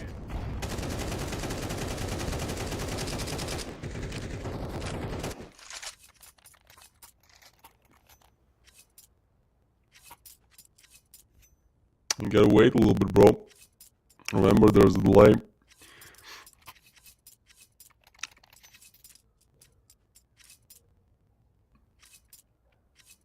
Seven on the board for G2. Looking good, looking solid.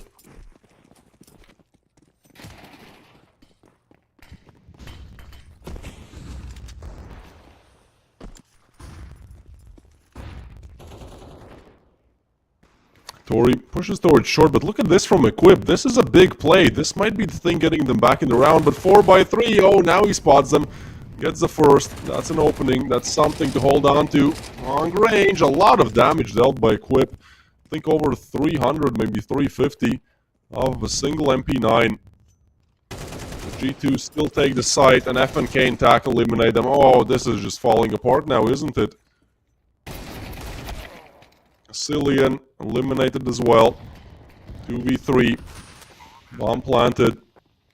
So they're all very low. Ooh, a couple of bullets away from elimination, and Becky now shifts the odds in the favor of G2. Do they want to peek here? I don't think so. They're low HP. Becky gets another attack with the frag, but has to complete the 1v2 clutch now. Throws in the nade. That's a weird one. Tries to get away, but it's Becky with the clutch.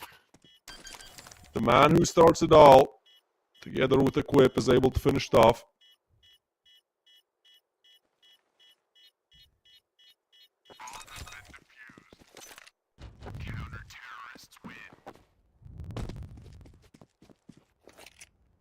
Only one kill, but 269 damage. So much impact in that round. And well, that's one of those where you think it's kind of over, right? You're looking at 8-2 for G2. You're already kind of planning what happens on Anubis in your head, but let's see. Let's see. Precy, right when you think it's over, they do convert around, and now look to head for seconds.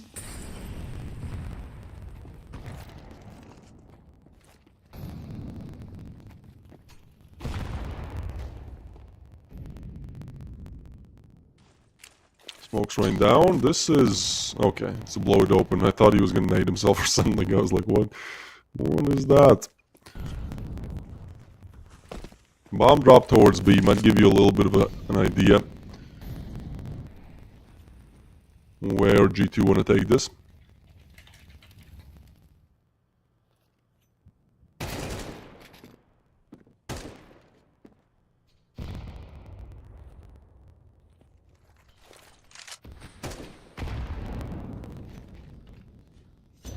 Well, they deal with FNK towards short, and now Griller will have the early util down. Two more players to arrive, and Precy might have this one down. I mean, they have the perfect stack, right? Actually, now Becky rotates over, but the smoke down. Do they want to go through the same boost? This time it's a Cillian in it. Last time it was Griller getting a double. Now they've switched places. Cillian, do they check him? No, they don't, but Cillian can't hit his shots either. Oh, boy! Cillian, that's nasty. This does not work out at all. Dodge gets a headshot on Becky, and at this point it's a 2v3. This should have been Precy's round. They had the perfect setup, but unfortunate. But Jay Bowen still fights on. Equip finds another. Hold on. We might have a game on our hands then. The 1v2. Zezer left for the conversion. As he'll try to get away. think they know where he is. I mean, he jumped on the van, so gonna be difficult up against an op. Jay Bowen looking to get the second. They tap the bomb. And yep, gets the last one as well. Equip gonna defuse. Freezy convert the fourth. At last, their CD side starts to look better and better. Cillian he's the MVP of that round, huh? Okay, this is a funny AI picks MVP moment, isn't it? Yeah, Cillian, with everything that he did in that round, huh?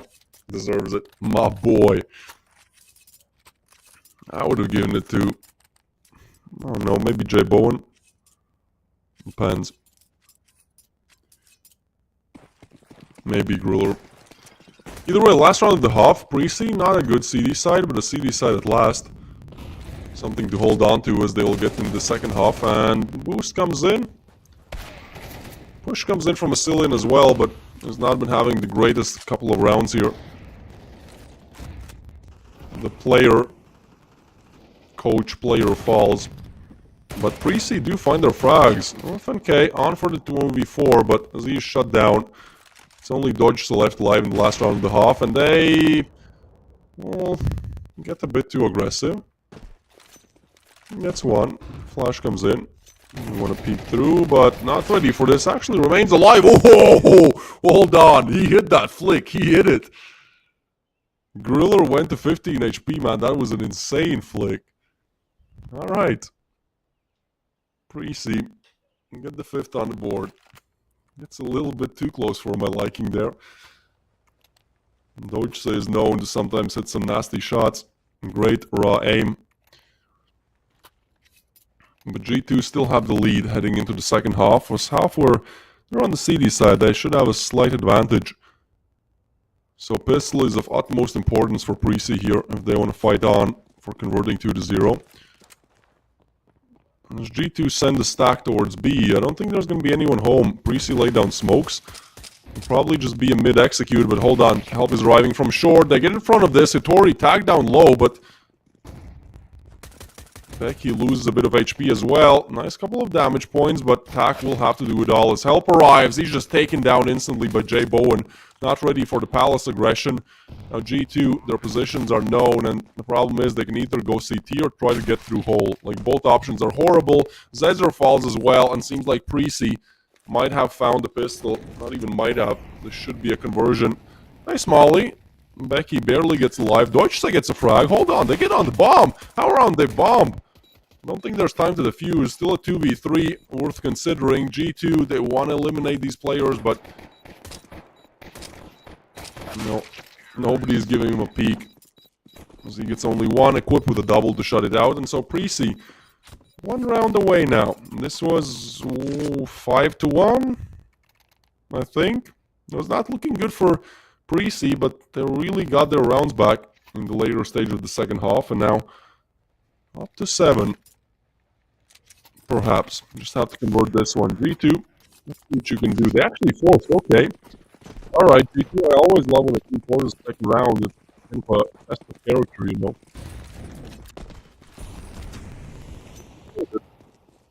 The MP9 is good. Quick out mid. Probably has the such big aggression from G2 towards B. They will know about A, and Caesar with the 5-7 insta headshot. Long range. Actually, they fight on. This is Hitori on side. They finally spray him down. Jay Bowen gets one as well. But again, it's FNK with the 5-7. That has really been a problem this round. Some extra util, but seems like Ruler might have done enough. Still down to a 2v2, actually. They've picked up weaponry as well. 2 MP9s.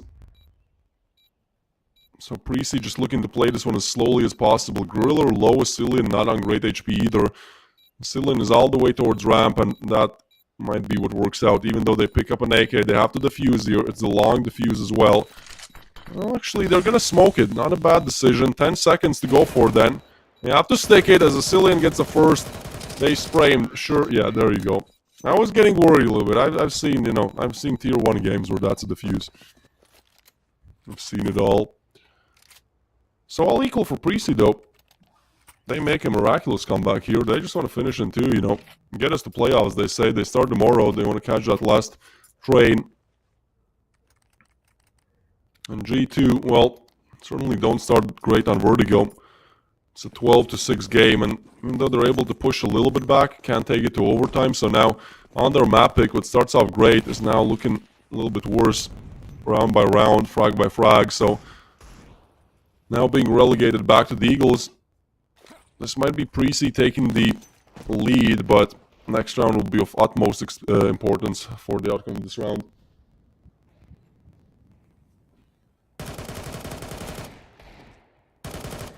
Cillian on to eliminate the first Deagle, but that's a nice shot by Hitori. He sneaks up there. Meanwhile, Precy do plant the bomb. So, Deagles, I mean, you can go for it. Why not, right? You're gonna buy next round either, and oh no, I'm giving away $300. No, $600 on equip. Oh no. Maybe looking for some exit frags at this point. Actually, hold on. Ninja defuse? No kits, so I don't think it's possible. They are watching it. Timing, yeah, okay, Griller eliminates that threat.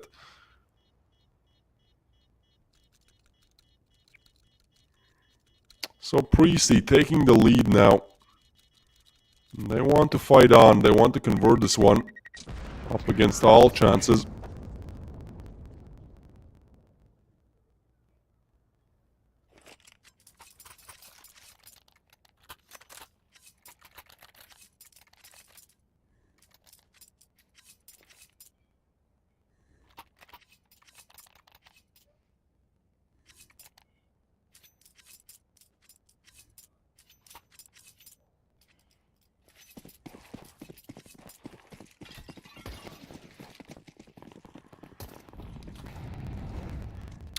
So for the first time in a while, Precy find themselves in the lead. I think for the first time in this game, yeah.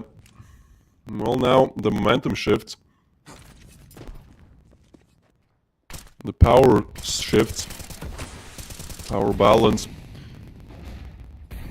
But Precy come in with a very nice side execute. They're doing the same thing that G2 were, you know, just throwing down all the smokes, all the util. Oh, that molly stings. And G2 onto the rifles, but after a retreat back, bomb planted, and the question really is now, do they want to go for the retake? It's a 5v5, but they're like completely shut out of the bomb site, right? They lose these rifles, that's going to go very horribly for them. Beautiful execute comes in from Precy. There's no way for G2 to deny anything, really, and as a Cillian and Equip eliminate these rifles, it's going to be G2 on a low buy again in the next round. Zezra and Tog, the only two remaining alive towards CT, looking to at least to keep their rifles, you know. That's their dying wish.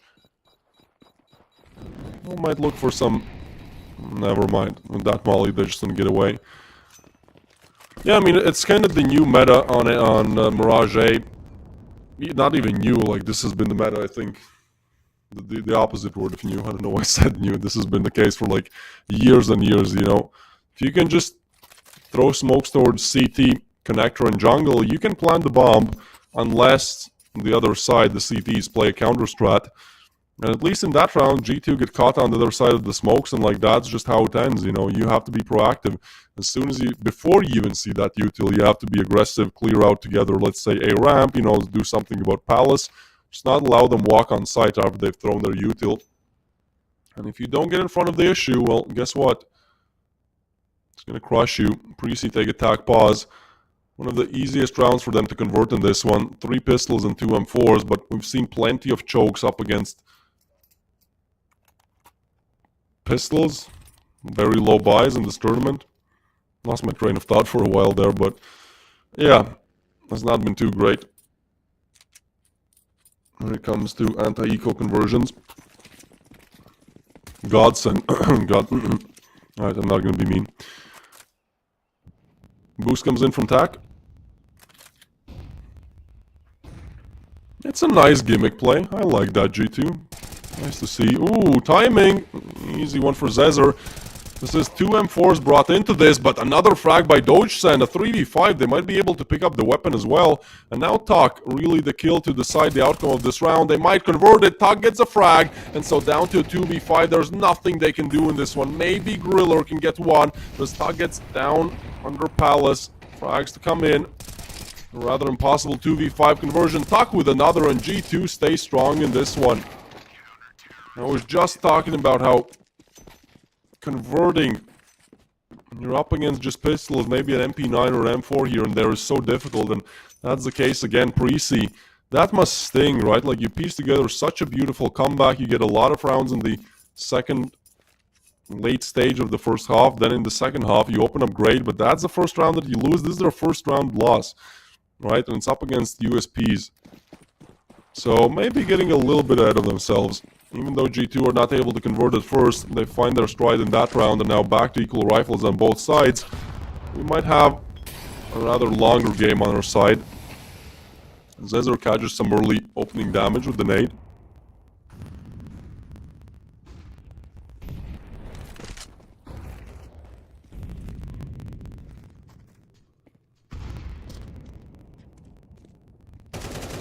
Ooh, Vasilian might have a world to deal with here. A lot of difficulties. He does get one, but help now arrives. Becky to spray one down as well, and that's a good recovery from Precy. As they lose a quip early on. Help mid is all that they could have really asked for. Ooh, Doge, so this time the flick is not there, and look at this. Griller has found a completely open site. FNK with the boost, but now they know about 2 being present towards short, so if they can just get on a site, that's their only mission here. A 2v4, FNK looking to do it at all, but as he's eliminated, it's Deutsch, the guy who misses the shot, to now clutch it out, and Jay Bowen with an illegal angle there, like, what? You see how far away he was, like, he was miles behind the wall. At least, you know, from the other perspective. Obviously, Jay Bowen sees it, but that's a nasty angle. And that's also G2 on attack pause. And they can convert with 2 M4s and pistols, but when it comes to this, when it comes to a rather easy round, you know, you even have that opening towards mid, well, can't convert. Precy for a while, for a short stint there in the 4v5, but converted rather beautifully. A side given completely away, and G2 understand this is like their dying wish. This is their final opportunity, pretty much. They are going to buy up. And if they lose the round, they're back on a low buy, and it's Precy on match point, most likely.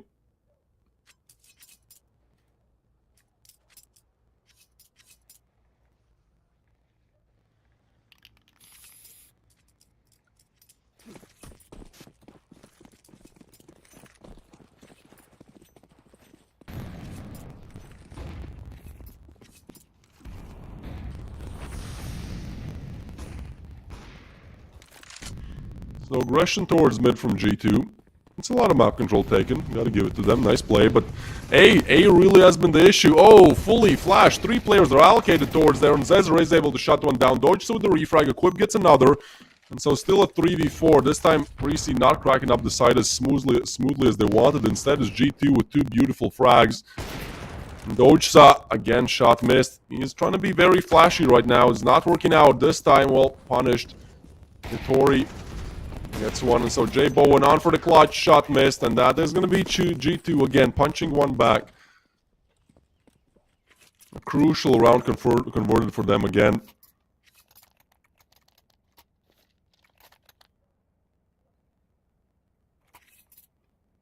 They're down, but never out, and that actually now puts Precy in a rather big pressure situation. Right? Like, you have AKs, you have attack 9, you lose it, what? That's 11 for G2, then you give them the lead. So, yeah, tide shift back and forth here. Dojsa this time not gonna miss. Big opener on equip. Precy take mid control, but at what cost? There's Zezer down there as well. He takes the peek, but Asilian just punishes that instantly. Big frag, but now this double setup. Dojsa and Hittori both on each side. Becky gets a frag. FNK found. And Jay Bowen is just going to push up. Hittori, there's no way he doesn't hear this. Oh, timing! It's not pretty, but it works. And that's what matters. Tuck next online. He gets one. Looking for the double. A big double for Tuck. It's a triple! And seems like Precy, they just cannot convert when it matters the most. It's now Asilian, the guy who starts it off to finish off the 2v4. But this time he's at a huge disadvantage. A 1v2 to be converted. One flash to work with here. He's going to get the plant, sure, but where does he want to play on the after plant? Seems like he's just going to go pit, but that's really a battle of having better aim then, because they're going to expect this 100%. Like, it's planted exactly for pit. You're low HP. Tuck is as well, actually, and gets a way to avoid any kind of nades here. Yeah, Tuck has a big nade. I mean, Asilian could just go down to that. Depends what the Opper now does. He comes in. Oh, timing is everything, but Asilian just not able to hit his shots. And even with the long defuse, that's G2 converting the 10th. Off of heroics of Talk, the only guy to keep them in the game. Man clutches. Almost clutches. I mean, yeah, together 2v4 clutches, I guess. Low HP gets the triple. Let's put an end to that discussion. And you know what that means for Pre-C? Well, even with the bomb plant, it means a very low buy, probably a Tech 9 rush to keep G2 away from the 11th.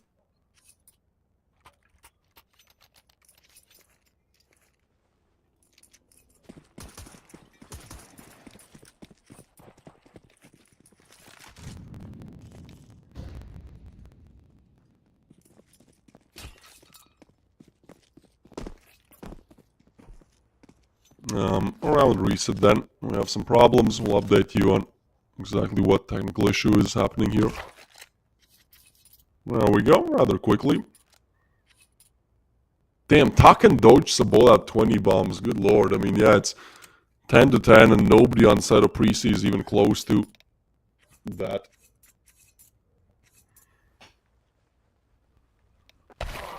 They've really been the two heavy hitters in this game.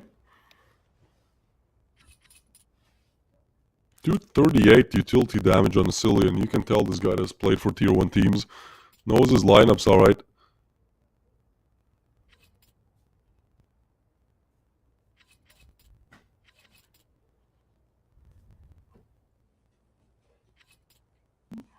Also 68 headshot percentage on Griller. Not bad, not bad.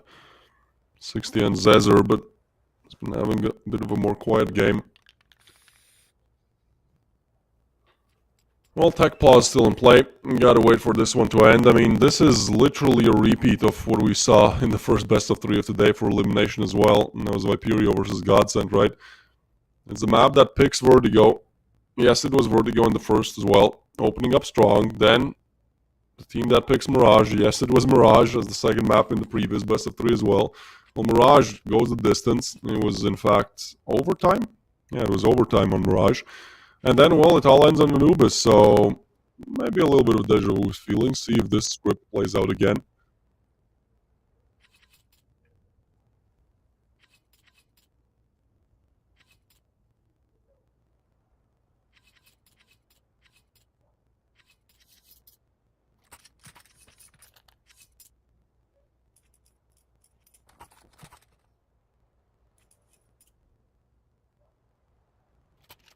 Waiting on production to confirm what seems to be the issue.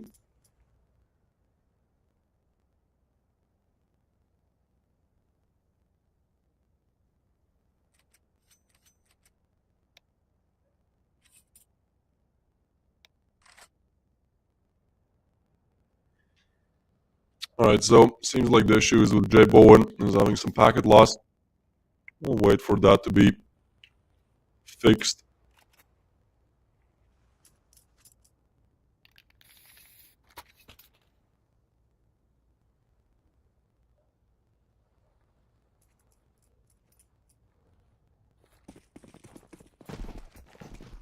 There we go, match underway. A little bit of a waiting time for both sides here to readjust. Briefly at the top of 2, but they make a huge comeback. Has been having a lot of trouble in converting rather easy rounds. Lost a 2v4, lost up against a 2 rifle and pistol buy. And this time just looking to execute quickly with the pistols, but I mean, this is a hope and a dream, really. Information definitely gathered, but that's it. Oh, Equip even misses the jump. Not good. Unfortunate.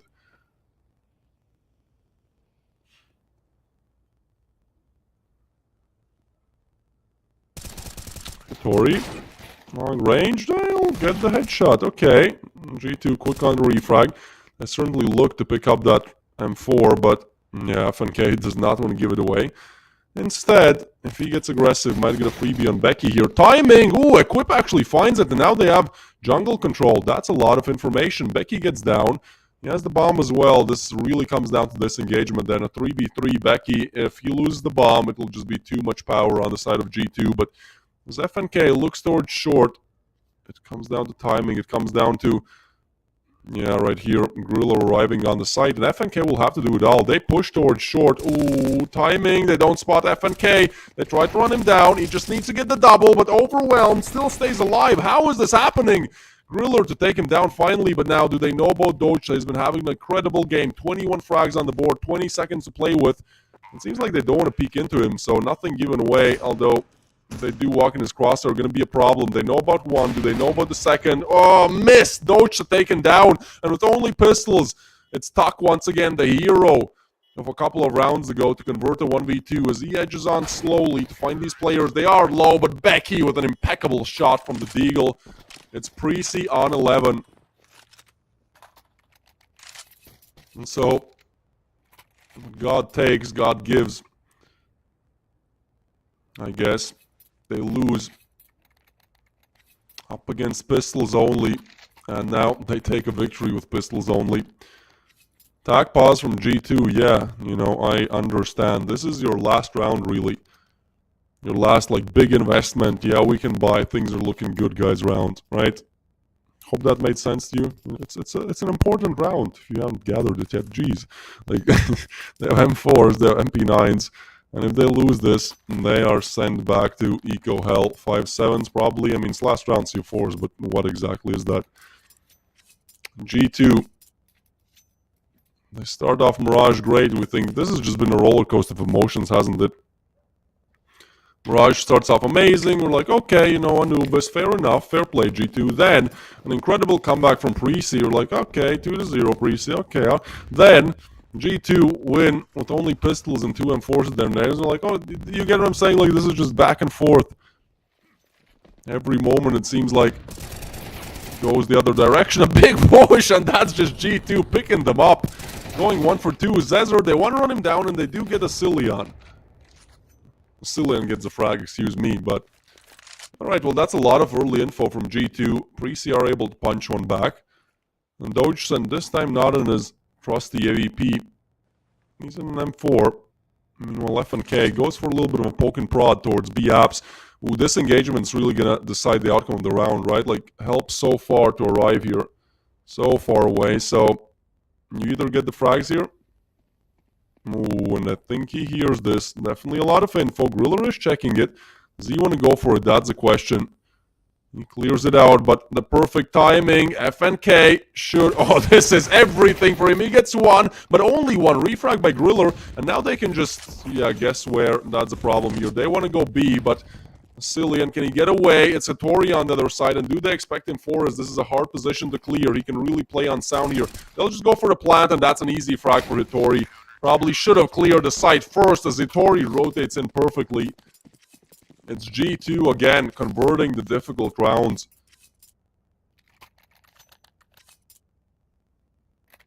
That was MP9 for Maz brought in the picture, but capitalized on it beautifully. And so, you know, we go back and forth.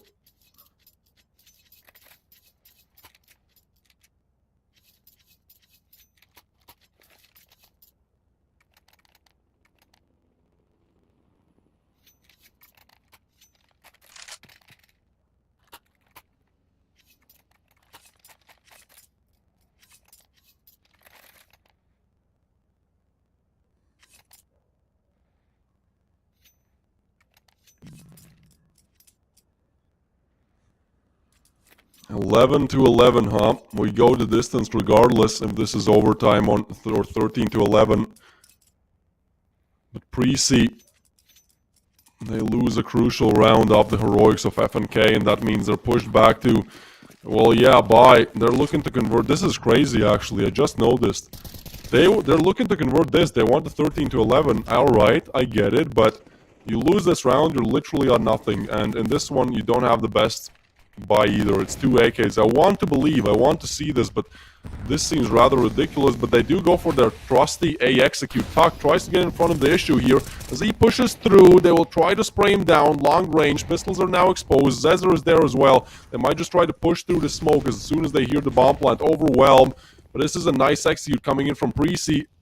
Well, they hear this. They hear this for sure. Bomb plant to come in. They head towards jungle. This is gonna get so chaotic in a matter of seconds. Who gets whose frag first? They try to fight, but Cesar gets one. Hitori with a frag. Hitori looking for the triple. It's only Jay Bowen now together with Griller to keep themselves in the game. They've made it into a 2v4, but so much more to do here. And only Tech 9 on Griller as Jay Bowen gets another. Not ready for Doge to peek.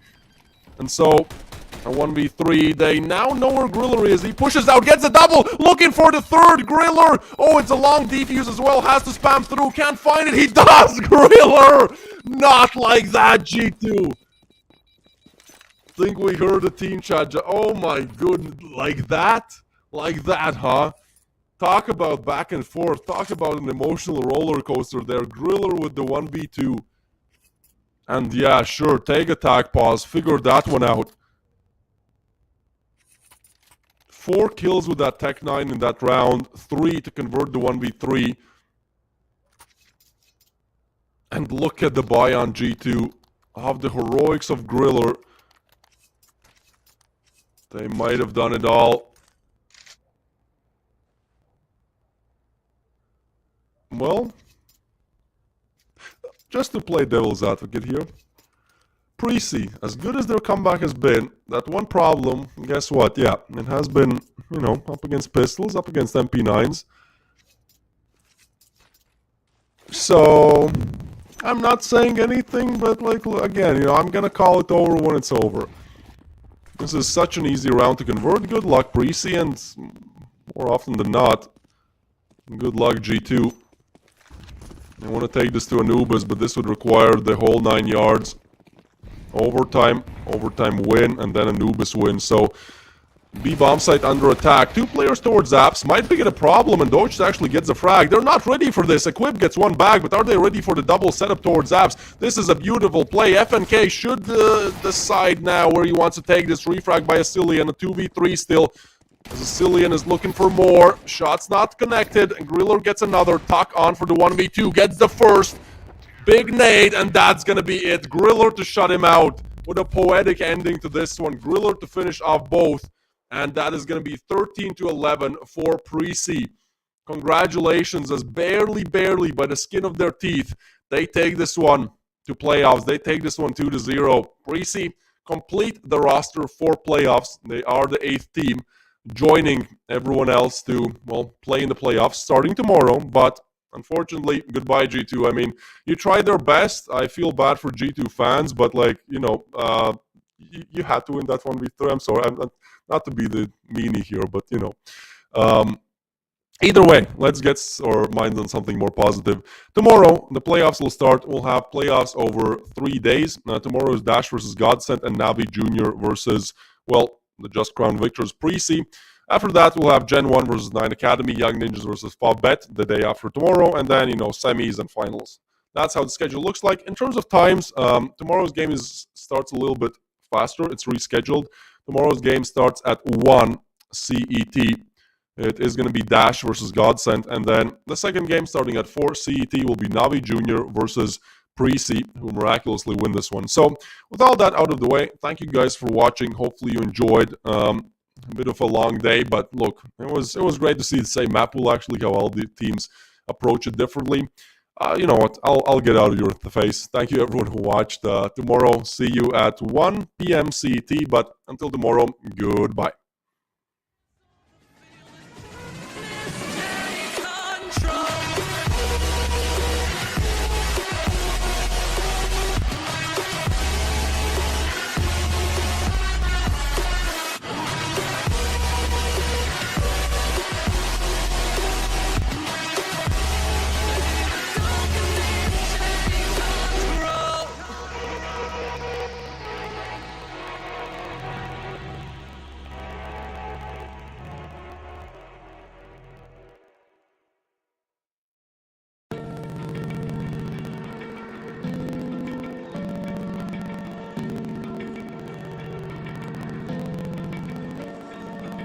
Open eye, feel the waves cut through me. Hypnotized by the sounds I'm breathing in. Hold tight.